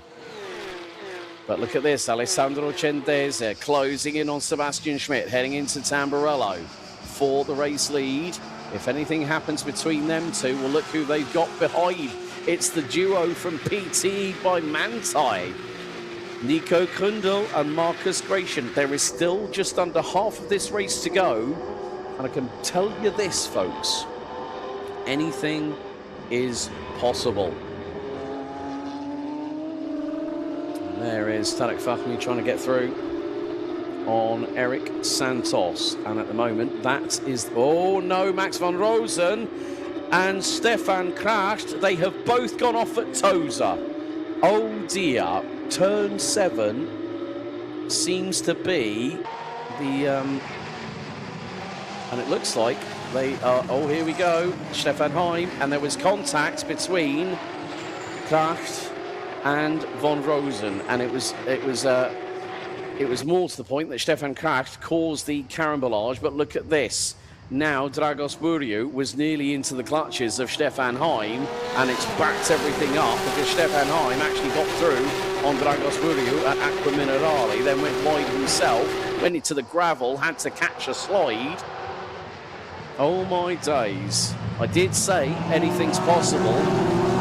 What's happening in front of me on the screen that I'm seeing? Calamity, missteps, but this is incredibly, incredibly difficult. And I have to say chapeau to every one of these drivers for putting on one hell of an entertaining show. Hey, Samir Fahmy, support from Canada. Good stuff. Great to hear from you guys stateside over the pond in the land of the maple leaf. Meantime, Dragos Buriu is pulling away at this juncture. And Dragos is looking for his 5th overall Open GT win. Oh, right, okay. We've got a big old battle here because Henry Wheeler is now on the back bumper of Alessandro Gendese because looks like Nico Grundler's gone through. There is a yellow flag into Toza.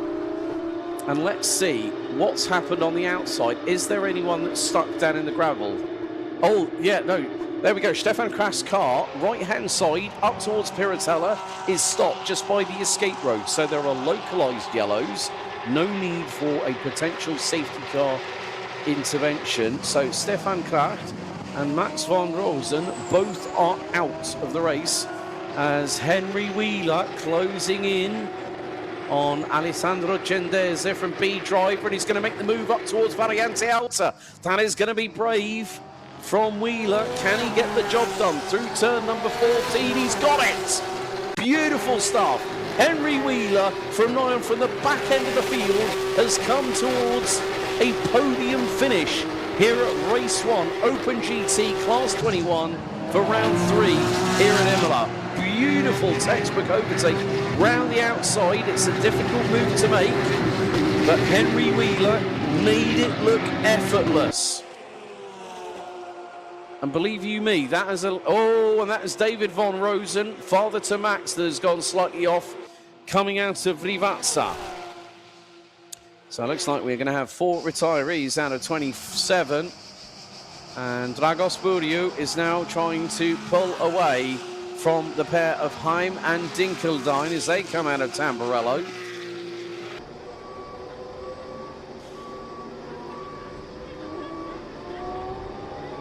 If anyone was to ask me about this race, what would I say? I'd say 2 words, and it's quite topical considering the language of the nation that we're in.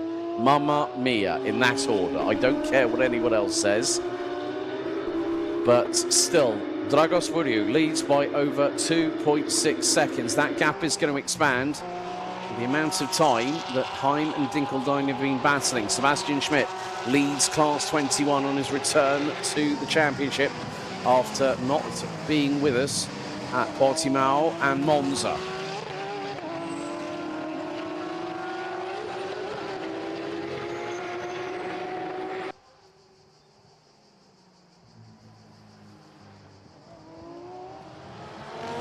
Time is ticking down, and with 23 cars still running, here comes Dinkeldine. He's got a run up over the crest, down towards Rivazza. Where's he going to stick the car? Hopefully not to the left rear corner like he did to News at the beginning of the 2-hour Enduro at Monza back in early May as they come out of the final corner at Rivazza. I think Dinkeldine might be able to pull a move here into Tamburello. Just got to make sure he tees it up nice and neat and tidily. Goes to the right-hand side of Stefan Heim. Can he get the slipstream here? Not quite. Has to slot back in behind the 291 and it's Tamburello. Door wasn't really open there, I'm afraid, for the 250 from Proton competition, but he's still going to be a little bit of a pest to Stefan Heim in that battle for P2 overall.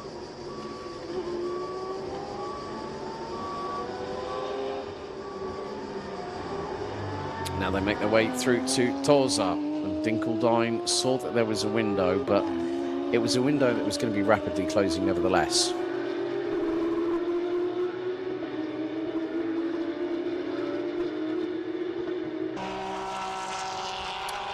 So into the left-hander down at turn 9 at Piratella, into turn 10. And it's the turns 11 to 13 complex here at Acqua Minerale.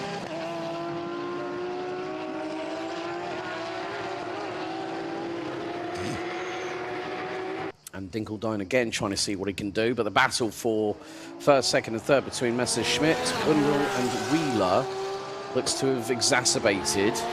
Let's see, all their line astern coming out of Valiente Alta. This is going to be rather fruity, to say the very least. There's going to be more elbows out and more standing knives between those three drivers than you can shake a stick at. And at the moment, well, Schmidt is leading it, Kundl second. Where's Henry Wheeler going to park his car? Or right to the wheel tracks of the man in front, as Corrado Costa has just gone off, and that is off of Variante Alta. So yellow flags localised for the 217 for Enrico Fulgenzi Racing. Enrico Fulgenzi, a man who raced in Carrera Capitalia, got back behind the wheel last week at Monza, and known simply as the Doberman. And, oh right, David Van Rosen has started tumbling down the order. So don't tell me he's hit troubles just like son Max.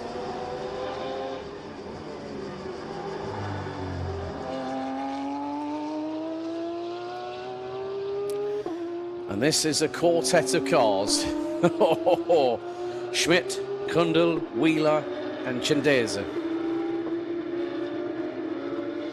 Just to think, we've had some great racing all day long so far. We've still got 6.5 minutes to go, plus that all-important additional lap. Now, Sebastian Schmidt will want to have a win at least on the board for this weekend.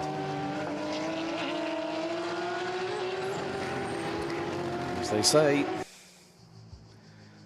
glass half empty, not half full.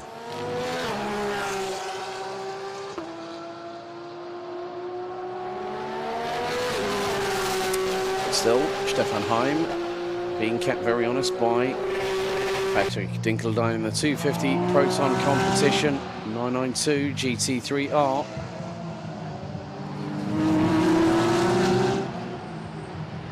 And then here is the I'm going to call it the Class 21 conga line is in effect, folks. You need at least 4 cars to start it. And Sebastian Schmidt is gladly obliging with pulling drivers along behind him.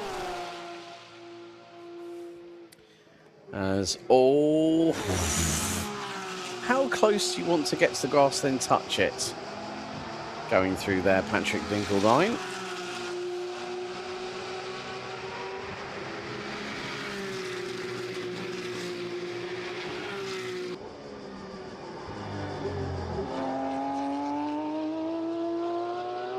And still, no matter what he tries, no matter what Patrick Dinkeldine throws in the general direction of the 291 of Stefan Heim, it's not going to take any kind of effect. Into Piratella, well, into Piratella once again, down the hill into Acqua Minerale.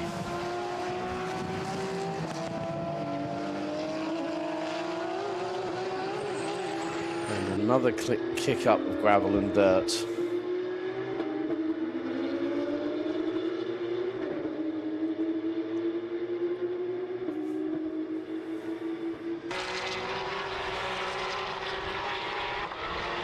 So there is the 263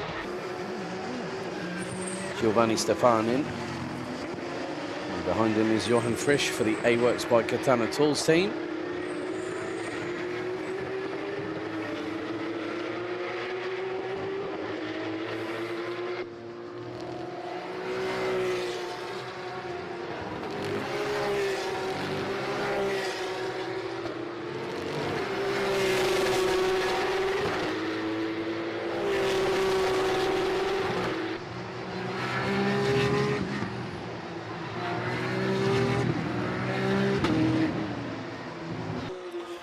But still the battle rages on between Giovanni Stefanin, I think it's Johan Frisch, possibly his teammate, so they've got to be careful that they don't wreck each other's budgets.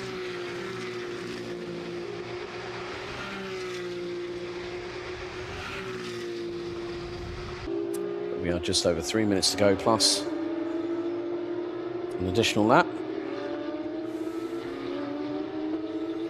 So with the pace that Dragos Buriu is setting,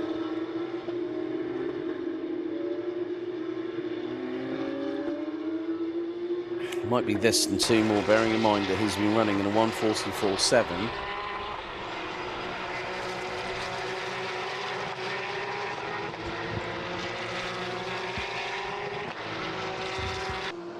But how much further can he extend that gap?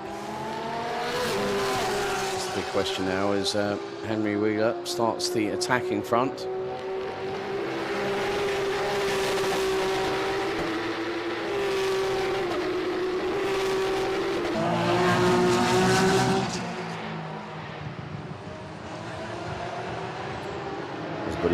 Comes across the line to complete lap number 15.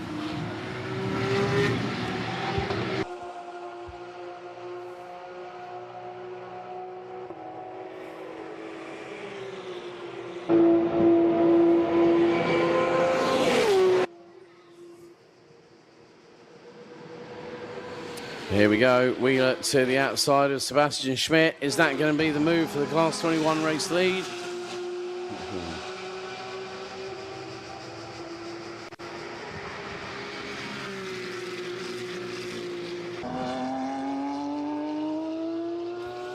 We've got battles up and down the order at the moment.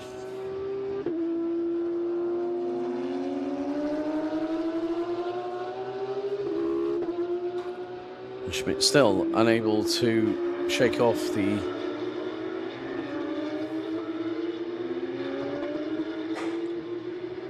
but who out of these three will pick up more to the point? If it's 2:03, who's going to pick up the race win? Is it going to be Wheeler, Gründel, Cenedese, or Wheeler, Gründel, or Cenedese? Put it in the chat, folks. Who do you think is going to win the second place trophy or third place trophy thereof? Because Sebastian Schmidt has done an absolutely sterling job in his car, which was at one point repaired.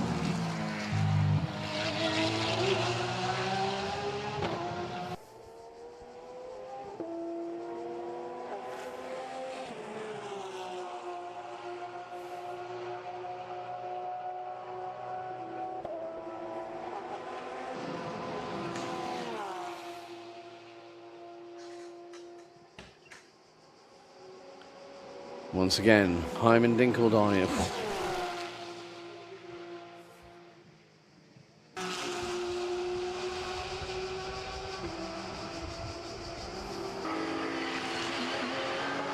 Oh, and we've got one off. That is 222.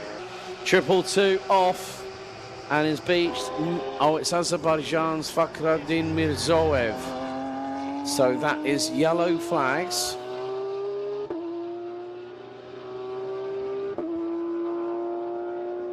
Mirzoev is going to end up in the kitty litter. Dust thrown everywhere. Off he goes. I think it looks like he made contact with the barrier at that point, judging from what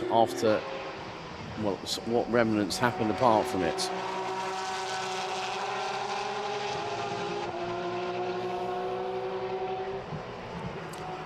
But next time around, our leaders will see the final lap board.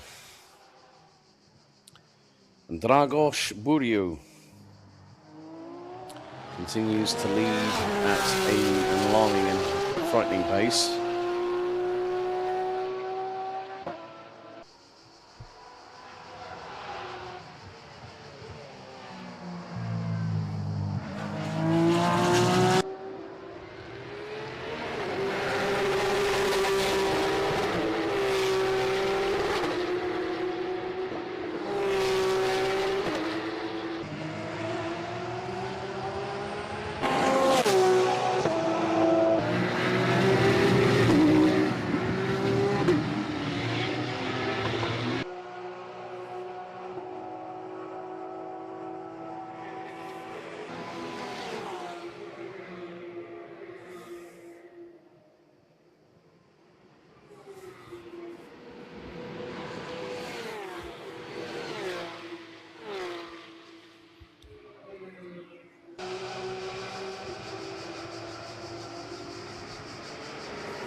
So the last few battle lines have been drawn.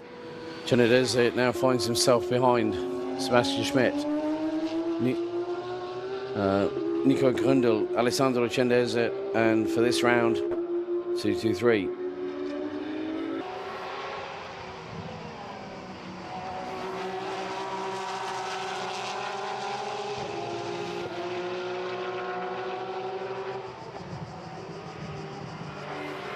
So very shortly, we'll have to concentrate on our race leader, and this man has not put a foot wrong all day so far. Might hail from Romania, but he's proud to be sporting the Union Jack. But look at this Dinkeldine trying to get through on Stefan Heim, and he's going to make the move down to within a couple of seconds. Oh my goodness me.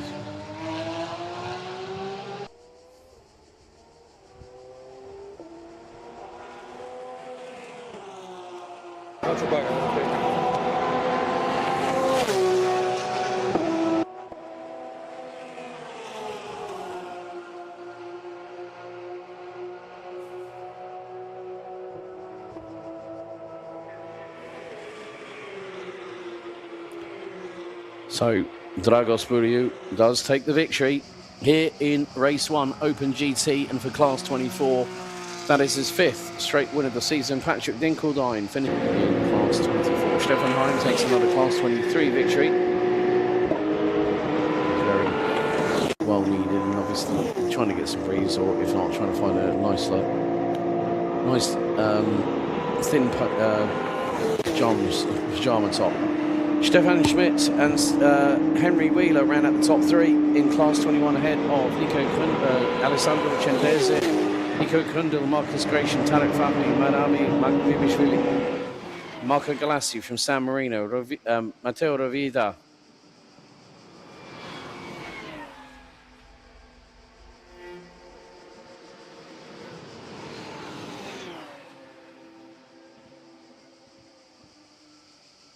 Then David von Rosen, Matteo Biasoni, Johan Frisch, Giovanni Stefanin, John Jastremski, Andreas Heiniger, and Corrado Costa being last of the 25 years. There's more than that. We have Eric Santos 21st, Tobias Weidner 22nd.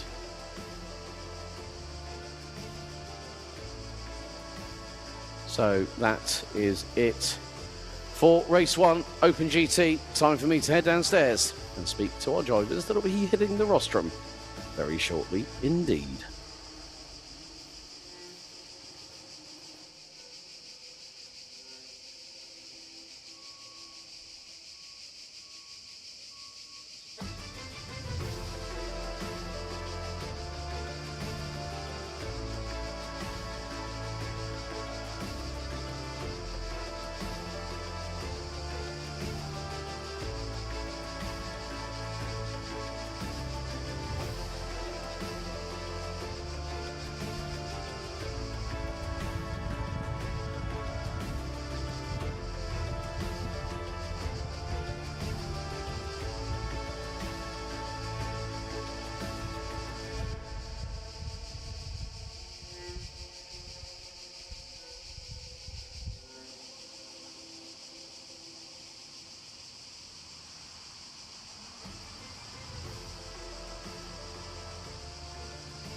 Nochmal ist dieses Mal wieder zurück.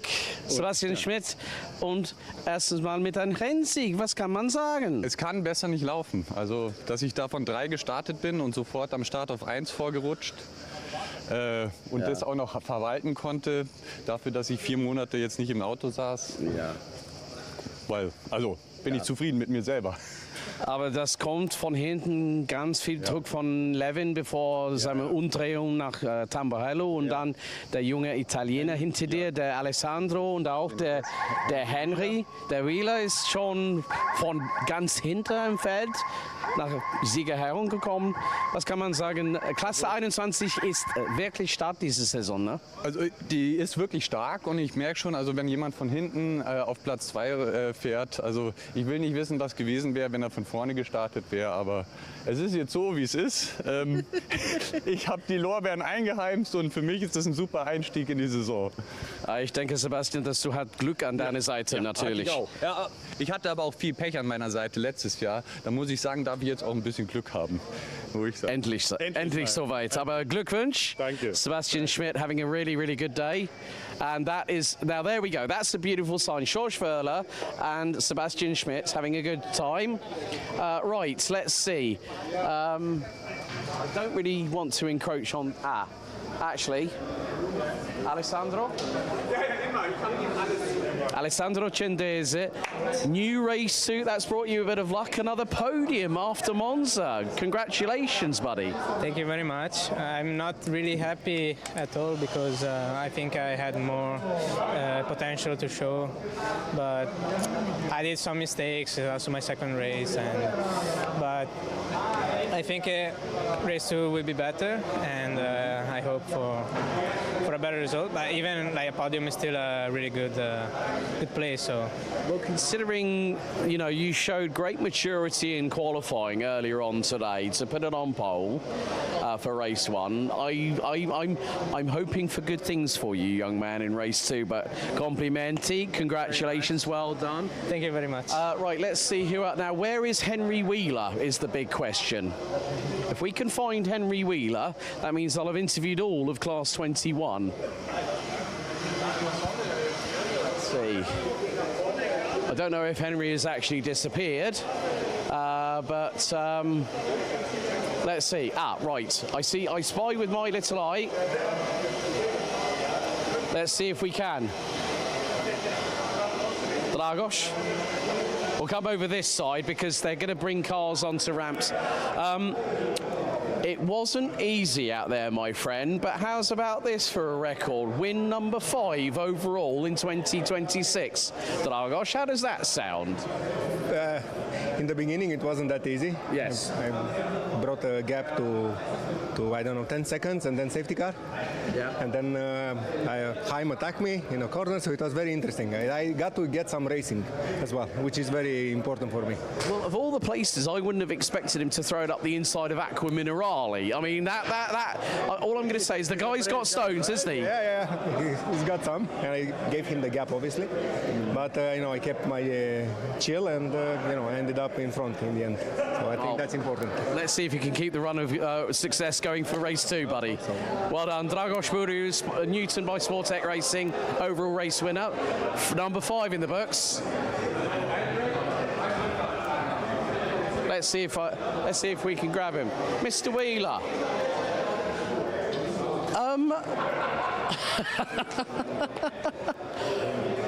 Right, firstly, back of the field to a podium. You were like the silent assassin in that race, mate. Yeah, it was a good race. I mean, we qualified first, so I knew the car was fast. Just had to start at the back, and it was fun. I mean, I had not a lot of experience in the car, so getting some overtakes on my first ones was a lot of fun. Now, for those wondering, this man has got an Austrian flag on the live timing, but that is an American accent I spot. Where are you from originally? I'm from the USA. I'm from America. Whereabouts in the US? Ohio. Oh, well, there we go. Right, so we've got San Diego, we've got California represented, and now I can say Ohio's on the grid here. But has it been, you know, first experience here for Porsche Sprint Challenge Suisse in Class 21 and Open GT for you, Henry? I thought it was a great experience. I mean, the way everything's run and the driving on track, everyone's really class, and it's it's a great series. I'm glad I chose to race this weekend, and I'm excited for the next race. Let's hope you can bust a move out there, Henry. Well done, congratulations. That's it for for Open GT race 1. And next up, we go round in a circle. It's back to GT3 Cup race 2 very shortly.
Well, after an exciting Open GT Race 1, GT3 Cup Race 2. We're not going to have Jan Klingenberg on the grid. Unfortunately, the covers have gone on to the number 74 of Simon Matisse. Great job by Proton Competition. Jonas Reed's car is now repaired, new front bumper, and it is still incredibly, incredibly hot. I wouldn't be at all surprised by the end of the day that we get temperatures of close to 70 degrees centigrade. It is roasting hot. I don't know what to say. I really don't know what to say. I mean, this is why we're going to do a little bit something different to cope with these temperatures. And you know what? We're going to give you a little bit of, you can see here, they're getting prepped here in Sportec with Jack Sherwood, Moritz Weber and Greg Burkhardt. So this is actually, I think sometimes it's better to give you a lot of bit of an insight behind the scenes. A bit like when I do the endurance races. I come down from a mid-race pit walk, and it's really to give you all a bit more of an understanding of how professional, you know, when you've got Marcel Fessler, 3-time Le Mans 24-hour winner as the head of motorsport. You know, it's like there's every single way that people are trying to keep cool. Hats on, cool vests, umbrellas.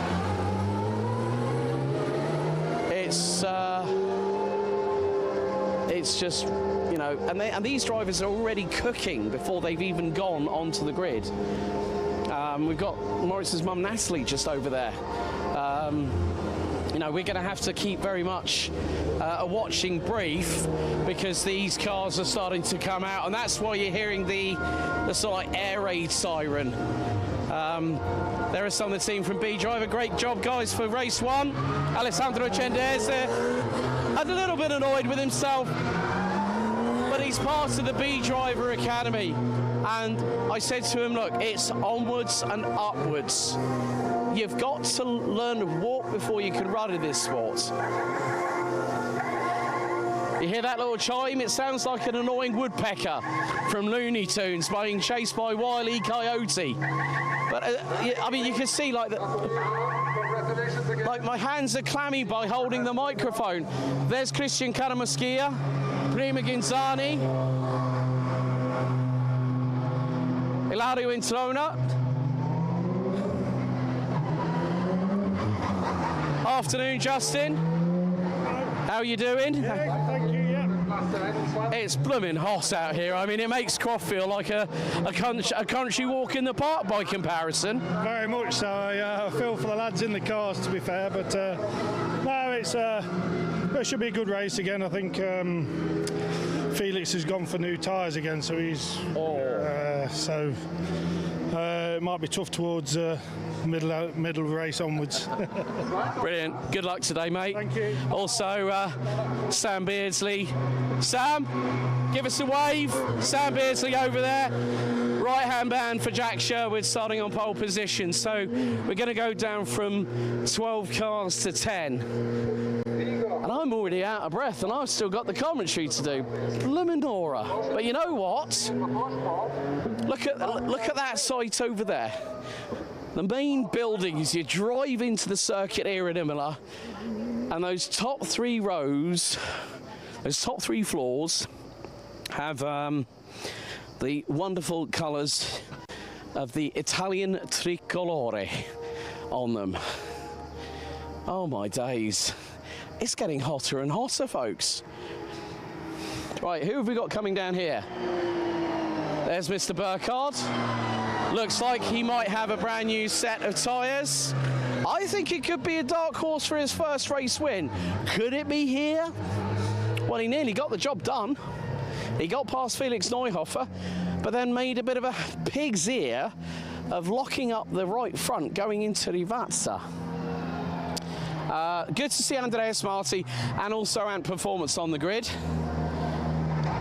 You know, we are not going to interview any drivers, mainly because of the fact there's Jack Sherwood, a little bit of scuffage to the right rear.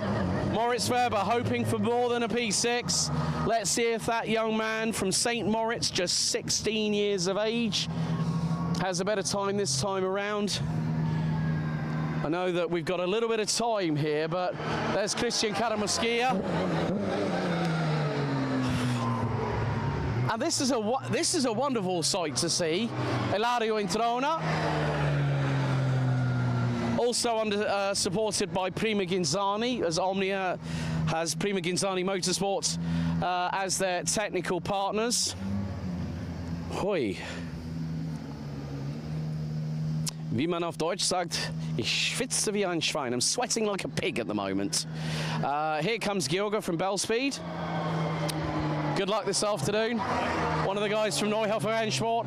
Felix in very good spirits when I spoke to him on my way back from the post-race interviews earlier. I mean, even just standing stationary here, it is... I think the first thing I'm going to do is find one of those paddling pools behind the garages after these races are done and just faceplant. Like literally, I nearly got shoved in the pool by Kevin from Sportec at the behind their garage at box 15. But yeah, it is going to be. There's Natalie, Moritz's mum. Natalie? Ja. Ich muss dir und der Moritz für dieses zweite Rennen heute viel Glück wünschen. Danke, danke, danke. Ja. Okay. Ja. Aber wirklich heiß, besonders bei dem Moritz und alle Piloten dieses Wochenende, ne?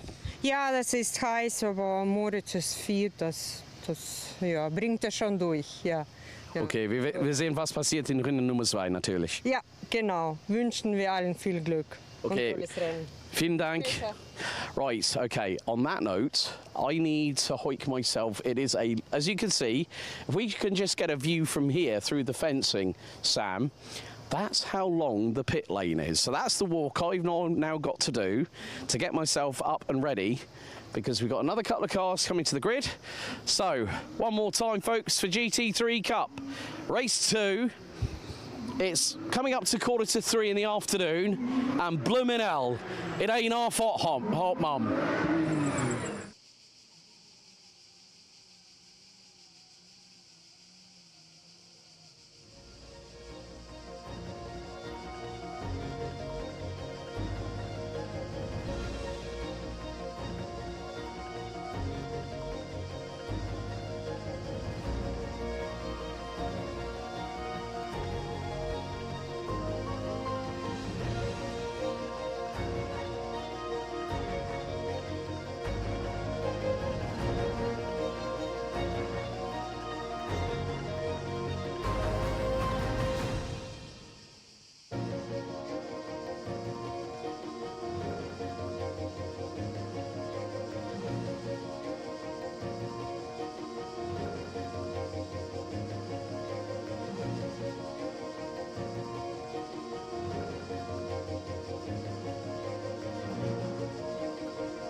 Right, everybody, time to get ready for 30 minutes of racing for GT3 Cup Race 2.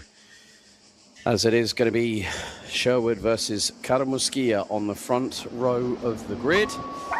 So it's going to be time to let these hounds loose around Imola.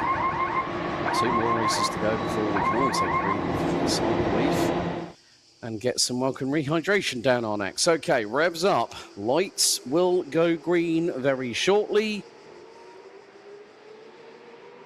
And there it is, green light, and we are racing. Karamuskia to the outside of Sherwood on the run down to Tamburello for the first time. Sherwood keeps on the racing line. Neuhofer dives up the inside. Karamuskia goes off, and and a spin. That's Gioga right in front of the likes of Jonas. Well, no, that wasn't. That was Ilario Introna. My apologies there. Ilario Introna in the 26 Omnia racing car spins it through Tamburello right in front of everybody else. And you can see how slippery the track has become. These Michelin tyres are starting to struggle. So starts currently under investigation by race control. But nevertheless, that is a real shame for Ilario Introna. Meantime, Felix Neuhofer, I understand, has also put on brand spanking new Michelin tyres and is gunning for a second race win of the season. Christian Karamuskia now P4 behind Greg Burkhardt. And there is Andreas Marti in what is going to be 8th position. And here we go. You can see the pace differential between Sherwood and Neuhofer. Neuhofer absolutely flying. We ride on board with the number 28, and he's going to go to the outside, down in towards Rivazza. He's not going to make the move there, is he? He's going to be late on the brakes. To the outside he goes. Can he get the crisscross on Jack Sherwood? No, he doesn't. Back end steps out to the right-hand side ever so slightly. And there you see the traction that Jack Sherwood gets out of Rivazza. Oh my goodness, and look how close they're threading the eye of the needle with the wall to the inside, to the inside of the start-finish straight on the right-hand side of the circuit. And that is going to be very, very... through Tamburello as we continue our onboard journey through the roller coaster that is Imola with Felix Neuhofer through the... all I can say, you can see when it's really, really hot that all the grass has ended up being dirty brown rather than green, just because the abrasiveness of the Imola sunshine up above as we head through into turn 7 at Tosa. Once again, now this is going to really give us the upper... is really closing on in. Christian Karamuskia is also potentially closing in at the same time. Greg Burkhardt, lots of experience with the man from Sportec Racing. So it's again showing that the pace that both that Sherwood, Neuhofer and Burkhardt, those cars are absolutely like, they're like air fryers on the inside. Everyone feels a bit bedazzled, bedaggled, and all I can say, Felix Neuhofer coming out of turn 15 at Variante Alta, just went 2 wheels through the gravel, kicked the dust up into the air. That's not going to help him, because that's also going to cause a problem with the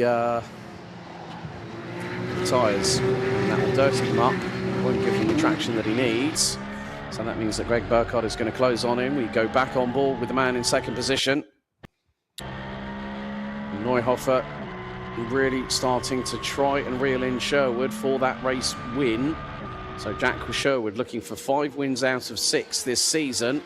Burkhardt yet to get one. He's been on 2nd, he's been 3rd this year. He's not had a win yet.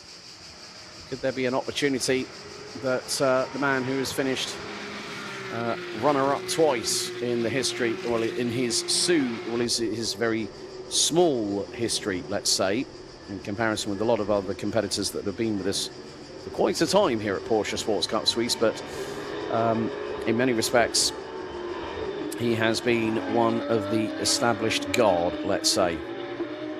And Greg Burkhardt was 3rd in 2022, 2023. Jasin Ferrati and Johannes Kapfinger were the champions back in 2022 and 2023. Felix Hersinger for who ran with Fach Autotech, was the champion that year ahead of Greg Burkhardt and Italy's William Mazzetti last year. Ethan Ischer, one of the 3 drivers selected as part of the Porsche Sports Cup Suisse Junior program, took the title ahead of Matteo Segre from DCV by Umbra Racing and Segre's teammates, Italy's Matteo Barretta.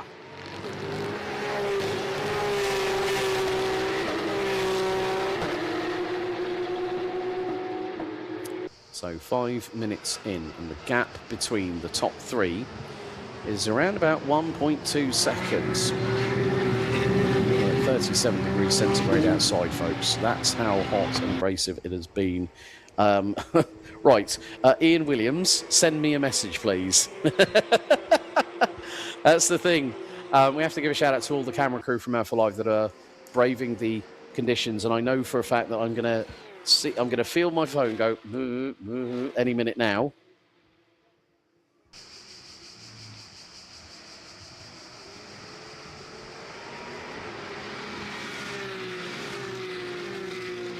Right, okay. Start was under investigation, and now,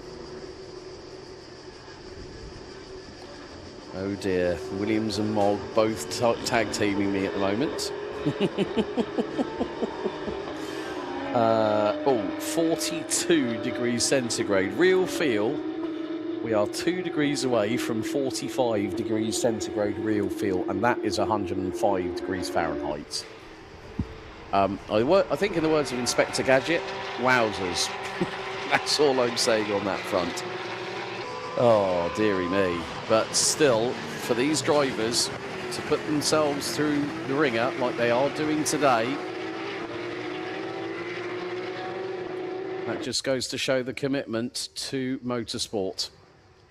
But Sherwood, Neuhofer and Burkhardt, they have definitely showcased their skills in the conditions here at Imola. That track temperature is not... Well, I'm going to actually honestly admit here, I actually felt rubber pickup collect itself on the bottom of the soles of my trainers on my feet. Because that's how hot that track is, folks. When you get Michelin rubber pickup, it is not the nicest feeling when you wonder why you're suddenly walking unevenly. When you feel like your knee's hyperextended on one side, one leg, and the other one's absolutely fine. You're thinking, what on earth is that on the bottom of my foot? And you look, and there's this big clump of rubber that's just adhered itself due to natural high heat here in Emilia-Romagna. I think everyone's going to be breathing a sigh of relief when we're going to have 25 degrees centigrade in at the highest in 3 weeks' time when we head to Spielberg in Austria to the Red Bull Ring for round 4. But meantime, well, Moritz Weber is looking to get his first top 5. But look at this. Felix Neuhofer. Okay, car 26, that is Ilario Introna, has been given warning for track limits at turn 14 at Variante Alta. In the meantime, we ride on board with Felix Neuhofer. He's right on the rear of Jack Sherwood as they go out of Piratella down into turns 11, 12 and 13 here at Acqua Minerale. And that gap is about a car length and a half. So Neuhofer really starting to put the pressure on the man from the United Kingdom. And this could allow maybe an opportunity for Greg Burkhardt or Christian Caramusquilla to stick their elbows out and come and join the party. And as you can see, the onboard camera is actually also struggling in the heat because all the technology is in there with driver, with engine, with electrics. There is so much going on in terms of dissipating heat that is being contained in this cocoon.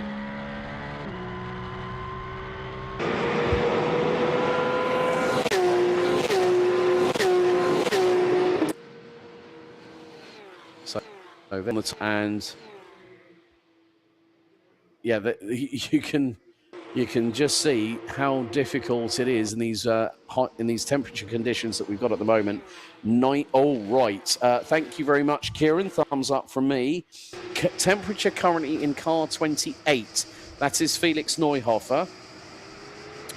136 degrees Fahrenheit, 57.75 Celsius. Temperature in Christian Kanamuskia's car, car 95. Oh, we have had a big old cloud of dust, and through it all comes Gioga and Moritz Weber. In Christian Kanamuskia's car, 137 degrees Fahrenheit, 58.25 degrees Celsius. So that just goes to show, folks, how much everything, and I mean literally everything, is under duress. As Jonas Ried trying to close in on Andreas Marti. Moritz Weber still on 6th position at the minute.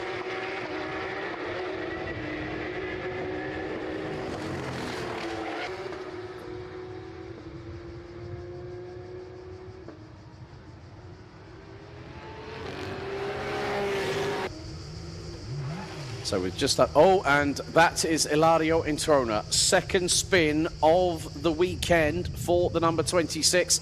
That is beached, and I think that is on the outskirts of Acqua Minerale. So, yeah, that car has got the hazards on, wheels are spinning, and that is that's up the hill.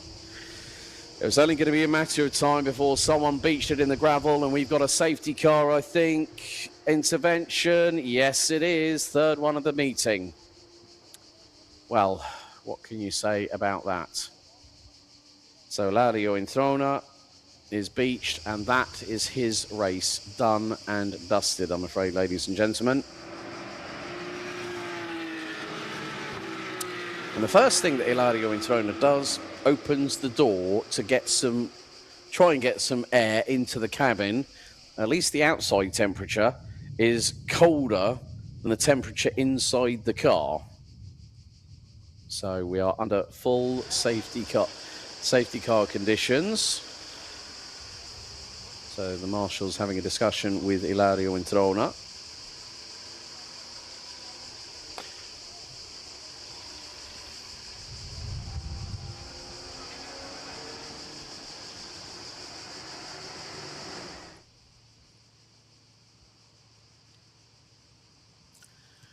So the Panamera GTS safety car has been deployed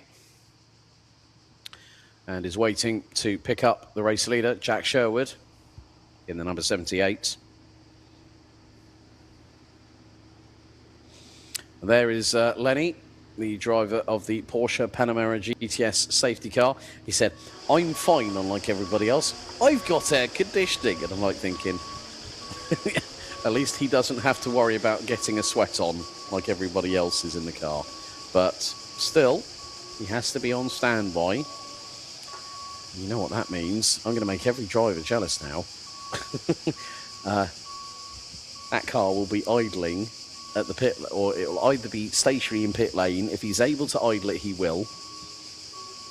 But there is the very dusty, very forlorn number 26 of Ilario Introna from Omnia Motorsport. That car will now be classified as a retirement, having had assistance from the marshals at the circuit. Thereby, that means we are under safety car conditions. And now this gives the opportunity for the drivers to... I know some of you are probably going to say, shoot me down for saying this, but it actually gives them a chance to sort of start to control their breathing a little bit better and calm themselves down a little bit, as the number 26 of Ilario Introna has been recovered from its rotation zone at Acqua Minerale, which would probably mean we may, yes, safety car will be in this lap. So the field making its way through up the hill from Torza over towards Piratella. And I think there could be an opportunity here for Felix Neuhofer to steal a second victory here at Imola. If anyone might remember, he tried to do that. Nearly lost out second position, considering where Greg Burkhardt threw the car up the inside of him, let's say.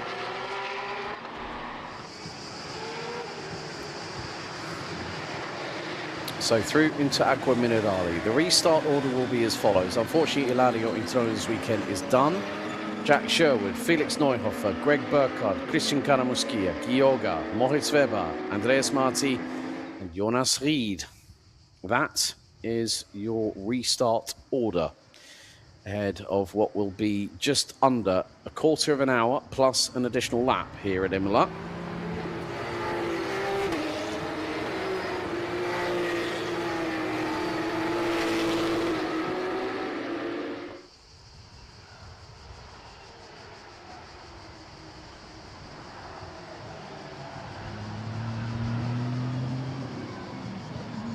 Light sound on the safety car, which will now peel into pit lane, making Jack Sherwood the de facto pace car as we will now get ready. Single file restart, here we go. Back to green flag racing just before 14.5 minutes remain as we complete lap number 8. And it's down to Tamburello at high velocity. Moritz Weber right on the rear, right on the gearbox of Gioga. They're going to go wheel to wheel as here goes Neuhofer to the inside. He runs deep into Tamburello. Through the gravel he goes right in front of Greg Burkhardt, who just manages to get round the outside. And I think Burkhardt might have just made the move to pick off second position. For Felix Neuhofer went absolutely all guns blazing. And is it a Sportec 1-2? Yes, it is. Well played by Greg Burkhardt. Gets through. Neuhofer misses his braking point completely, carried so much speed through the corner, kicked up the gravel, and there you see the team from Sportec, including the likes of Marcel Fessler, Kevin from one of the mechanics, chief mechanics on the crew. But now Greg Burkhardt has got second position. And the thing is that the tyres, you can see, look at all the dust up the right-hand side of the number 28 of Team Neuhofer Henschwartz, Felix Neuhofer. And he has dirtied those tyres severely. And what does that mean? Greg Burkhardt's got an advantage. But that was a big off. And I think Greg Burkhardt might have just lost one of his 9 cat lives right there. Steering right, steering left, and the pawpaw meter going like the clappers. And if anyone that understands German, you know exactly what a pawpaw meter is. It's basically the seat of your pants. Okay, right, let's have a look at the replay very shortly coming up here now. Right, there's Neuhofer, deep, goes off through the gravel. Kicks it up the dust. Here goes Burkhardt to the outside. Back end nearly has a tank slapper, and he puts it around the outside through the exit of Tamburello. The experienced man, Greg Burkhardt, gets through. But in the meantime, there has been a development because, look, Christian Karamuskia has lost time, and he's in the clutches of Gioga from Bellspeed. Meantime, for second and third, could it hopefully be another 1-2? Well, could it be a 1-2 here for Sportec Racing? It was nearly the case in the earlier race earlier on today. It's just dependent on whether Felix Neuhofer has brought those tyres back up to big old temps. If he's got rid of all that dust that's laying on the surface of those highly sticky Michelin Cup tyres. And there you see, even our friends from Porsche Sprint Challenge Classic Suisse are also watching along. Everyone watches what goes on in this paddock. It just goes to show that everyone is a family here at Porsche Sprint Challenge Suisse. So 11.25 minutes to go. Burkhardt now starting to stride away ever so slightly from Felix Neuhofer in the number 28 car.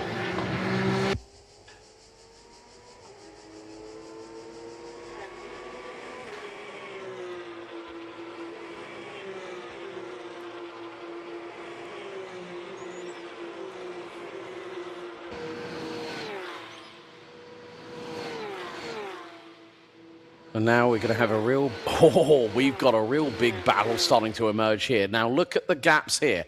From Christian Karamuskia, Gioga, Moritz Weber, Andreas Marti, Jonas Ried, who's just been given a track limit warning for turn 14 at Variante Alta.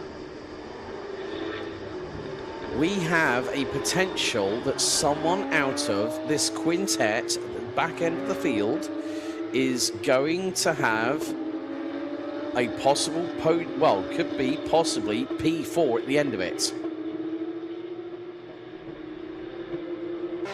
10 minutes still remain, plus an additional lap. Felix Neuhofer sticking with Greg Burkhardt, but Jack Sherwood now looking for win number 5 of the season. He is 2.2 seconds up the road. There you see the...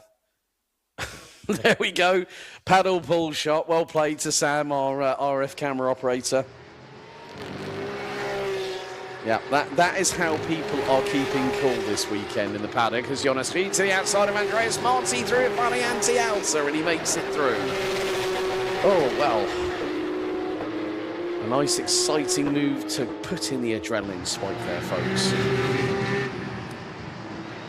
But still, Gioga being pressurised by Moritz Weber. Weber yet to have a, I think if I remember correctly, well, he DNF'd race 1, Monza, finished, I think, top 6, Monza race 2. I'm sure that he is very much overdue his first top 5 finish. Meantime, Neuhofer is starting to fight back against Greg Burkhardt in the number 88 Sportec racing vehicle, as Jack Sherwood now starting to pull away. He's 2.8 seconds up the road.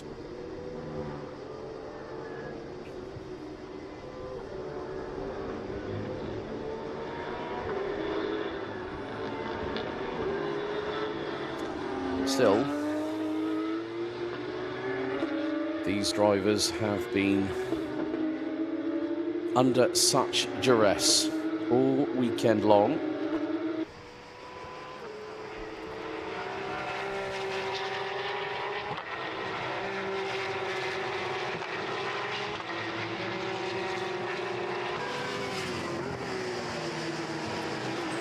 So 8 minutes plus an additional lap, and you can just see how hard Felix Neuhofer is actually pushing.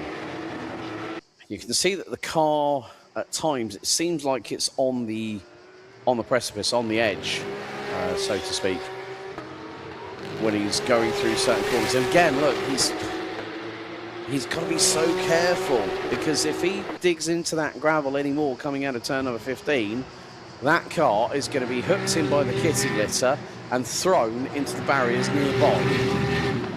And that probably would be, if both side wheels went in, both right side wheels went in, that would probably rotate him into the left side barriers and cause a significant amount of damage. And we don't want that happening to anybody, but it's just that Felix is taking a little bit more risk than some people would probably like, especially with those that may be in the Neuhofer Rennsport garage biting their fingernails to the proverbial quick.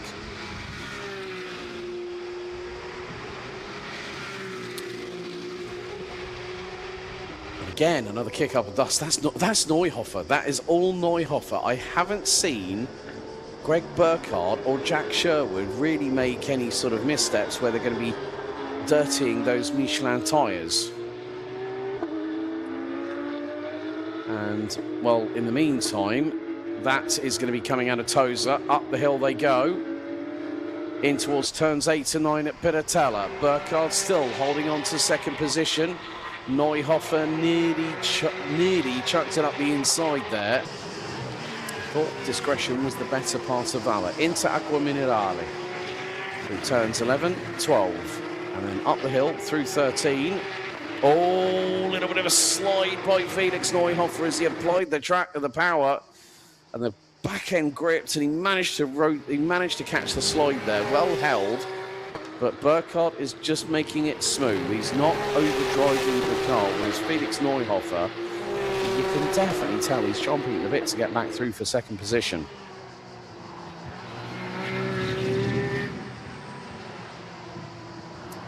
Through into Rivazza. This is. I mean, considering the fact that we had a lot happen in that opening race, especially when we had 2 laps after the safety car came in.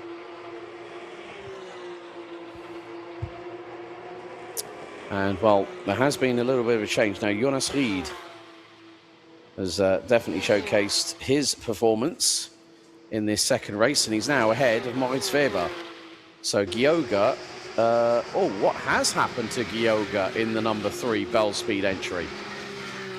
That car is now effectively missing in action. So he's gone into the pits. So Gioga from Bell Speed, I think maybe the engine or the cooling system might have just said, a bit too much for me today. These engines are highly strong. But good job by the team at Proton Competition. I did see them earlier on attaching all the various clips and fixings to the new bumper.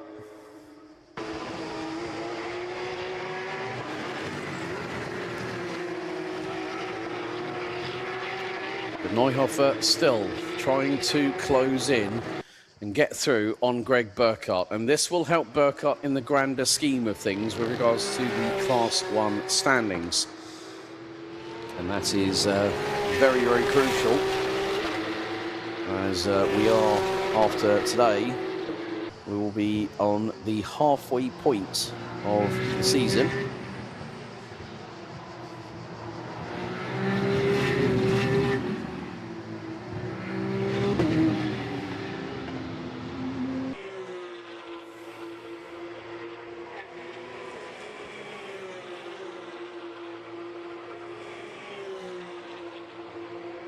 Well, I think Gioga had he lost a big amount of time. Let's just put it this way. His last lap was a 2-minute 4.5, which is 16 seconds slower, 16 seconds slower than the car in front.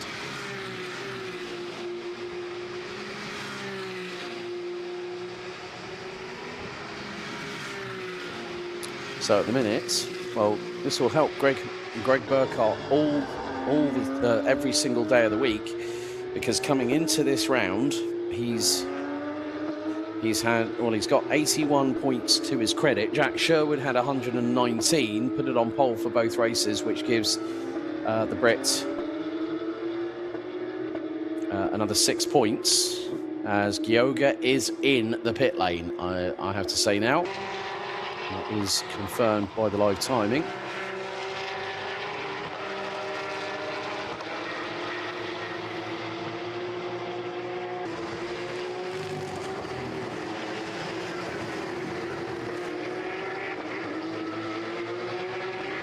And Moritz Weber and Andreas Marti are embroiled in battle.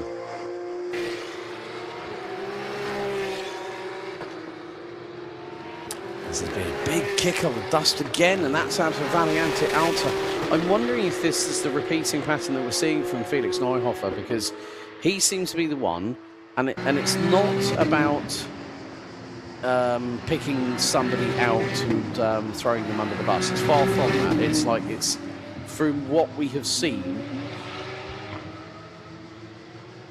And now Andreas Marti is closing in on Moritz Weber for that 6th spot with 1:51 to go. And now Greg Burkhardt has pulled a gap ahead of Felix Neuhofer. Christian Kanamuskia now 1.9 seconds behind the number 28 from Austria.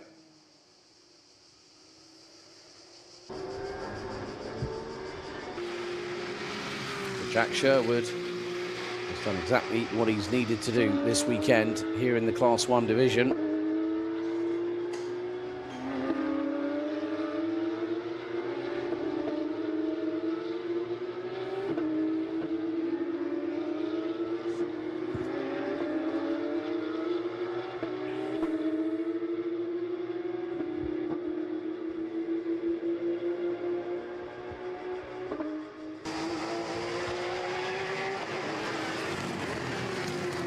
And still with just this, and I think we're probably going to go on to one more lap after this one, bringing us to 17 laps. There's Jack Sherwood making his way through Variante Alta, or Gresini,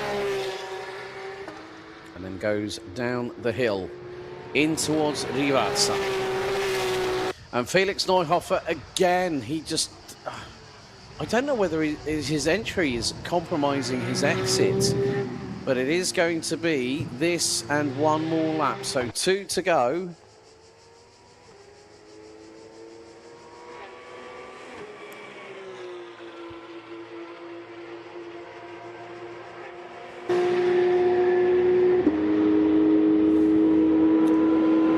Burkhardt still keeping ahead of Neuhofer, who is... Oh, that gap has come down significantly.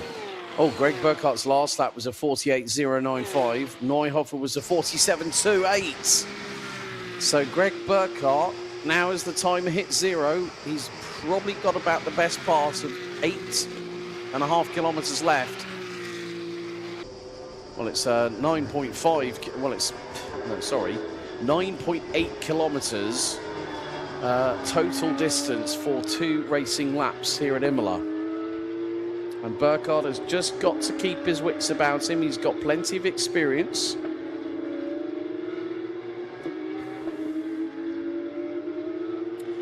As they're heading up towards Piratella for the final time, or the penultimate time thereof, here on lap 17 out of 18 laps.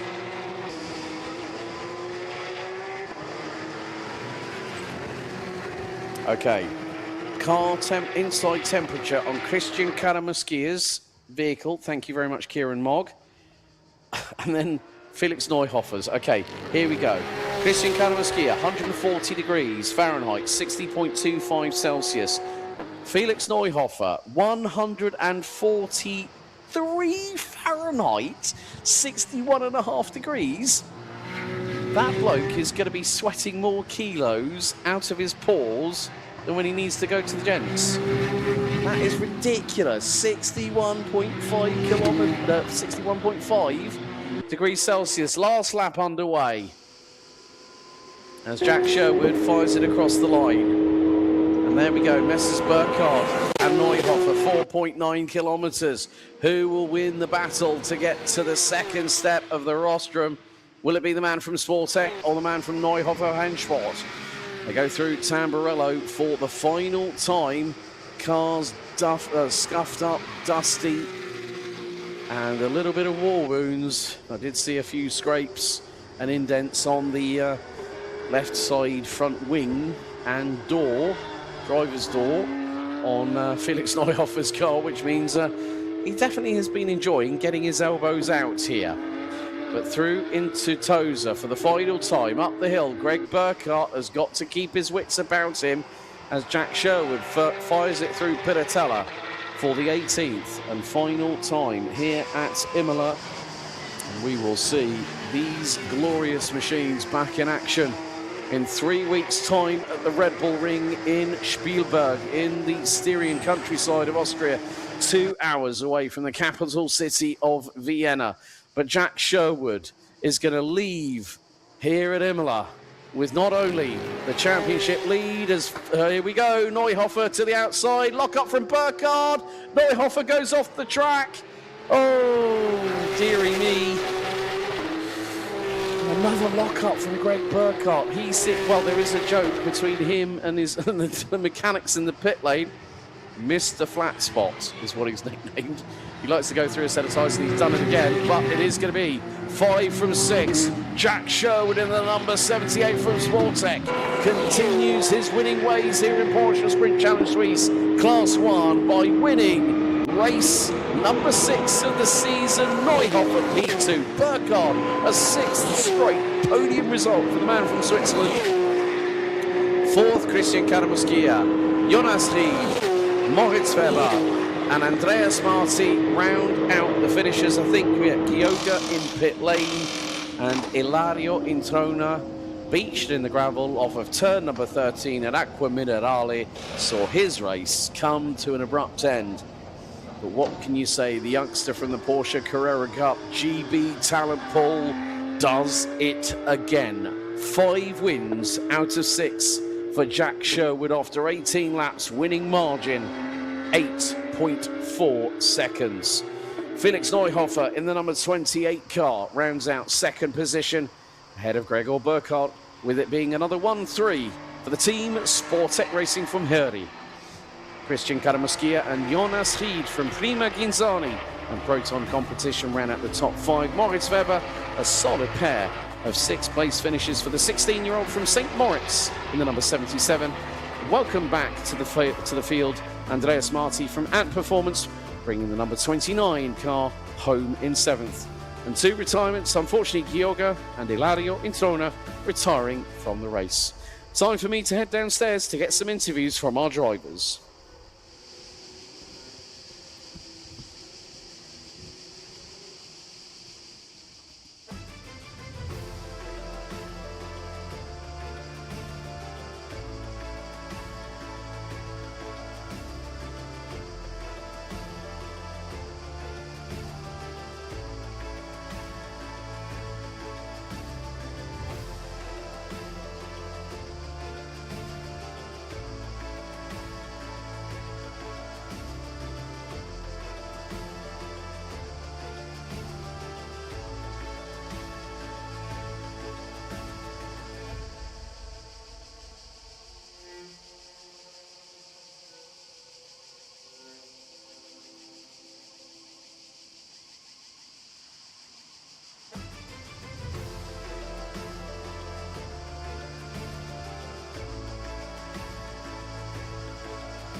Okay, even our microphone here is actually overheating. Ow. Right. We're not going to talk to Greg, but we're going to talk to... he's busy... Oh... He's more interested in just watching Formula One in Spielberg whilst he's just won your 5th race win, mate. I know how hot it's been for you guys out there.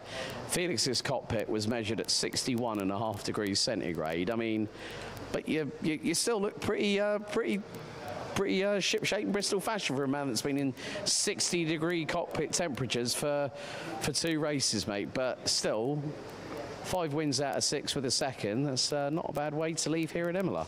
Yeah, I think this one was the toughest one for sure. Came to the weekend not knowing the circuit. I'd never been here, and Felix was really quick from the get-go.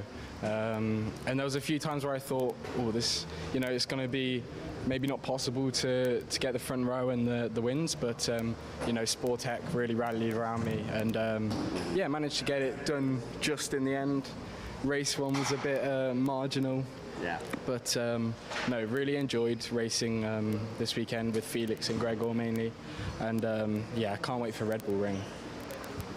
And things get busy again for you for Carrera Cup Great Britain, because I think, what was it, Thruxton next? Yeah, I think that one's next. But I think we have Red Bull Ring first, so focusing on my time with Sportec at the moment this weekend and enjoying that, and I'm sure we can carry this experience forward to the next 2 rounds of both championships. Now, can you do me a favour? I know you're going to be watching this, Justin, so I'm not going to tell it to your dad's face. Can we see a father and son duo do the 2-hour endurance race at Misano at the end of the year? Please, I just want it to happen so I can one-up everybody else in Porsche Carrera Cup GB. Well, you'll have to ask him. I'm sure we can twist his arm. We'll get Marcel and Greg involved. I want to do it with him. It'd be cool for sure, but he might embarrass me, so who knows. Look, the thing is, think of it this way, Jack. You can always learn from the man who brought you into this world, eh? Yeah, I still am, so. Well done, mate. Congratulations. See you in 3 weeks. Cheers, thank you. And really, that is it for GT3 Cup for this round. We'll see them in 3 weeks' time at the Red Bull Ring. Very soon, we're going to be going trackside for our penultimate race here at Imola. It's going to be GT4 and Classics race number 2.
that wonderful flat six air-cooled orchestra now rumbles its way down pit lane.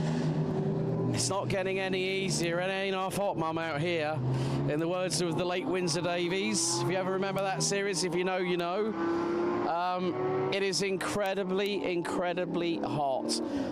For those wondering, myself and Sam, our mobile camera operator, can actually hear the crickets chirping in the background. It's been like that all weekend long, as the Woody Woodpecker air siren, I'm going to nickname that, in the pit lane here at Imola, is notifying all the pit garages and everybody in there that cars are moving. It's a safety protocol, but still. You see, even Kurt Ecker has got an air blower in his hand there. Kurt? Willkommen zurück bei uns bei Porsche Sports Cup Suisse. Wie geht's dir? Mir geht's gut, danke. Aber Extremtemperaturen, besonders hinter den Steuer für alle Piloten dieses Wochenende, das ist das Thema natürlich hier im Imola. Ja, es ist natürlich schon sehr heiß an diesem Wochenende und die Konzentration über die 30 Minuten aufrechtzuerhalten ist schon nicht ohne. Ja. Umgehen mit dem Material, weil die Reifen lassen halt doch bei den Temperaturen schneller nach wie sonst. Ja, ich hoffe, alles ist gut vorbereitet. Dann wünsche ich dir und deiner Mannschaft viel Glück für den letztes Rennen bei Classics dieses Wochenende hier in Imola. Dankeschön. Really good to hear from Kurt Ecker. He's just saying, you know, the materials are up against it. You know, look at these liveries. Oh, there's just something different about an air-cooled flat six. And there's Matteo. Kamata, you can see they've got the Live Like J stickers on their Schorschwerler. Can he pick up a second back-to-back Class 32 victory? Rostovsky showing the Romanian flag, so countryman of a certain Dragos Buriu, who'll be looking for a 6th race win out of 6 here this weekend. But still, these guys are absolutely Herculean. Yeah, some of them might be gentleman drivers, but they've got this love for the sport. And that's why all of us are here. We love racing. There's David Diaz. We'll leave him. We're going to leave these drivers to concentrate. And here comes the, I love this livery, the Hutchinson Telecom 345 car.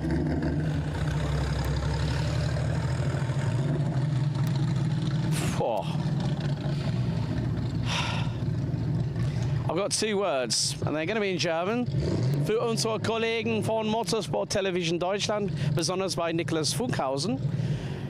Ich habe im Moment richtig Gänsehaut pur. So, as the last car is rumbling its way, there we go. Sebastian Glaser. That's it from me here on the grid. I'm going to head back up to the comfort of the commentary box, because these guys very soon are going to go at it for the final time for GT4 and Classic for race 2, our penultimate race of the weekend, here at Autodromo Enzo Indino Ferrari.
Okay, it's not been an easy, well, I've definitely got my step count up this weekend here at Imola, but it is time for our penultimate race of round 3 of the 2026 Porsche Sprint Challenge Suisse season here in the Emilia-Romagna region. So, grid is as follows. Ivan Rostovsky and David Diaz line up on the front row. George Verler and Simon Vilna will round out row number 2. Sebastian Glaser and Roger Medler round out row number 3 ahead of Jutta Schreiber and Fabian Frohner, with Matteo Camata this time running in the 343 Boradori Motorsport car that starts on 964 Cup class pole in 9th position, with Gunther Schindler in the 345 993 Cup car rounding out the top 10. Rounding out the final row of the grid will be Cornelius Dornier, Maximilian von der Leyen in the 320. It is incredibly hot out there. I am so glad to be up here, but still, there are this and the last Open GT race to go. Leading car into pit lane narrowly avoids the bollard, as it's Diaz and Rostovsky. Rostovsky will be on the left-hand side of the track, which is pole position on the run down to Variante Tamburello. Here as we are set to go green for the penultimate time here this weekend at Imola before we head to Spielberg in 3 weeks. So the revs are up. Lights are green. We are go here at Imola for race 2. GT4 and Classic, as they fire their way down to Tamburello for the first time of asking, and Rostovsky holds off Diaz in the early part of proceeding. George Verler closing in as the drivers make their way through. Nearly a little bit of an exchange, which included Matteo Camata in the 343 Boradori Motorsport 964 Cup car. As the field makes its way down to Tosa for the first time of asking.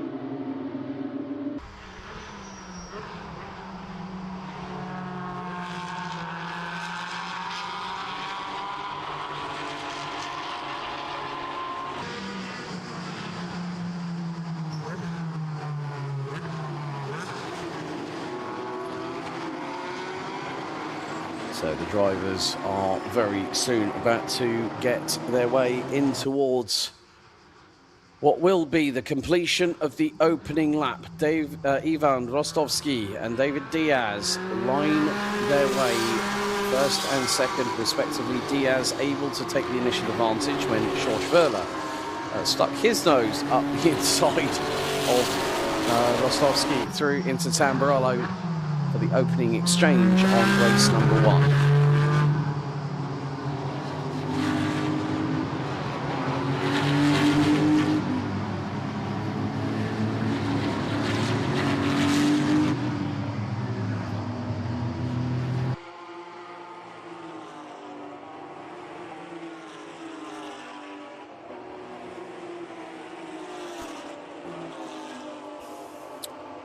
So after the opening lap of this race, Rostovsky leads the way ahead of Diaz.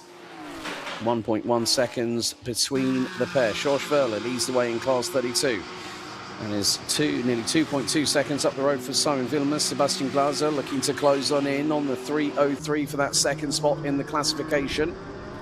And that is for P4 at the moment. Start was under investigation. Now there is no further action after said investigation carried out by race control.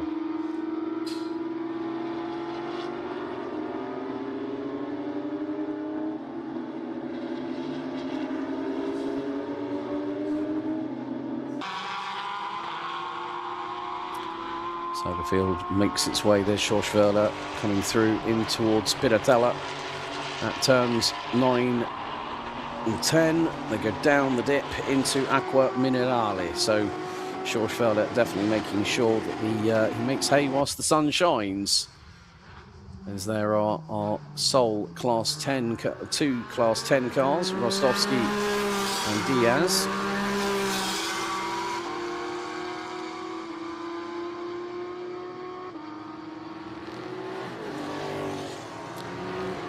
And Sebastian Garza closing in on Simon Villeneuve for that P2 in the Class 32 division. They make their way down towards Rivazza after negotiating their way through Variante Alta at turns 14 and 15.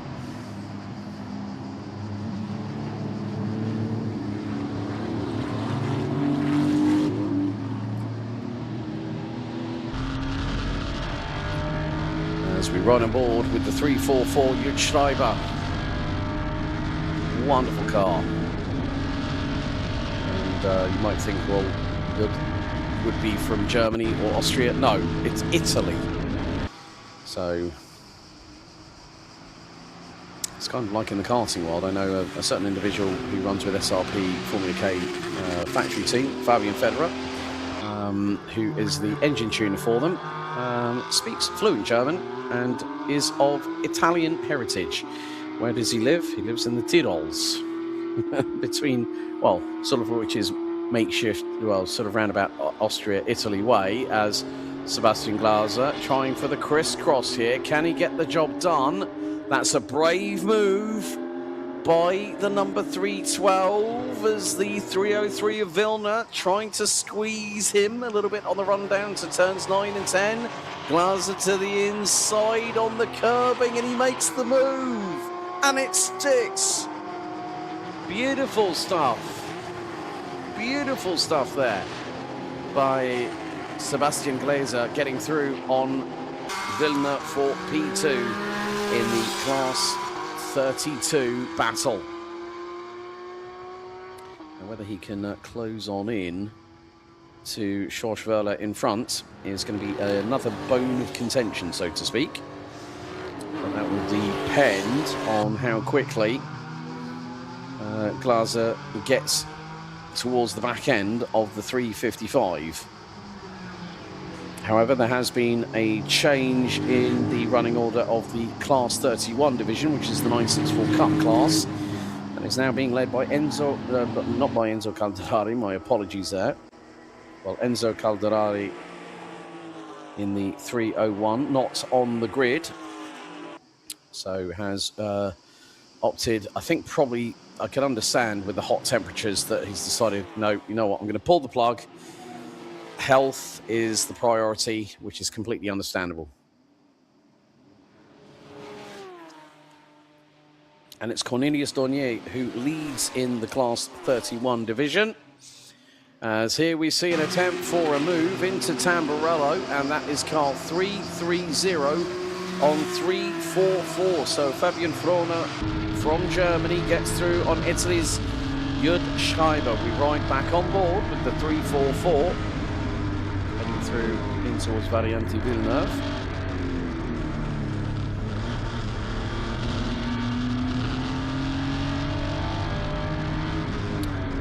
Obviously named after the late Gilles Villeneuve, very much a fan favourite by the Tifosi Ferrari. Head up to Piratella, over the blind crest go the drivers. And in the meantime, well, Sebastian Glaser is trying to close on into Schwarzwälder, but on the last lap, the 312 did a 2-minute 1.517. Schwarzwälder put in his personal best, 2-minute 1.113.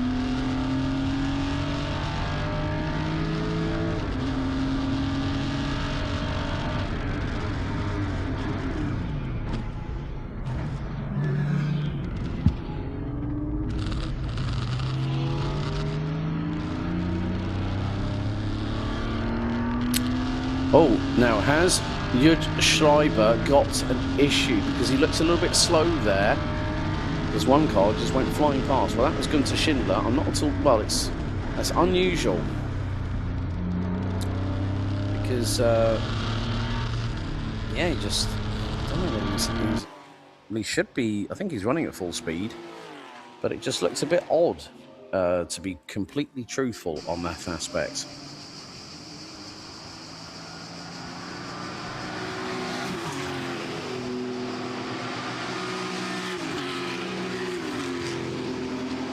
But there is Simon Villeneuve in the 303 car, trying to close on those in front, and well, Sebastian Glaser is just ahead of him as they come down the hill. Well, what looks like a hill, it's actually, that is Torza.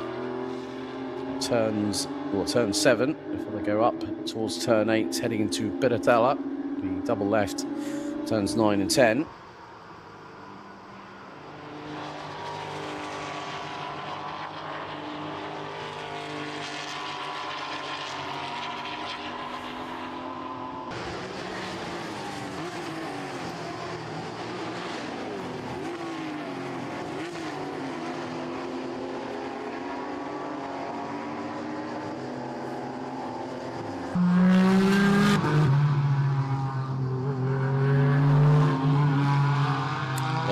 Ivan Rostovsky making his way towards the start-finish line. Fast approaching 10 minutes completed of this 30-minute lap. And this is going to feel like a 3-hour endurance race for these drivers. The temperatures are absolutely rocket ship high at the moment, as I alluded to with Christian Karamaskia and Felix Neuhofer in the previous race. And I did walk past Sportec, who have got this wonderful big paddling pool that's able to fit Greg Burkhardt, Moritz Weber, and Jack Sherwood in there. So they're all taking a well-needed respite. And I spoke with Tarek Fahmy after, I think it was GT3 Cup Race 1. I passed by the B driver garage and he just went, his words were, I'm absolutely destroyed.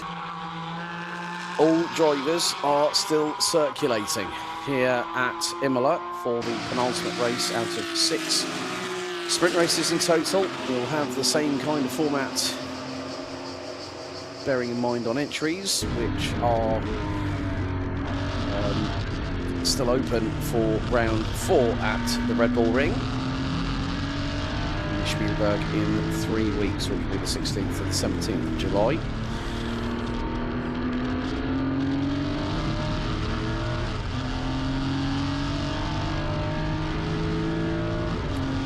Back on board we go with Jürgen Schreiber, trying to close in on Günther Schindler.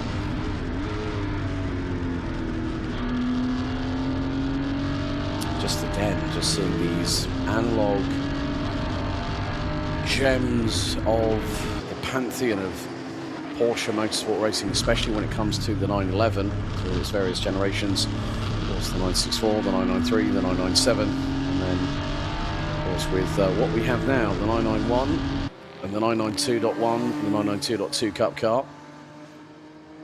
Of course, the latter one will be making its debut here in Porsche Sprint Challenge Suisse next season in 2027. Cars have already been out in action. Number 1 Super Cup this weekend. There will also be in action very soon for Carrera Cup Deutschland. There's a possible look on the inside, and that was through at Rivazza. Jürgen Schreiber closing in on Günther Schindler once again. So a little bit of time lost by the number 344. However, there is still opportunity that could come his way in the latter stages of the race. You just never know until that occurs.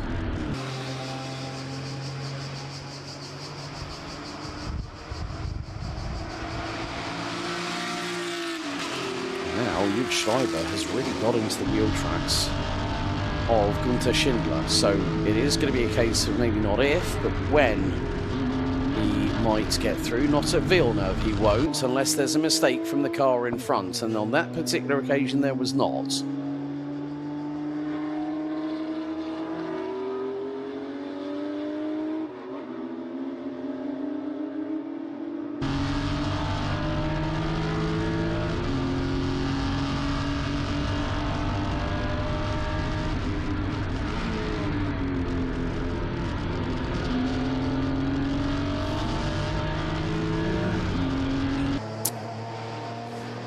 So now the drivers make their way down into Acqua Minerale once again.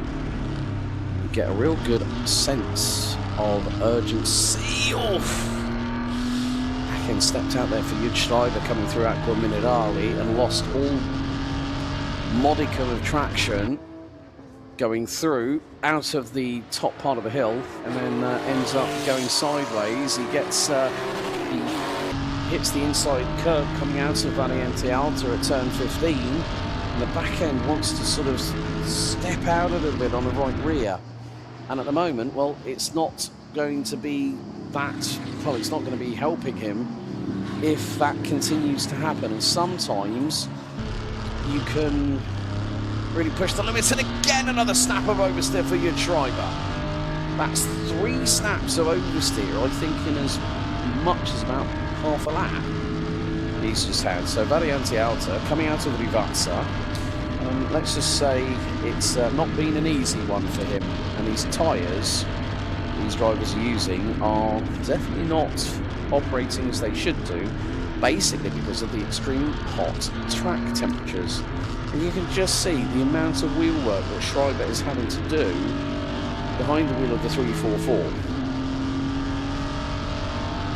So as we hit halfway through this penultimate race of the weekend here at Imola for round 3 of the 2026 Porsche Sprint Challenge Suisse, here is your current running order.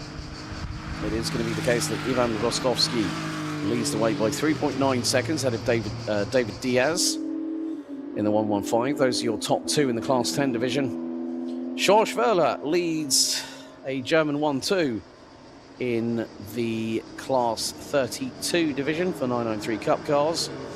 Leads Sebastian Glaser in the number 312 by just over 2.4 seconds as things stand, with Switzerland's Simon Villeneuve in the Stadler Motorsport 993 Cup car, rounding out the overall top 3 and the overall top 5. Roger Mettler in the sole Class 39 entry, 964 RSR, rounds out the top 6 ahead of Fabian Frohner.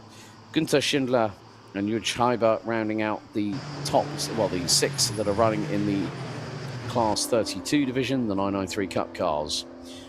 Cornelius Dornier, Maximilian von der Leyen, and Matteo Camata has come across the line. Might find himself being very close to having a lap put down on him, or it might have already happened, as the number 309 of Cornelius Dornier, leading in the 964 Cup division, flings it through Variante Alta.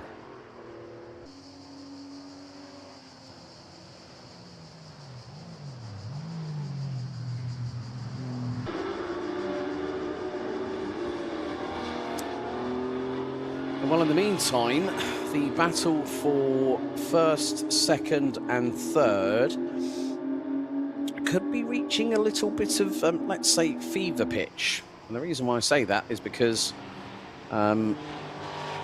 Sebastian Glaser and Simon Villeneuve are trying to close in on George Verler, who last lap did a 2-minute 1.0. Villeneuve just sub a 2-minute 0.38. Mettler, that was Villeneuve was a 2-minute 0.377. So George Verler is slower than the 2 cars behind because there has been a change. 303 repasses the car that was just in front of it. So Villeneuve through on Glaser in this particular occasion. So now it goes to Switzerland between 2 drivers from Germany. And a little bit of a slow run coming out of the final corner, and that is going to mean that Roger Mettler is going to get, well, not Roger Mettler, it's going to be Sebastian Glaser gets back through, will retake second position in the class from Simon Villeneuve. A big differential, if you will, between the 2 on lap time. But Glaser has to go start catching Schorschwerler for that race lead as they... Oh, that echo. That echo doesn't get any... Oh, it was even better standing trackside, even though it was blinking hot out there. Just hearing the cars come out of Livazza, come down the start-finish straight, and then as they come to a stop, the noise from the exhaust, it's just heavenly, let's say.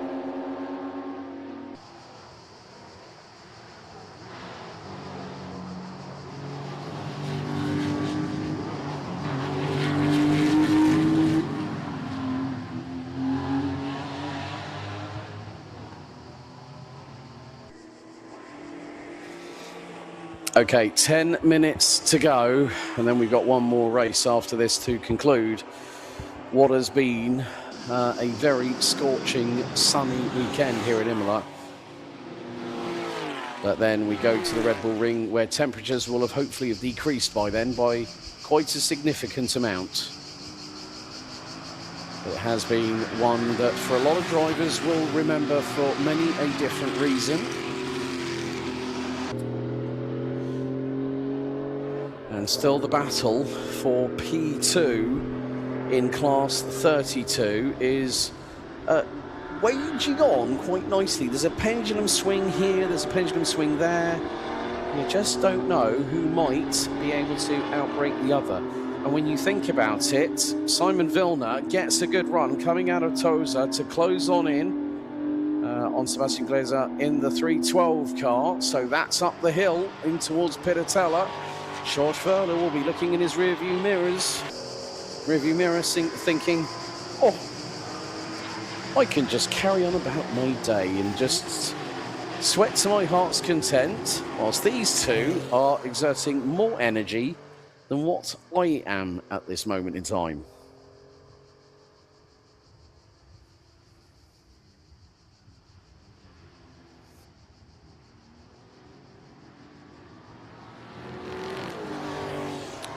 And still out of Valiante Alta go these two drivers, both in 993 Cup cars. Schorschwerler looking to do a really good job here and pick up 2 wins. And of course, he said in the post-race interview, we had a chat about the new destination concept for Porsche through Porsche Zentrum 5 scene.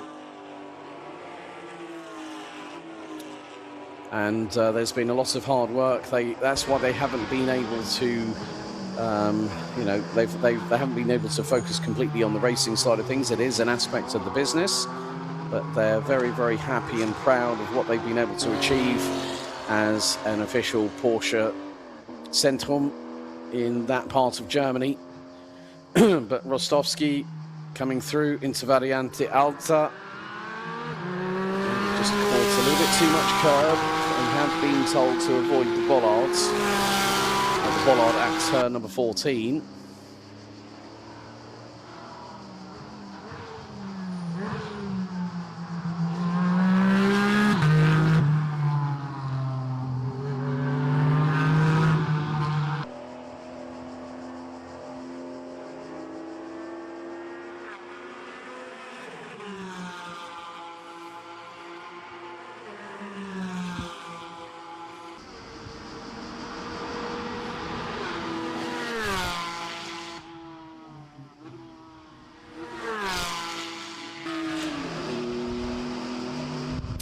David Diaz is starting to pick up the pace now, I just noticed. He just did a 55.68. Rostovsky a 58 55.811. So the driver in second position, currently about nearly 2.5, well, nearly about a tenth and a half quicker.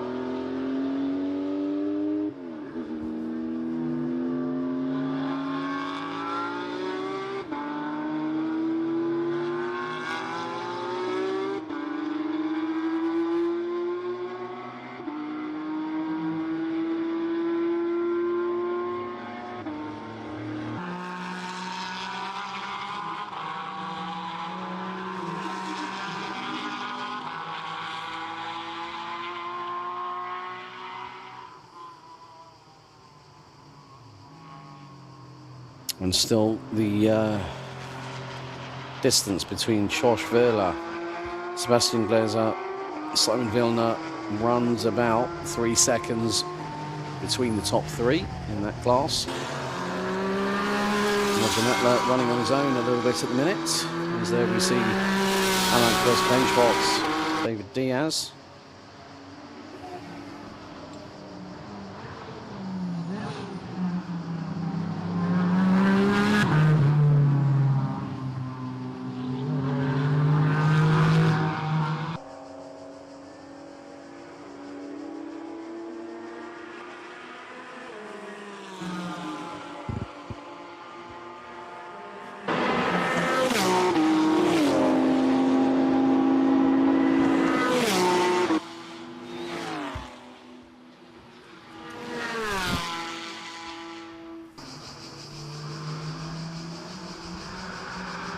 So we are currently on lap number, what will be, well, they've completed lap 14, or on lap 14 at the minute, with just under 4.5 minutes to go, plus an additional lap, so give or take, I'll probably say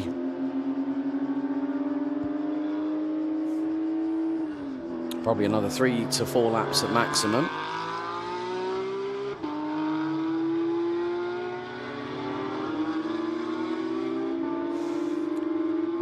Oh, that was a little bit of a robust manoeuvre. That was David Diaz when he got through on the 344. And that is Judge Steiber for Boradori Motorsport.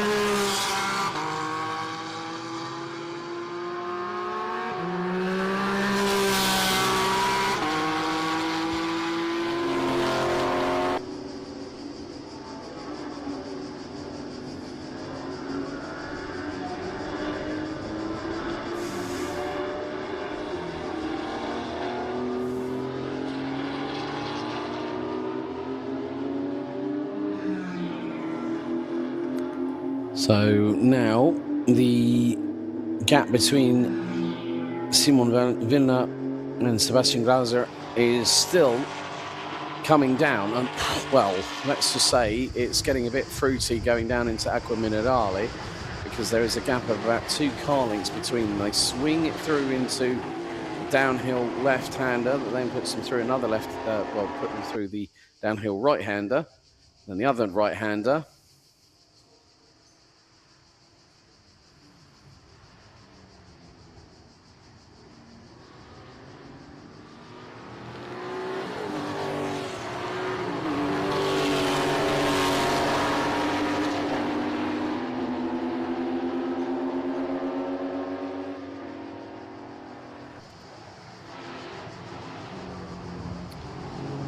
Already, we will very soon be going on to our penultimate lap, because we're now on lap 15 out of potentially what could be 17 in total.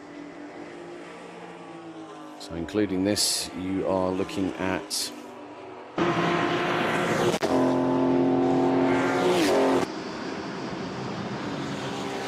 about another 18 kilometers of racing left to go, approximately 18 and a half.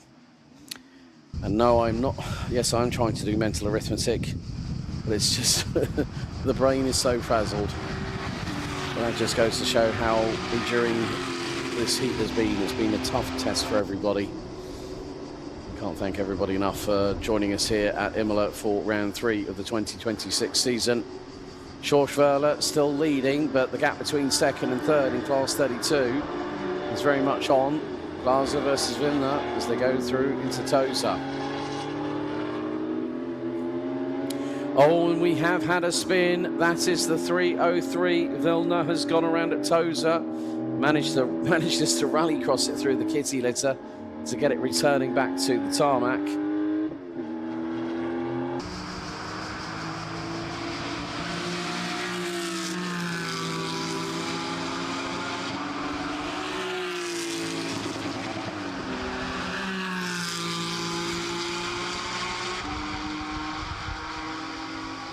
It might not be such a big margin of victory for the 176 of Ivan Rostovsky. Diaz still holding on to that second position in the 115 Amag First Range Sport vehicle as he goes up the hill in towards Piratella. We are very short on time as we will hit the timer to 0 now as Rostovsky manages to make his way through the entry point into Acqua Minerale. And next time around it will be 4.909 kilometers, 12 turns to the left, 9 to the right, 21 in total. And there is the 176 Center Porsche Ticino supported vehicle.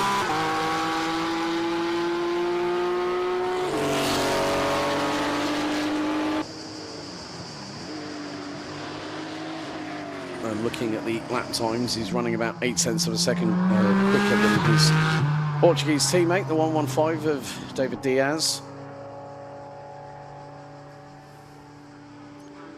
But Rostovsky will see the final lap board of the weekend, which for him and many others will be a sign of relief. So last lap board is out.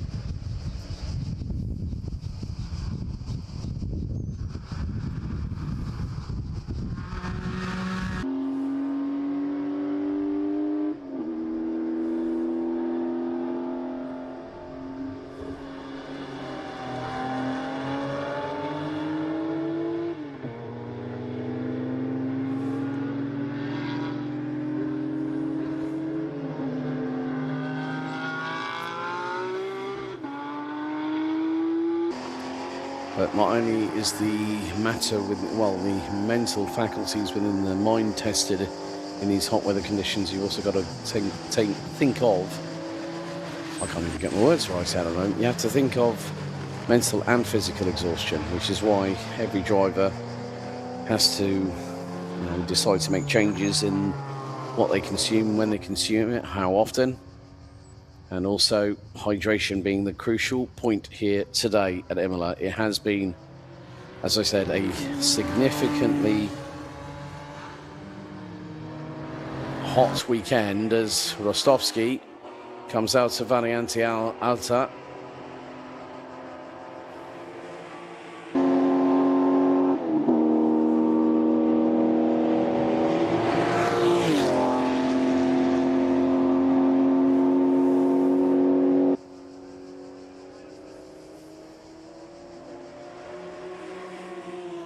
So there looks to be,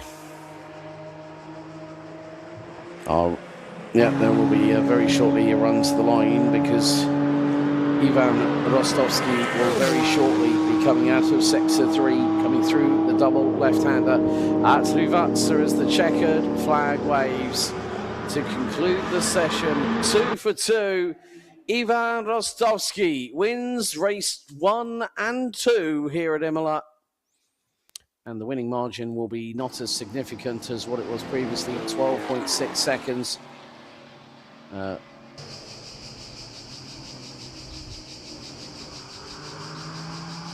running down the grid, we've got Schorschwerler in third overall, winner in class 32.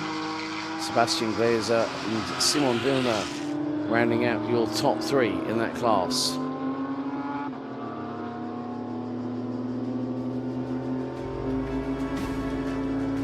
So the last few drivers are making their way through either the middle or finals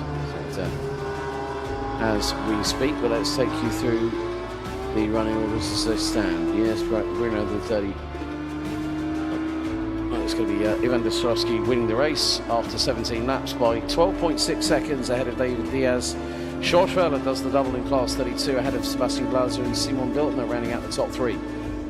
Roger Mettler picks up another sole class 39 victory ahead of Fabian Forner, Gunther Schindler and Jud Schneiver, who round out the class 32 designation.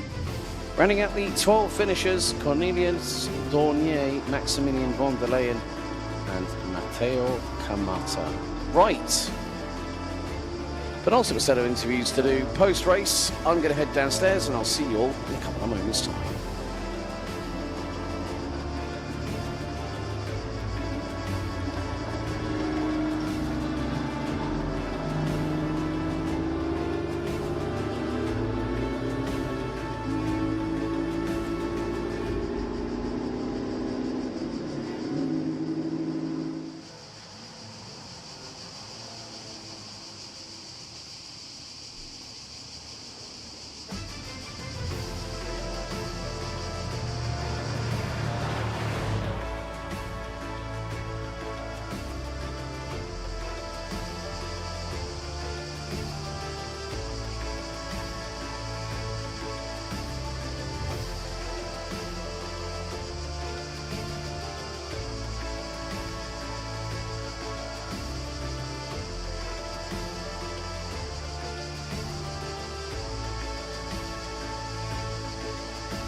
Well,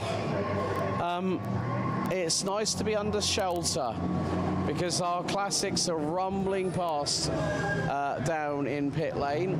Let's see if we can grab, you know what, David, come on over. Let's bring Mr. David Diaz from, I'm not going to say, he's not from Switzerland, he's from Portugal. Always a pleasure, Alex. Buddy, it's been a real test out there for both you and Ivan as well, even though you guys have been the only Class 10 cars out there this weekend, but still nice to race here at Imola, huh? 100%. Like, it really felt great. Like, Ivan was a really good sparring buddy. We kept pushing on each other. Of course, he got the better of both of us, but that's great. That's racing. Really excited. Feel I learned a lot. And this second race, I managed managed to keep my focus the whole time, so I'm really happy with the result, and I come back to next one. Yeah, 3 weeks' time we head to Styria, to Spielberg. Yeah. So the land of the Steiermark, as we like to say, the traditional pronunciation of it. But another different test, you know, more elevation changes, a bigger roller coaster, more flat-out racing in these flat six boxer-engined cars, which make a hell of a racket. But what was it like when you were in Ivan? Where you saw the classics out there out on track. It's different hearing those. You know, even though you've got those perspex windows on there, you can still hear the shrill noise that those old OG air-cooled flat sixes make, can't you? I mean, I'm sure they sound amazing, but to be honest, with the helmet, the sound of my car, like the mid-engine, like I could just focus on my own race. Maybe I'll see the replay and appreciate. Yeah. Well, muito parabéns. Muito obrigado. Thank you. And we will see you next time, 3 weeks in Spielberg, my friend. We will. Thank you. Let's see if we can. I know. Oh, mind your back. Sorry. It's been a busy one. Let's see if we can. Ivan. Right, firstly, congratulations. Welcome to Porsche Sprint Challenge Suisse. 2 wins back-to-back, but that man gave you a run for your money in race 1, didn't he? Yes, he certainly did. I did a very bad mistake on the start, and he was really good at defending, but I enjoyed the battle. I was smiling all the way through. It was like, oh yeah, that's good, you know. And the second race, he was also really good, much better than the first. He was pretty much always on my back. Just when I was thinking of letting go and just like driving 1 second slower to save energy, I was just seeing him in the rearview mirror. It's like, okay, I have to go. But yeah, he did the fastest lap during the second race. So let's come over this way. We don't want to get in the way of the guys doing the technical checks because cars are being scrutinized. Mind yourself there, Sam. So, but this is the first time you're with us. I noticed the Romanian flag on the A pillars. Is it Romania then? Is it your nationality? Yes. Yeah, that's correct. So that means we've got Dragoș Buriu and you as part of the Romanian influx into Porsche Sprint Challenge Suisse. What made you decide to join us here? So what made me decide to join is I was aiming to get the license, the International C license, and for that I needed 4 or 5 races. The first ever race I did in Misano was like a month ago, and the second one I did right now. But the goal for me was to get the license so I can race in Le Mans Classic.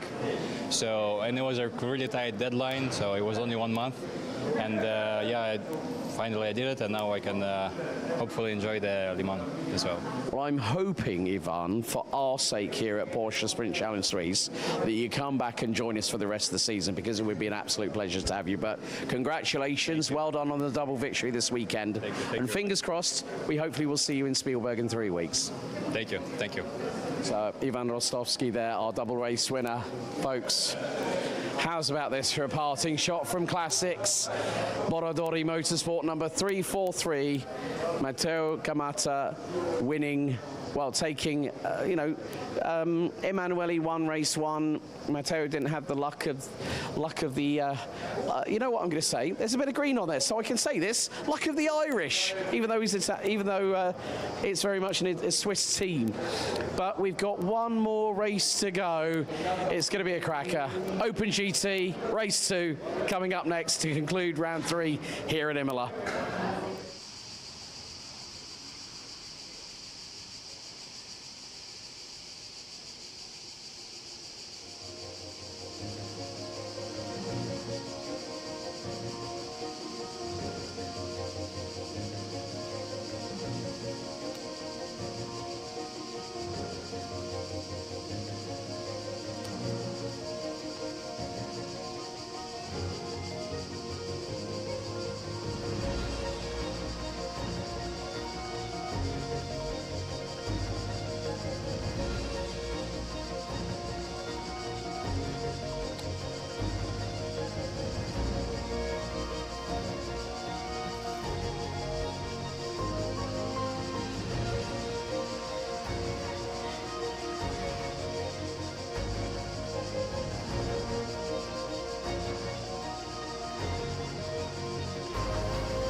Well, I think probably just for our sake, for mine and Sam's, it's probably wise that we stay here because now all the cars are heading out for the final race. Air blowers in hands, tyre stacks, umbrellas. There's Lucas, one of the team from PT from Manti. Brave man to be in long trousers and a proper shirt with a belt and a radio attached. We've got Giovanni in the number 263 car from B by Race Motorsport, the only handicap driver on the grid using hand controls. Brave individual, and he still has the gumption in this temperature. As again, you can. Woody Woodpecker, would you just go away, please? I've had enough. We've now got 222, Fakradin Mirzoev, Giovanni Stefanin, Johan Frisch, Marcus Gratian, Andreas Heiniger, and then here comes the big boy, Dragos Buriu, 207, Gilbert Kraus, Nico Grundl, Levin Galf, John Jastrzemski, Henry Wheeler, and funny enough, the Brolly girls that we saw, one of them is Henry's mum. She said Stefan Heim's gone through. We got the boys from Lap Time, Megvabishvili and Hunter. Coming through now is Eric Santos. Not a great way to end race one for Eric. Max von Rosen spoke to the team earlier on. Left steering arm broken, lower arm broken, and the damper, the shock absorber, was also compromised. But you know what? It's the calm before the storm. 30 minutes, Open GT, race 2. Who can weather the Imola heat wave right about now? Because the drivers are under so much pressure. There's Dennis Furleman, the man who leads the way at the PTE by Manti side of things. But this is going to be a real true test. And as we say with regards to Daft Punk, it's one more time here at Imola before we head to Spielberg in 3 weeks for the start of the second half of Porsche Sprint Challenge Suisse for 2026. It's time to giddy up one more time as we go racing here for Open GT Race 2.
says she's quite pretty.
Right, one final hurrah here at Imola as brollies are up.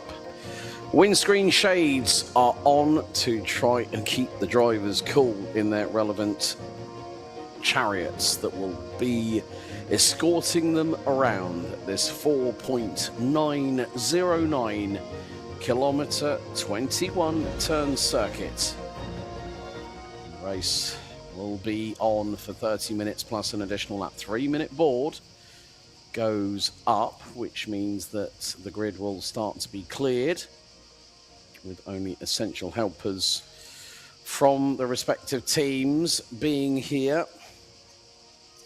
and ready to go. For those wondering about our calendar for Porsche Sprint Challenge Suisse, round 4 will kickstart the second half of the season and we'll head to the Red Bull Ring on the 18th of July 2026. And that will be when race day is. Because here at Imola, we have always had this tradition that whenever we race here at Imola, basically the racing only happens on a Sunday.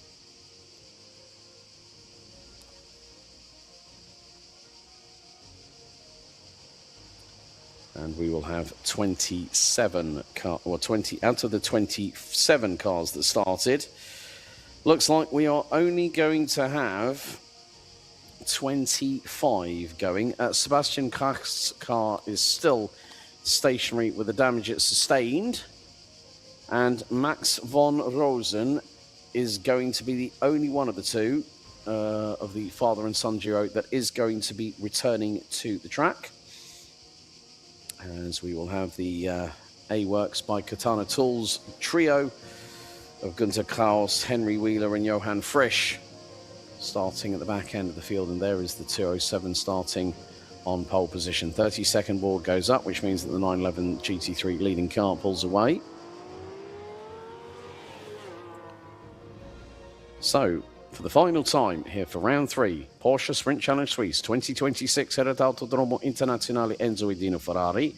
It is time to take you through the 25-car grid starting order here at this circuit located just outside of Bologna in the Emilia-Romagna region of Italy.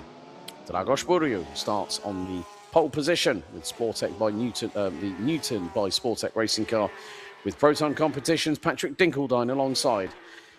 Can the young Italian from B Driver, number 243, Alessandro Cendese, make his way to the top step of the rostrum? He starts P3 with Stefan Hein for Team Mules alongside in the Class 23 991.2 GT3R alongside him.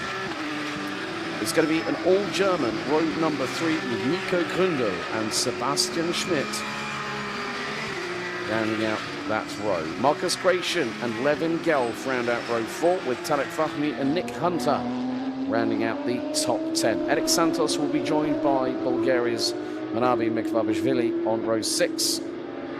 Marco Galassi from San Marino and Austria's Max von Rosen, also by way of Germany, Spain and Gibraltar. Hence why the fact there is a Gibraltar registered Porsche 911 in the pit lane. Well, on the other side of the garages they're off. All Italian row 8 with Corrado Costa from Enrico Fulgenzi Racing and Matteo Rovida in the 247 from B Driver. Fakhreddin Mirzoev and John Jastrzemski round out row 9 ahead of the likes of Andreas Heiniger, Tobias Weidner, Giovanni Stefani, Matteo Biasoni, Gunther Kraus, Henry Wheeler and Johann Frisch. That is your grid for this final race of the day.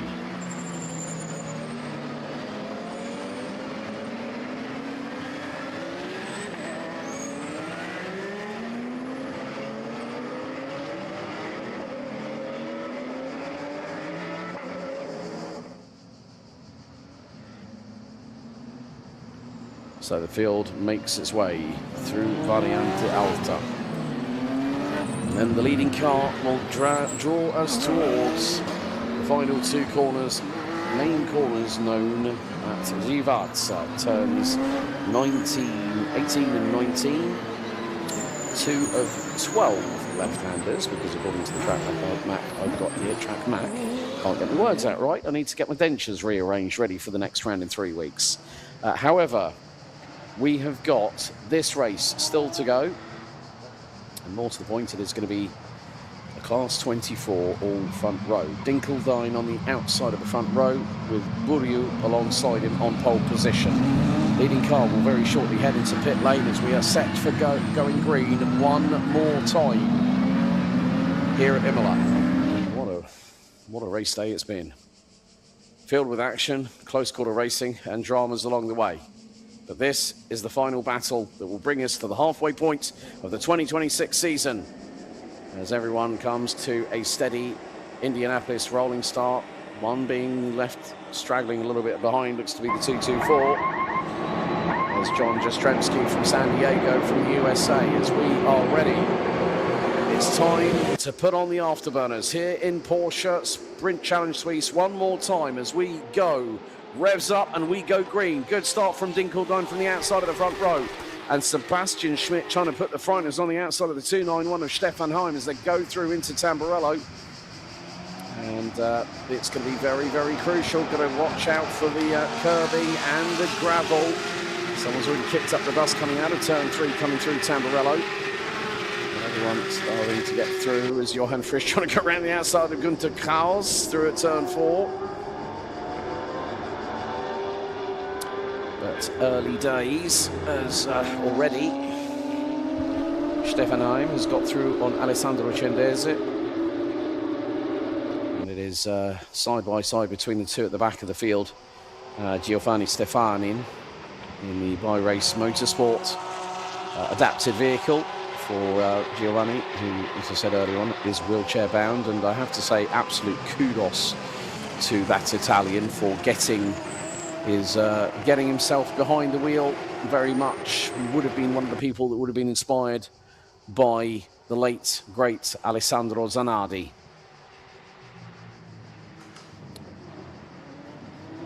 And Dinkeldine still trying to close on in. Someone takes a little bit of gravel out of turn 14. That would be Nico Kunder in the 225. Currently running at the minute. P5 overall was Buryu. So he's very honest. Assuming in the post-race interview as Levin Gelf dives up the inside. And that would have been on one of the B driver cars. Someone's gone wide out of the final corner. That is going to be Nico Kundel, who I think has lost ground to Stefan Heim. Sebastian Schmidt, actually.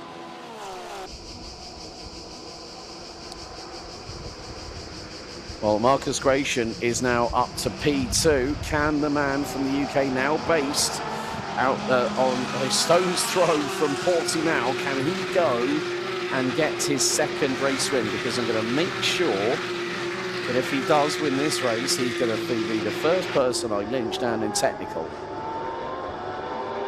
And it looks like we've had dramas from Matteo Rovida in the 247, the third of the B driver cars. Looks like that car has not been able to get out onto the circuit, I'm afraid. It's a real shame for the third of the cars already, but a few places have changed. Nick Hunter down to 11th, Marabi Mekvabishvili down into 14th. Nico Grundl now behind Sebastian Schmidt, who's trying to chase down Marcus Gratian. And look at this. Who is the man that is causing the cork in the bottle situation? That's our man from Egypt. Tarek Fahmy trying to do what he can, as there was a little bit of a look there by 203 of Sebastian Schmidt, who's closing in on Marcus Gratian. Someone kicks up the dust coming out to Variante Alta again. So turn 14 with the red bollard is where they are saying track limits. Everywhere else seems to be a little bit more, let's say the terminology, fair game. It's still early days in this race, folks. So let the current positions, let the current positions not take into consideration how this race is going to parlay out. And that is the thing about I've come to expect here at Porsche Sprint Challenge Suisse, is that you expect the unexpected. So currently, let's have a little bit of a look into what's going on in Class 21, because there we see our second and third place chargers, Marcus Gratian and Sebastian Schmidt. Alessandro Cendese really, I did say to him after the post-race interview, I said, look, it's onwards and upwards. You're going to make mistakes, but it's part of learning. You've got a lot ahead of you, and you're a young man. That, in some respects, you can see that sort of sulk and that disappointment where they slouch the shoulders a little bit. And it's, you know, as someone who respects any driver that can get into cockpits that have temperatures north of 60 degrees centigrade, as all Max van Rosen, that is round at Tosa. And there's also an investigation currently underway as Giovanni Stefani manages to get out of harm's way. Car 233 and car 263 under investigation for contact in turn 9. There's another investigation underway, car 250 and car 207. That's Patrick Dinkelbein and Dragos Buriu, currently under investigation. That is at Rivazza at turn 19.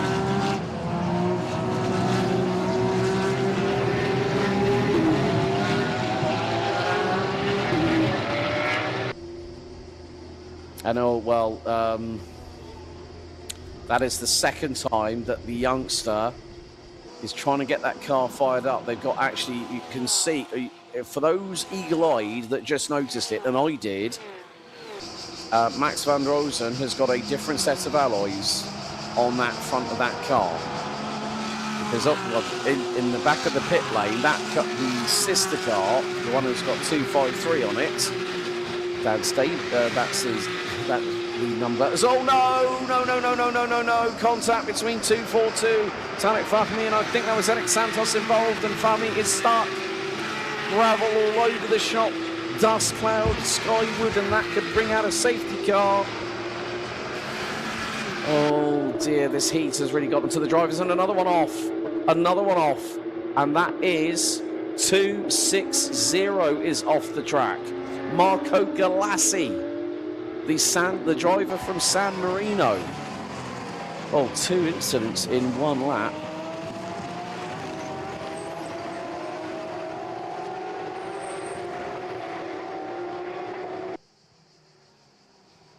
So that has really caught everyone unawares.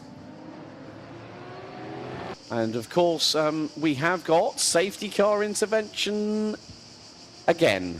And of course, there we go. That is a real shame. Tarek Fahmy, and there is gravel all over the place. Oh dear. Hazards are on. I hope Tarek's okay, but that was a bit of a nasty moment.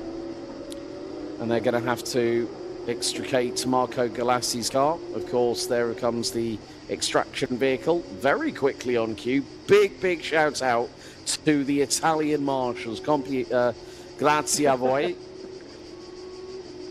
Thank you very much to them. And look at this. One of the marshals is actually sitting, is on the door rail, holding on to the steering wheel to keep the steering straight. Also, for those unaware, well, someone who is born and raised in Bologna, not that far away from here, has just been competing in the Austrian Grand Prix. Yeah, we're literally about half an hour, 45 minutes from the young superstar at Mercedes-Benz AMG F1 this year, Andrea Kimi Antonelli.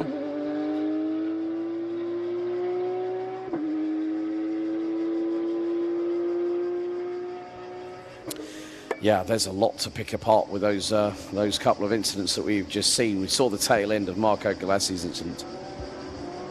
So as the safety car is out on the circuit at the moment, let's pick apart what has just gone on and has brought out another safety car incursion into Open GT for race number 2. So this is going to be the start. And everyone just barreling into Tamburello. And you can see here, it was a pretty straightforward start. You know, the start was under investigation. Someone nearly jumped the gun, and I think that might have been Nico Kunda, who was trying to get a hurry on. Now into Tamburello for the first time. Didn't really see that much going on, to be honest with you, apart from Marco Galassi. He was the one that kicked up the dust, and then we've got Max van Rosen. Then this moment here, and it was a misstep from Eric Santos in the 2-2-3 car. And then, Marco Galassi. Now, was that Henry Wheeler that just maybe pinched him going to the inside? So the Porsche Panamera GTS safety car is out onto the circuit. But Tarek Fahmy got a bit... it's difficult, really, sometimes with Tamburello. You're damned if you do and you're damned if you don't try and go for the move. So in many respects, that can be the case.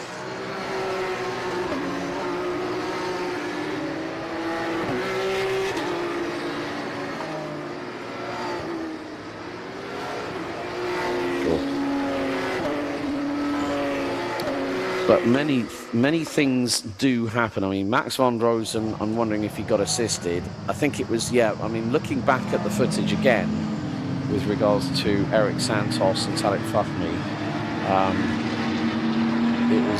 think it was a case that Eric went for the move. He thought the move was on. And I'm going to have a quicker look at this because it's I mean, obviously, I'm not race control. Far from it indeed. But sometimes you really want to pick apart how things transpire. And it was quite a way back behind Levin Gelb. So Eric Santos mounts the curbs and then goes bang straight into the left side of Tarek Fahmy, who ends up being rotated 270 degrees. For the Egyptian. The Brazilian goes through the gravel trap. Oh my... I just saw how close Nick Hunter, Marco Galassi, and then the 289 of Henry Wheeler, the man from Ohio, were. And then going down in toward coming out of Villeneuve, whatever happened out of shot. So I'm wondering if there may have been an inadvertent bit of contact between Henry Wheeler and Marco Galassi. Safety car will be in this lap. Ooh. Well, at least that's calmed a couple of people down. Let's be completely truthful about that. But that has eliminated Max van Rosen, Marco Galassi. Tarek Fahmy was on the... Well, the thing is with Tarek, there he is. Okay, so he's back on the circuit. So he is the only one out of the 3 drivers that were directly affected by incidents that has managed to keep on going. I think it was just a case of if the car had stalled whilst rotating, then he would have been told by the engineers, okay, right, you need to restart the car, go through the cycle, you know what the protocol and procedure is. Whew.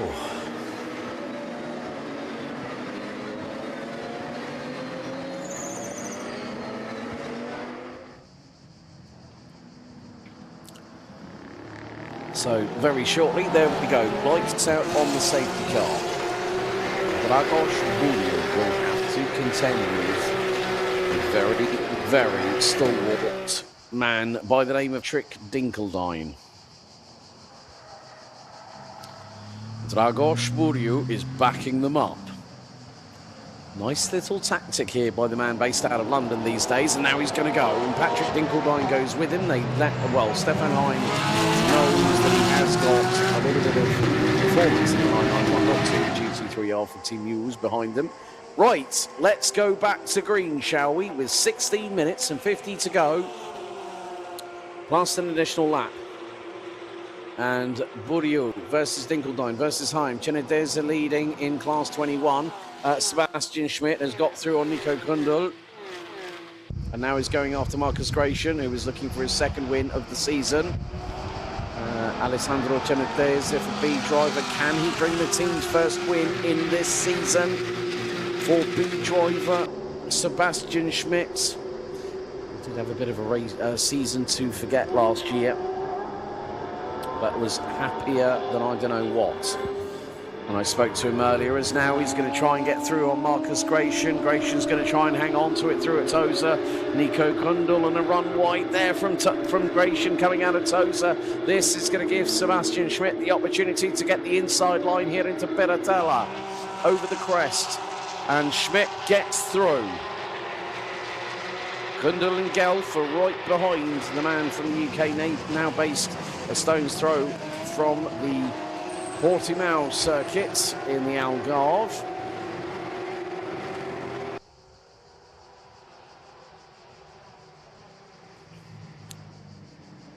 So drivers starting to get back up to rhythm as we are fast approaching the halfway point of this sixth and final sprint race of the season, or of this round of the season thereof, here at Imola.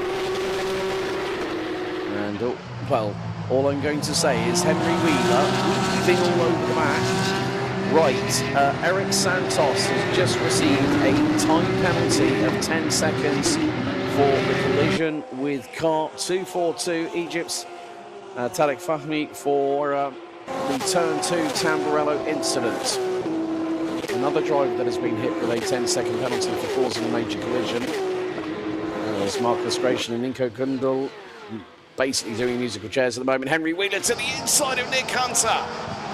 Can the man from Ohio get through? Yes, he does, before they even hit the apex. Well played. Brilliantly done there by Henry Wheeler. Great job from him, having to start from the back of the field and not quite literally plough his way through, but managing to side his way through. Big difference. But Sebastian Schmidt now is going to try and close in on Alessandro Cendese, the number 243 from B Driver, part of the B Driver Academy, which is exactly what Tarek Fahmy did before he joined us in the latter part of last year at Mugello and Misano.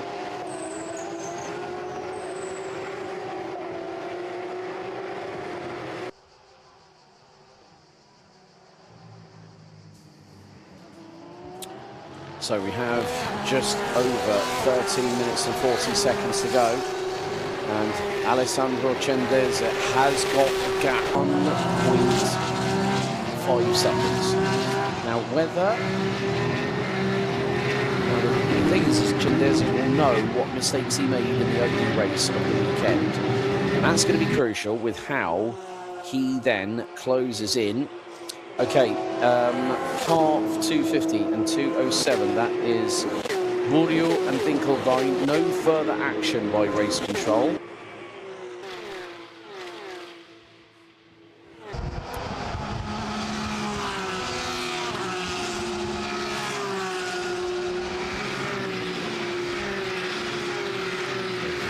2 minutes ago. There's Henry Wheeler. And I wondered why, and it's a good thing he admitted where he was from in the USA. You know, when they always go, yeah, I'm from the USA. Whereabouts? It's like, wait, whereabouts are you from? You know, like you ask the question, then you have to repeat yourself a little bit. But Henry's a really, really fast driver. And he's going to be closing in very shortly on Levin Gelf. So it seems like these two know each other quite well.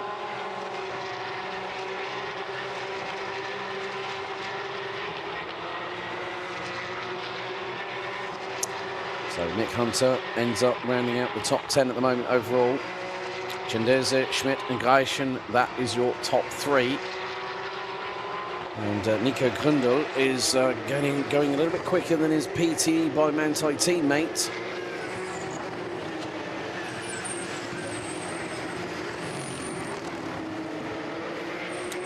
And good to see Max von Rosen again just trying to move up the order as best he can. Still running, 23rd at the moment, so Matteo Rovida, Marco Galassi out. Oh dear, big drama through coming out of Variante Alta. And that might have been involving a particular Class 21 car because there's quite a few behind him. Who is that driver that we're going to... Well, there is Gunter Kraus. Who that was. That might be Matteo Biasoni, possibly, in the 287.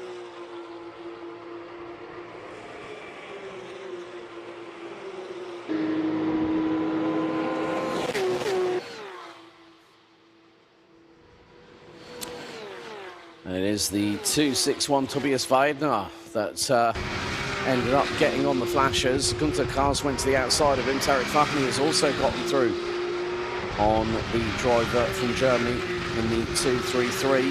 Sorry, Tobias Weidner in the W Racing 261 entry. He's now got Gunter Kraus not too far behind. Oh, no. That's an off-track excursion for Max van Rosen, and that is out of Villeneuve with just over 10 minutes to go. Dust cloud in the air. And I'm wondering if that car has ended up beached. That's going to be a second safety car incursion, if that is the case.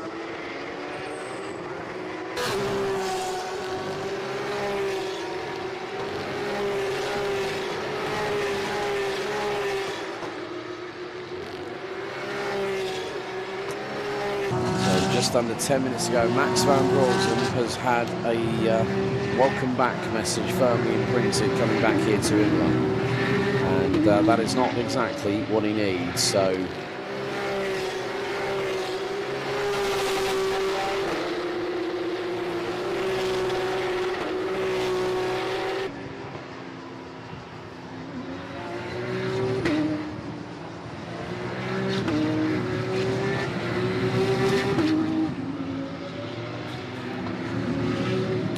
Tarek Fahmy is making good his intentions by making his way up the order.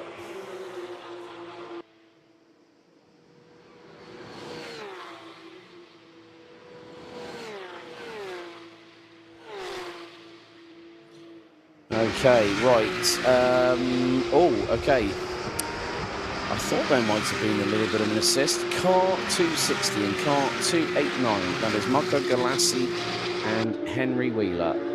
Contact in turn 6, under investigation. Okay, so it looks like there was a little bit of assist, and that is going to be Andreas Heininger for AMAG First Rennsport off the circuit. Car is beached. Where on the track is that? So Tamburello, so that looks to be the outskirts of turn 3, because the right-hand kink that leads into Tamburello is actually turn 1. Safety car out for the second time this race with 8.25 minutes plus an additional lap to go. So the Porsche Panamera GTS safety car, lap 1 delivery, is going to be smashed again.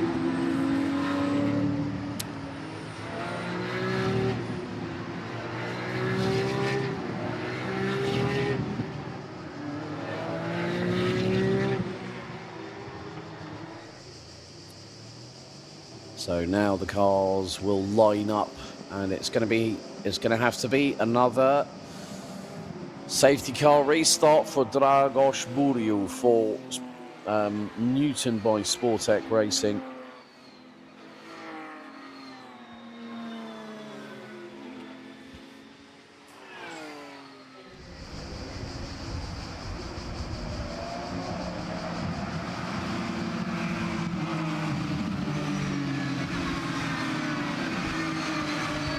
So, extrication vehicle on the scene of the spin, and the car ending up beached in the gravel.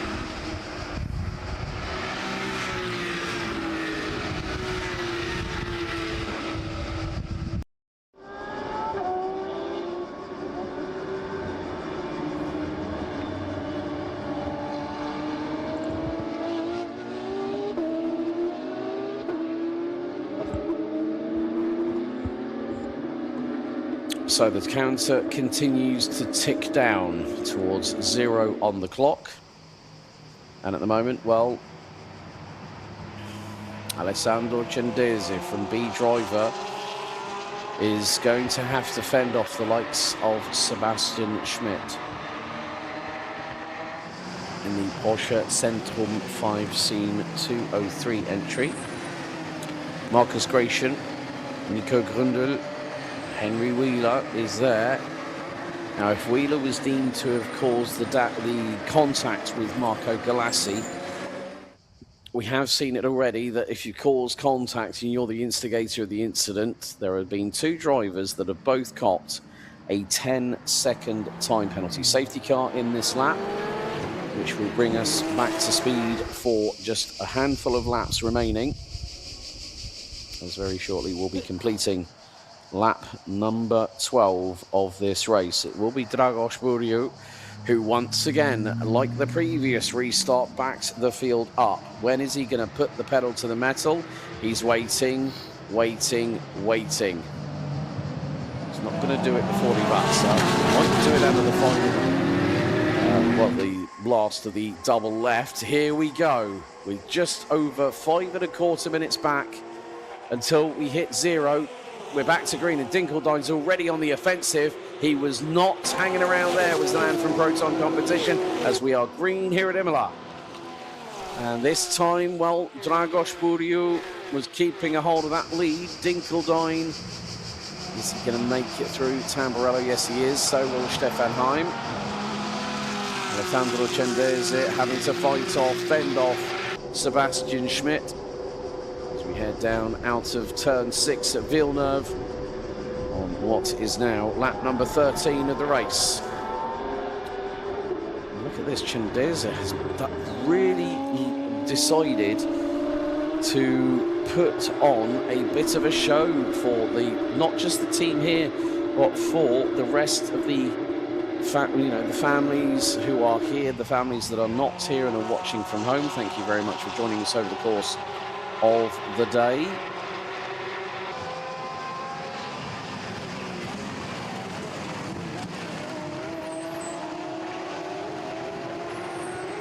The field makes its way through Acqua Minerale here on what is lap 13.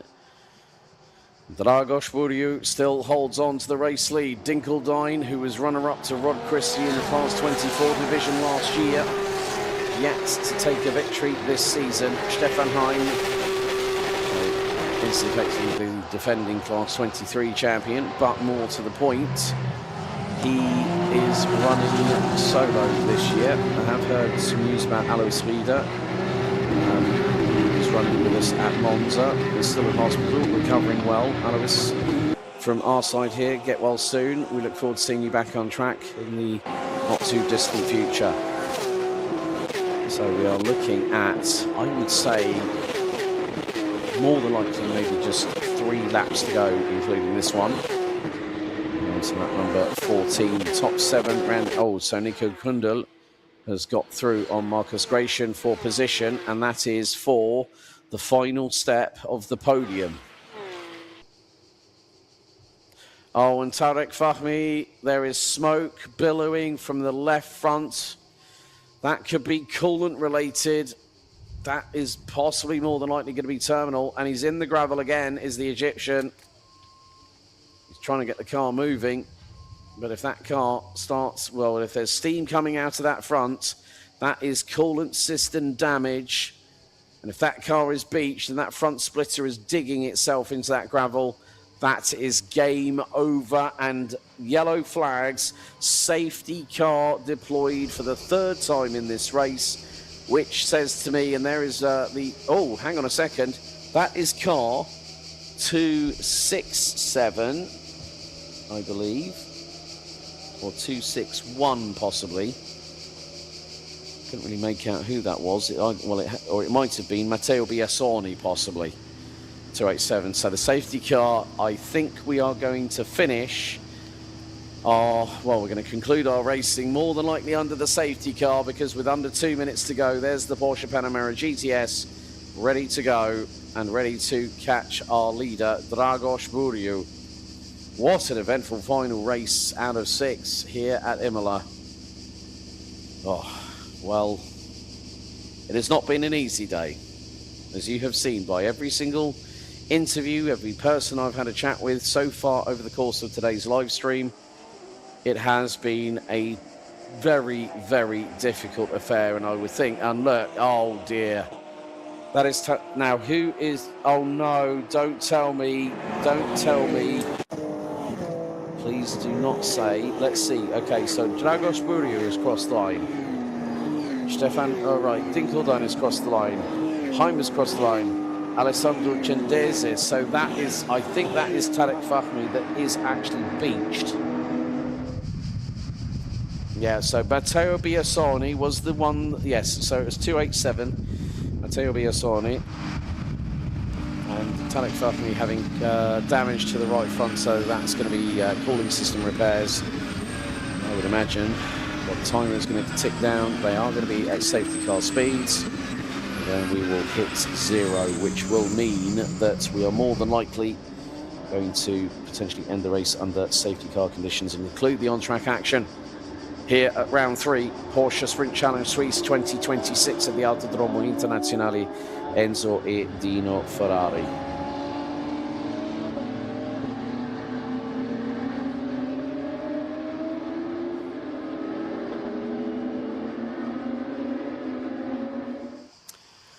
And as the field makes its way down towards Piratella, the timer hits 0.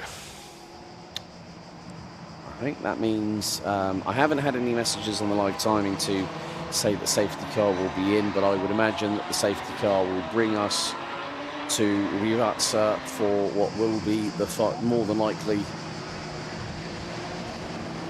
this and then the next lap, because well, what can you say? We've had everything thrown at us. A very big summer heat wave, high temperatures out on the air and on the track and behind the wheel.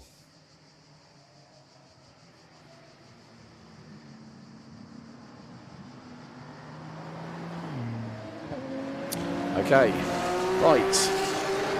Want something to add a little bit of spice to this final race. Safety car in this lap.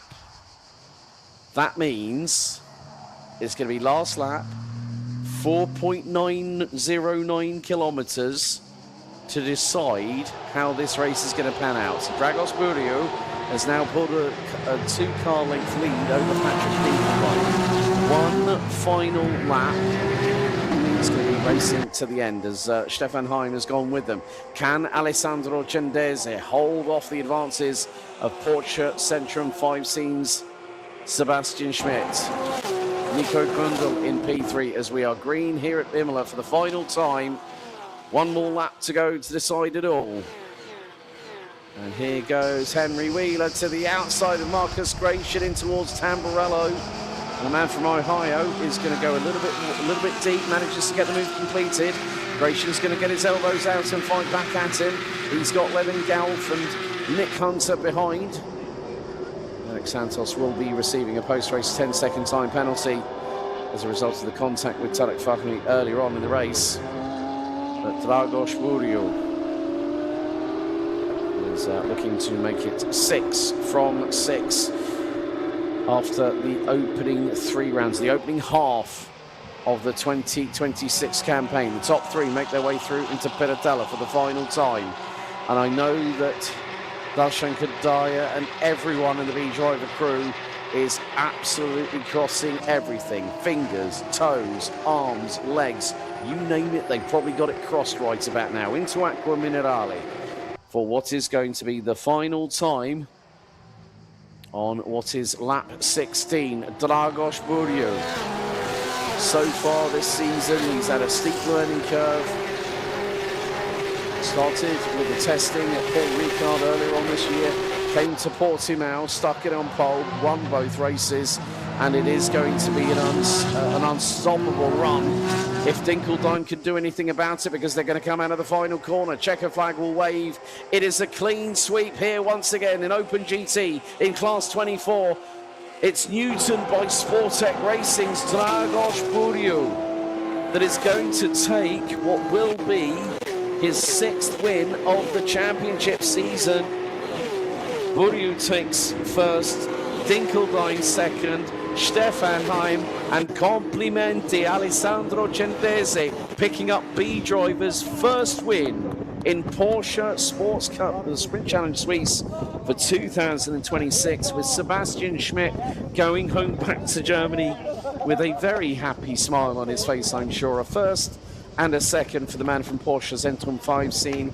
Nico Grundl finally back to the podium, takes P3, and that is 6th overall. Henry Wheeler 7th, Marcus Gratian 8th, Levin Gelf, Nick Hunter, Minabi Mekvabishvili, Corrado Costa, John Jastrzemski, Fakhradin Mirzoev, Günther Kraus, Johann Frisch, Tobias Weidner, Giovanni Stefanin and Eric Santos bringing up the rear of the field. They completed the race itself. Santos demoted to the back end of the field after the 10-second time penalty of contact with Tarek Fahmy, who unfortunately has retired from the race. So did Matteo Biasoni, Andreas Heininger, Max van Rosen and Marco Galassi. Matteo Rovida unfortunately unable to take the start, along with a couple of other drivers including David van Rosen.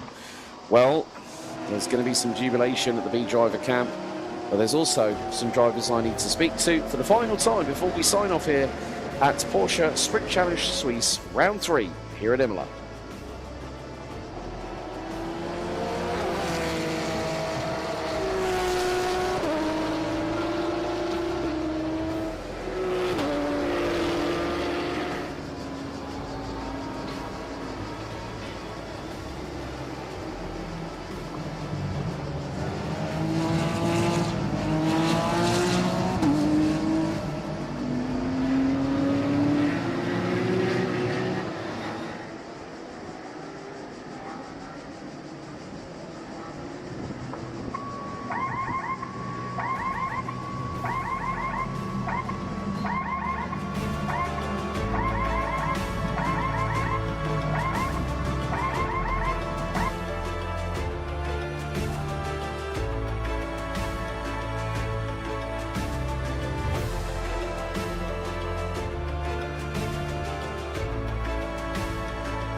Right.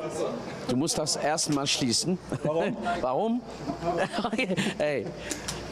Aber nochmal eine Siegerehrung für dich, Herr Dinkeldein, aber extrem heiß im Cockpit, deine Wagen. Aber was kann man sagen?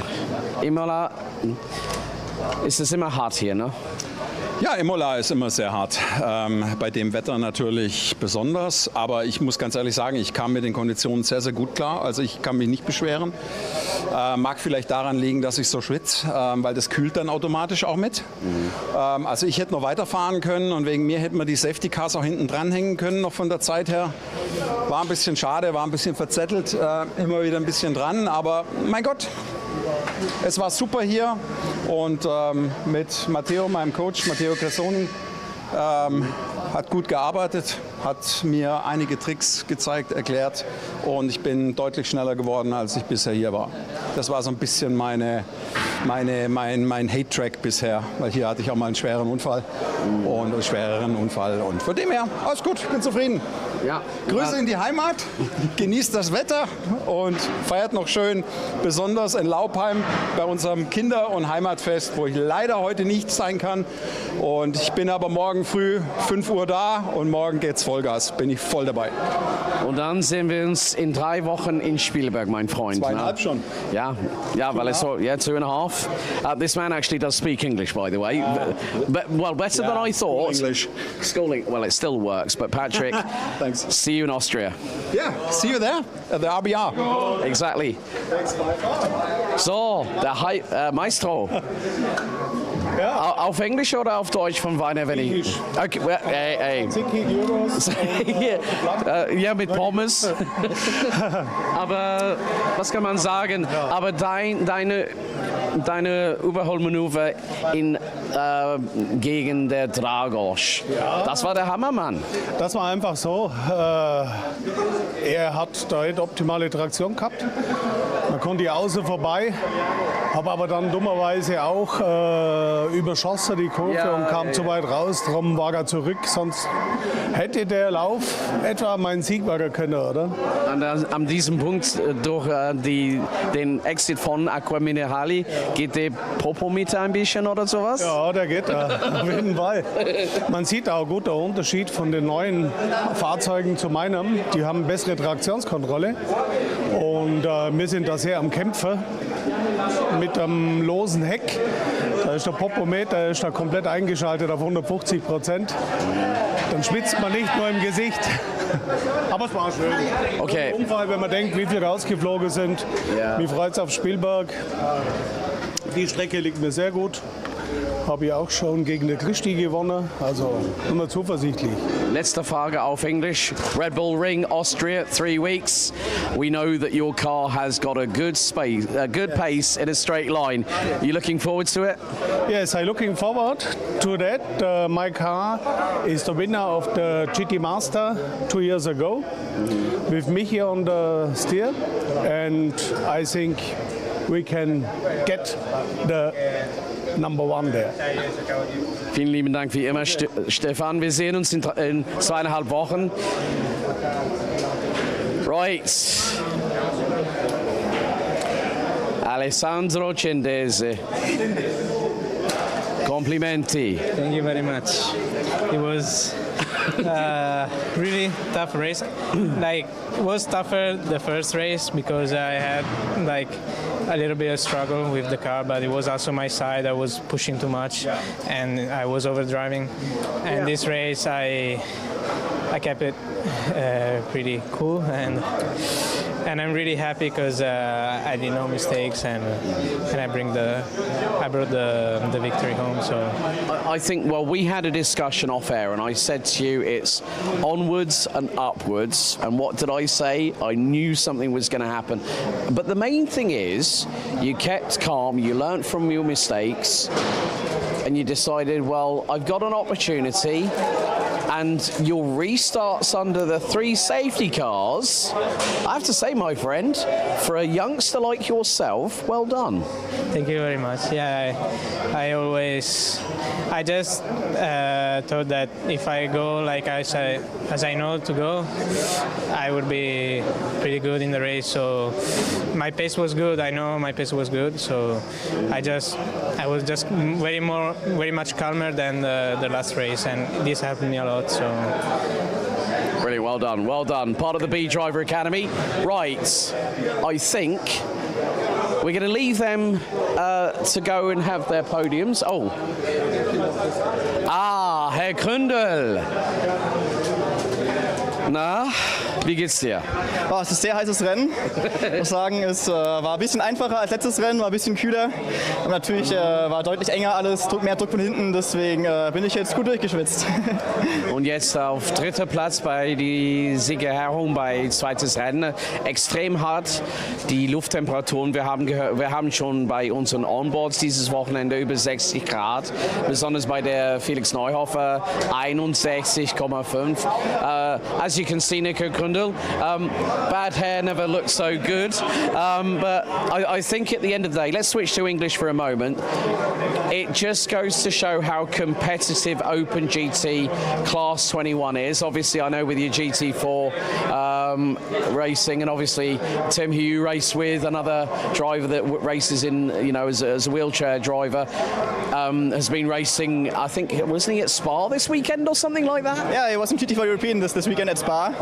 Unfortunately, couldn't keep up too much with him because it was so hot here that I had to focus a lot on this race. But I hope it went well for him for sure. Well, listen, it's good to see you on the podium. I know it's going to be a tough one over the next 3 rounds, but you're looking forward to Red Bull Ring in 3 weeks? Yeah, for sure. I think I've increased my championship, the gap in the championship this weekend, so super happy with that. Red Bull Ring is going to be very interesting for sure. It's very different than the other tracks so far. Similar to Imola, which was very different to the tracks before. So lots to learn and happy for the next race. And also plenty of time on that simulator on a bit of iRacing, my friend. Yeah, for sure. Nico, wir sehen uns in 3 Wochen in Spielberg. Bis dann, vielen Dank. Right, on that note, as the Woody Woodpecker siren fires for probably what is the last time today, you know what I need to do? I need to be like Ashton Hall. I need to dunk my face in a cold bowl of iced water right about now. Aber ich werde jetzt auf Deutsch wechseln. Vielen lieben Dank bei allen Zuschauern, nicht nur bei uns, bei alphalive, aber bei unseren deutschen Kollegen Niklas Funkhauser und Motorsport Television Deutschland. Vielen lieben Dank. Und auch grazie a voi, Park4Me Televisione, our accompanying channels that are doing not only full German transmission, but also in Italian. Aber für meine Wenigkeiten hier, mein Name ist Alex Goldschmidt. Wir sehen uns in 3 Wochen bei Red Bull Ring in Spielberg in Österreich. And until then, it's ciao Imola. See you next time, folks.